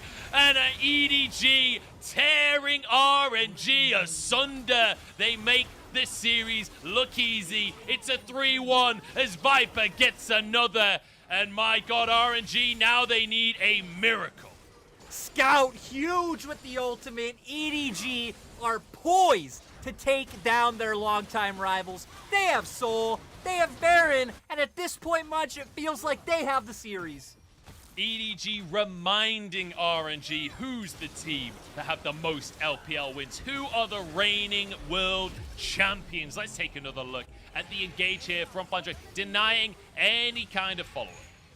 Yeah, just playing keep away because he knows they can just knock this down so quickly. Mako on the same page as well, throwing out that tidal wave. But now with the shield coming in play, they feel confident looking for the engage. Ming tries to buy space for his damage dealers to be able to play, but once they all group up, Scout is set up for a huge Emperor's Divide, and then members of EDG are able to start following up, running down. You see the whole time Viper able to put down the DPS from the backline, and that's like the story of the series, right? A Viper just getting to put down that free DPS, his front line functioning so well, his positioning great, but EDG, the cohesion of this team in playoffs has just been off the charts. And Wei now could be caught as well. That's an ulti coming on through, and Viper has more than enough damage. Wei caught with his trousers down. And with a Baron in pocket, I feel like EDG, that's all they need to open this game up. JJ over the wall as Viper goes forward onto Ming as well. This cannon will finish the inhib tower by itself, but Flandre ain't afraid of no towers at this point. Just walking on into the base. They're not bothered about trying to play multiple inhibs here. You've got Scout on the tier 2, but EDG just walk forward through the front door. And EDG, I like that they're even pushing in bot to make sure once Wei comes up, they don't just get stalled at like trying to posture and poke down for Nexus. They'll be able to open up 2 inhibs, and if RNG oversteps Gala, my God, that damage is huge. RNG, Oh, Ming Ming flashes now. forward. Here we go. Viper in trouble. He gets out to the backside of the fight, though, and turns He's it done. around. Wei goes too deep. Xiaohu in the middle of everyone, but Viper with a double. Scout finishes Gala, and Breathe limps onto his fountain, wounded and alone. Edward Gaming, your reigning world champions, remind RNG who the kings are. For RNG, they're gonna be eliminated from playoffs. They're gonna have to do their best in the regional qualifier if they want to try to make their way to Worlds. And EDG getting to move on to play against Top Esports. And you see just game faces here for EDG. Bit of a smile. To his old rival Ming there.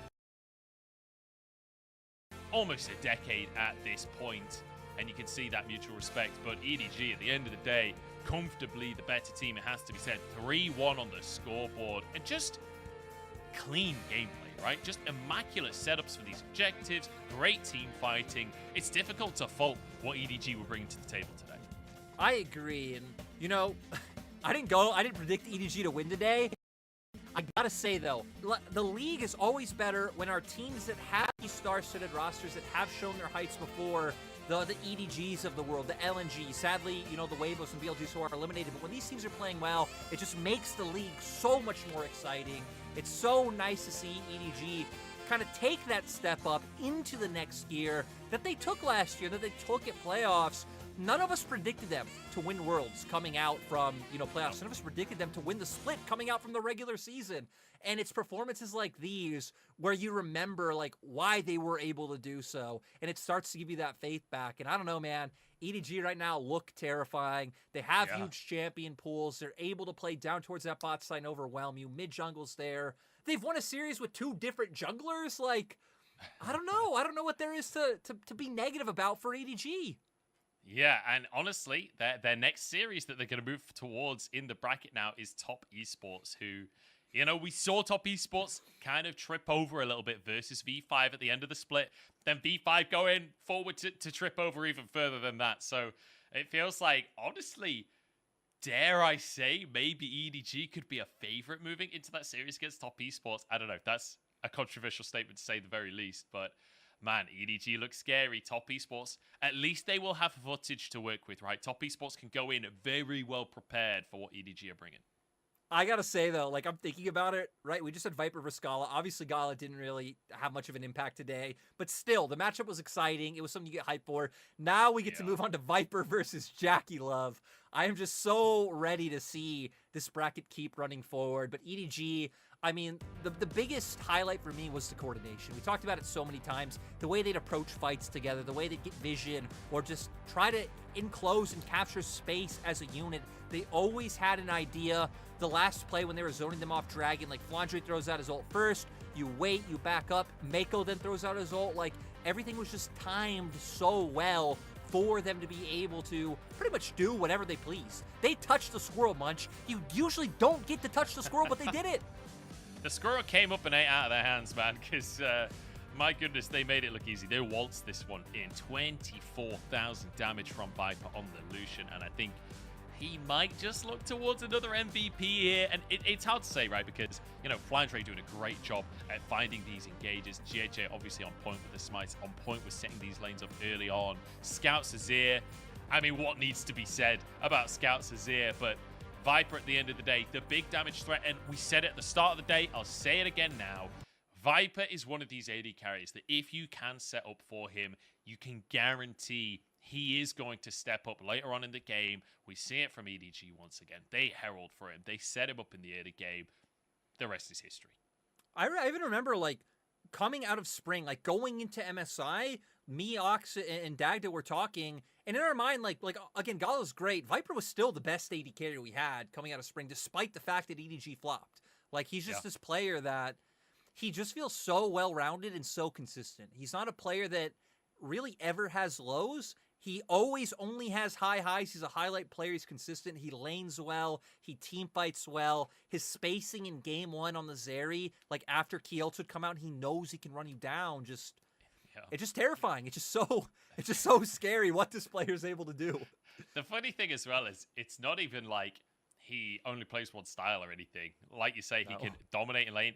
Draven was banned every single game today because you have to respect the sheer power he's going to bring on a pick like that. But you also have to ban out the slow scaling champions. Like, you have to ban every potential style. And I feel like even if you banned every meta AD carry, Viper would be happy to bring out a Kaiser and Ezreal, one of these kinds of picks. He's got the mechanics to pull it off. So it doesn't feel like he's a player that you can focus out of the game.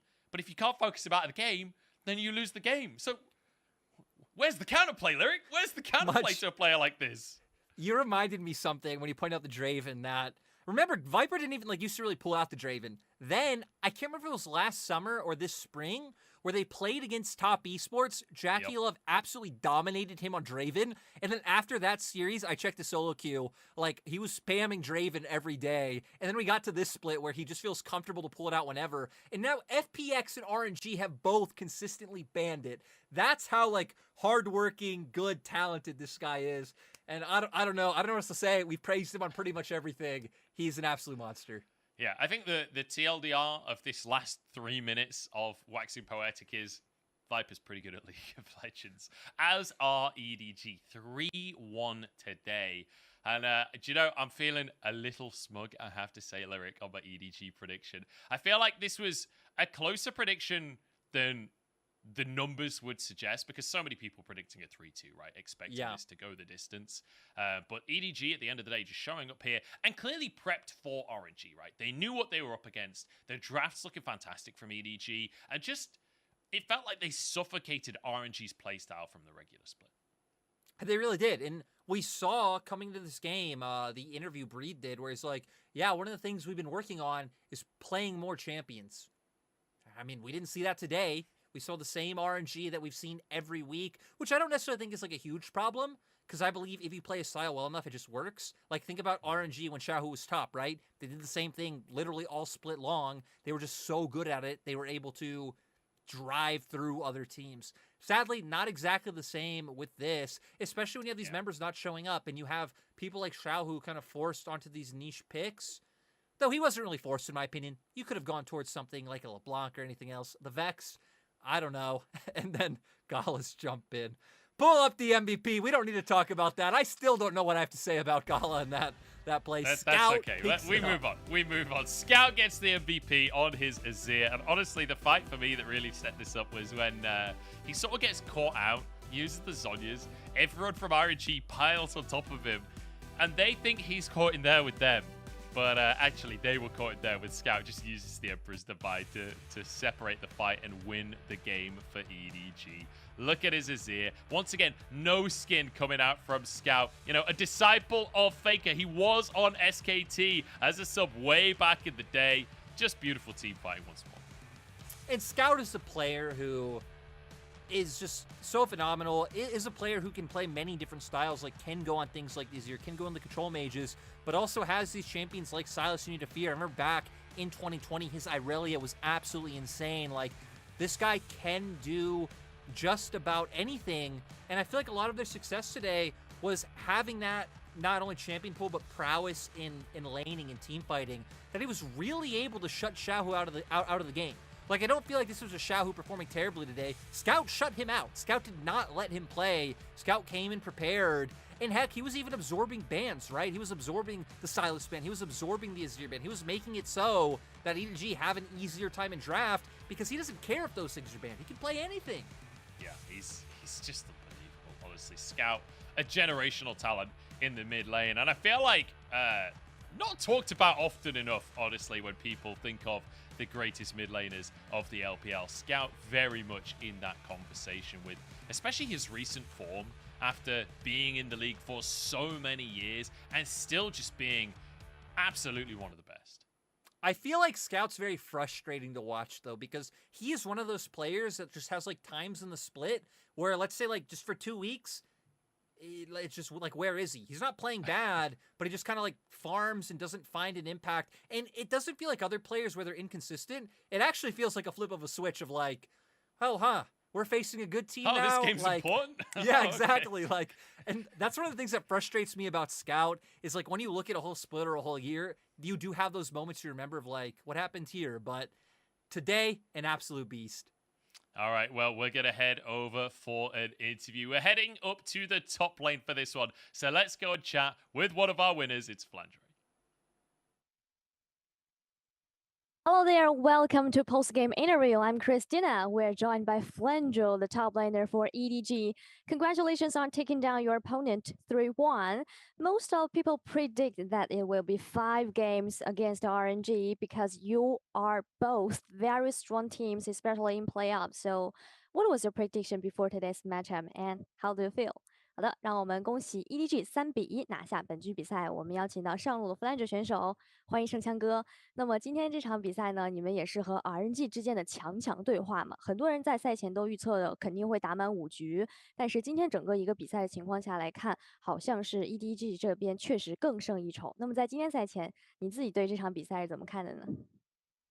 其实我自己是对外界的预测不是很看重，所以我还是比较关注我们队内其实自己的状态。我觉得我们今天开赛前其实感觉都挺好，然后第一把顺利拿下以后，我就觉得今天应该没问题。So actually, I don't care about how the other people, like the audience, spectators, the casters, will predict the result of the match up, and I just focus on my own and my team's performance and our form. Actually, after we taken down the game 1, I do think we can take down this matchup. So, you guys just win this matchup 3-1. So what do you think is a key? So sorry.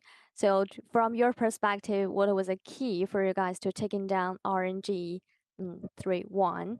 Especially, I do think that you guys performed pretty good.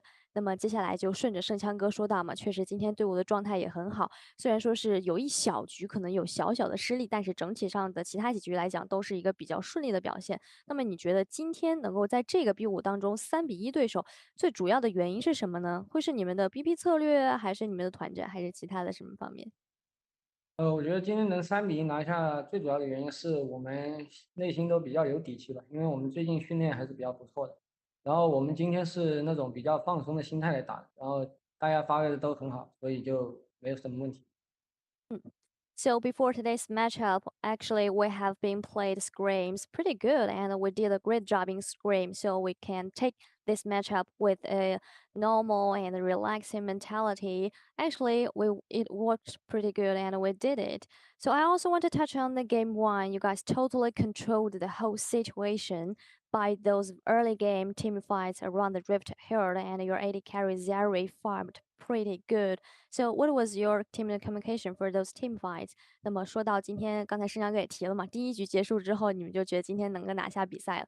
确实，在今天第一局很前期的时候，大概在上半野区的部分，特别是围绕着峡谷先锋团那2波，你们都打得很好。那波之后，泽力也是发育就起飞了。所以你们在那一波或者那几波前期关键的团战，当时是怎么沟通的？怎么会泽力那么早就上来参团？当时那波情况是对面先动的峡谷先锋嘛，所以我们就让我们泽力这边准备靠过来，然后只要拖到我们5个人准备集合的时候，我杨先手就很好。So I saw our opponent was trying to secure the Rift Herald, and then we asked our AD carry, ask our Zeri for help. So after we 5 players gathering here, gathering into the Rift Herald, I used my ultimate to engage, so that's pretty good. So I also want to touch about how did you guys adjust your form after losing game 3? I don't want to bring you bad memories, but from my perspective, I think the Vladimir into Fiora is a pretty good choice, especially for you. So how did you guys adjust and reveal after that matchup? 那么今天是3-1，是收获了比赛的胜利，就是确实是站在一个很客观的角度上来讲，想是问一下圣枪哥选手，你们在那局小小的失利之后是如何快速调整状态的呢？因为其实从我个人浅显的看法来看，本来以为这个吸血鬼选出来 counter 这个剑姬应该会是一个不错的效果，确实也看到你虽然被抓很多次，但是你的经验其实一直都没有差下，所以在那局之后，你们队内是如何复盘的？其实那局输了也没什么感觉，因为对面前期中野一直搞我，然后我受不了了，就没办法撑住了。后面年轻人的剑姬玩的太好了，只能说后面就砍起来。只能说下一把就给他搬了。他下一把要打我们蓝色方，我不知道对面怎么玩，所以就没什么感觉。So I do think it doesn't matter we lost that little matchup because their top and jungler really targeted on my bot lane. I feel terrible. So, but I do think that Brace performs pretty good on Fiora. So in the next matchup, we banned Fiora and ban pit strategies, even if we are on the blue side. Actually, we don't know which kind of top laner they will pick. We just ban Fiora in that ban pit strategies. Final question for you. You have mentioned that you're challenging for those strong teams who ranked higher than your team on the higher positions. So what was your mentality right now, and what's your take on the next matchup you are going to face a top esports who gets the first place in regular season? 那么今天的赛前采访也看到盛枪哥有说，确实是你们是从一个比较稍微来讲没有那么靠前的位置一直在向上挑战嘛。那么下一局要面对到的是常规赛收获第1名的滔博战队，他确实打的也不错。那么盛强哥对下一场对局有什么样的看法呢？我觉得下一场对战滔博的话，主要还是不用太关注他们，就把我们自己的东西打好就行。我觉得我们最近状态也不低。So, in next matchup, first of all, I think our form is pretty good right now. We are dominant and we don't need to overthink too much about our opponent. Just focus on my own and on our team's own form. If we can show our strengths, oh, maybe we'll see. So thank you so much for joining me. 再次感谢盛枪哥来到我们的英文流赛后访问，也再次恭喜 EDG 拿下了本局的比赛。Back to you guys. 拜拜。拜拜。I love that final answer from Flantre there. He's like, you know what? It doesn't really matter who we're up against. We're EDG. As long as we're playing our game, we'll win the series. And that's the kind of confidence that only a world champion can walk around with. I agree. And it's true, right? I feel like a lot of teams in the LPL have rosters like stacked though, and a lot of them can say that. But it's always true, right? And that's the thing I'm most excited yet terrified for, is when you have like a top esports at 100% up against an EDG at 100%, and then like JG V5, like, man, I just don't know. I don't know. We can look at the bracket because I've said I don't know so many times today. Someone actually told me that on Twitter because there's so many mysteries in the LPL. That's why we love it. Yeah, that's what we're here to do. Divine the mysteries and figure it out. Another 3-1. That's 4 in a row here in the LPL. EDG surprising everyone and making their way into the double elimination. Their next opponent being Top Esports. Certainly going to be a banger. I cannot wait to see that bot lane matchup. Viper versus Jackie Love. It's always going to be so much fun. I hope some of those aggressive AD carries do get let through the draft.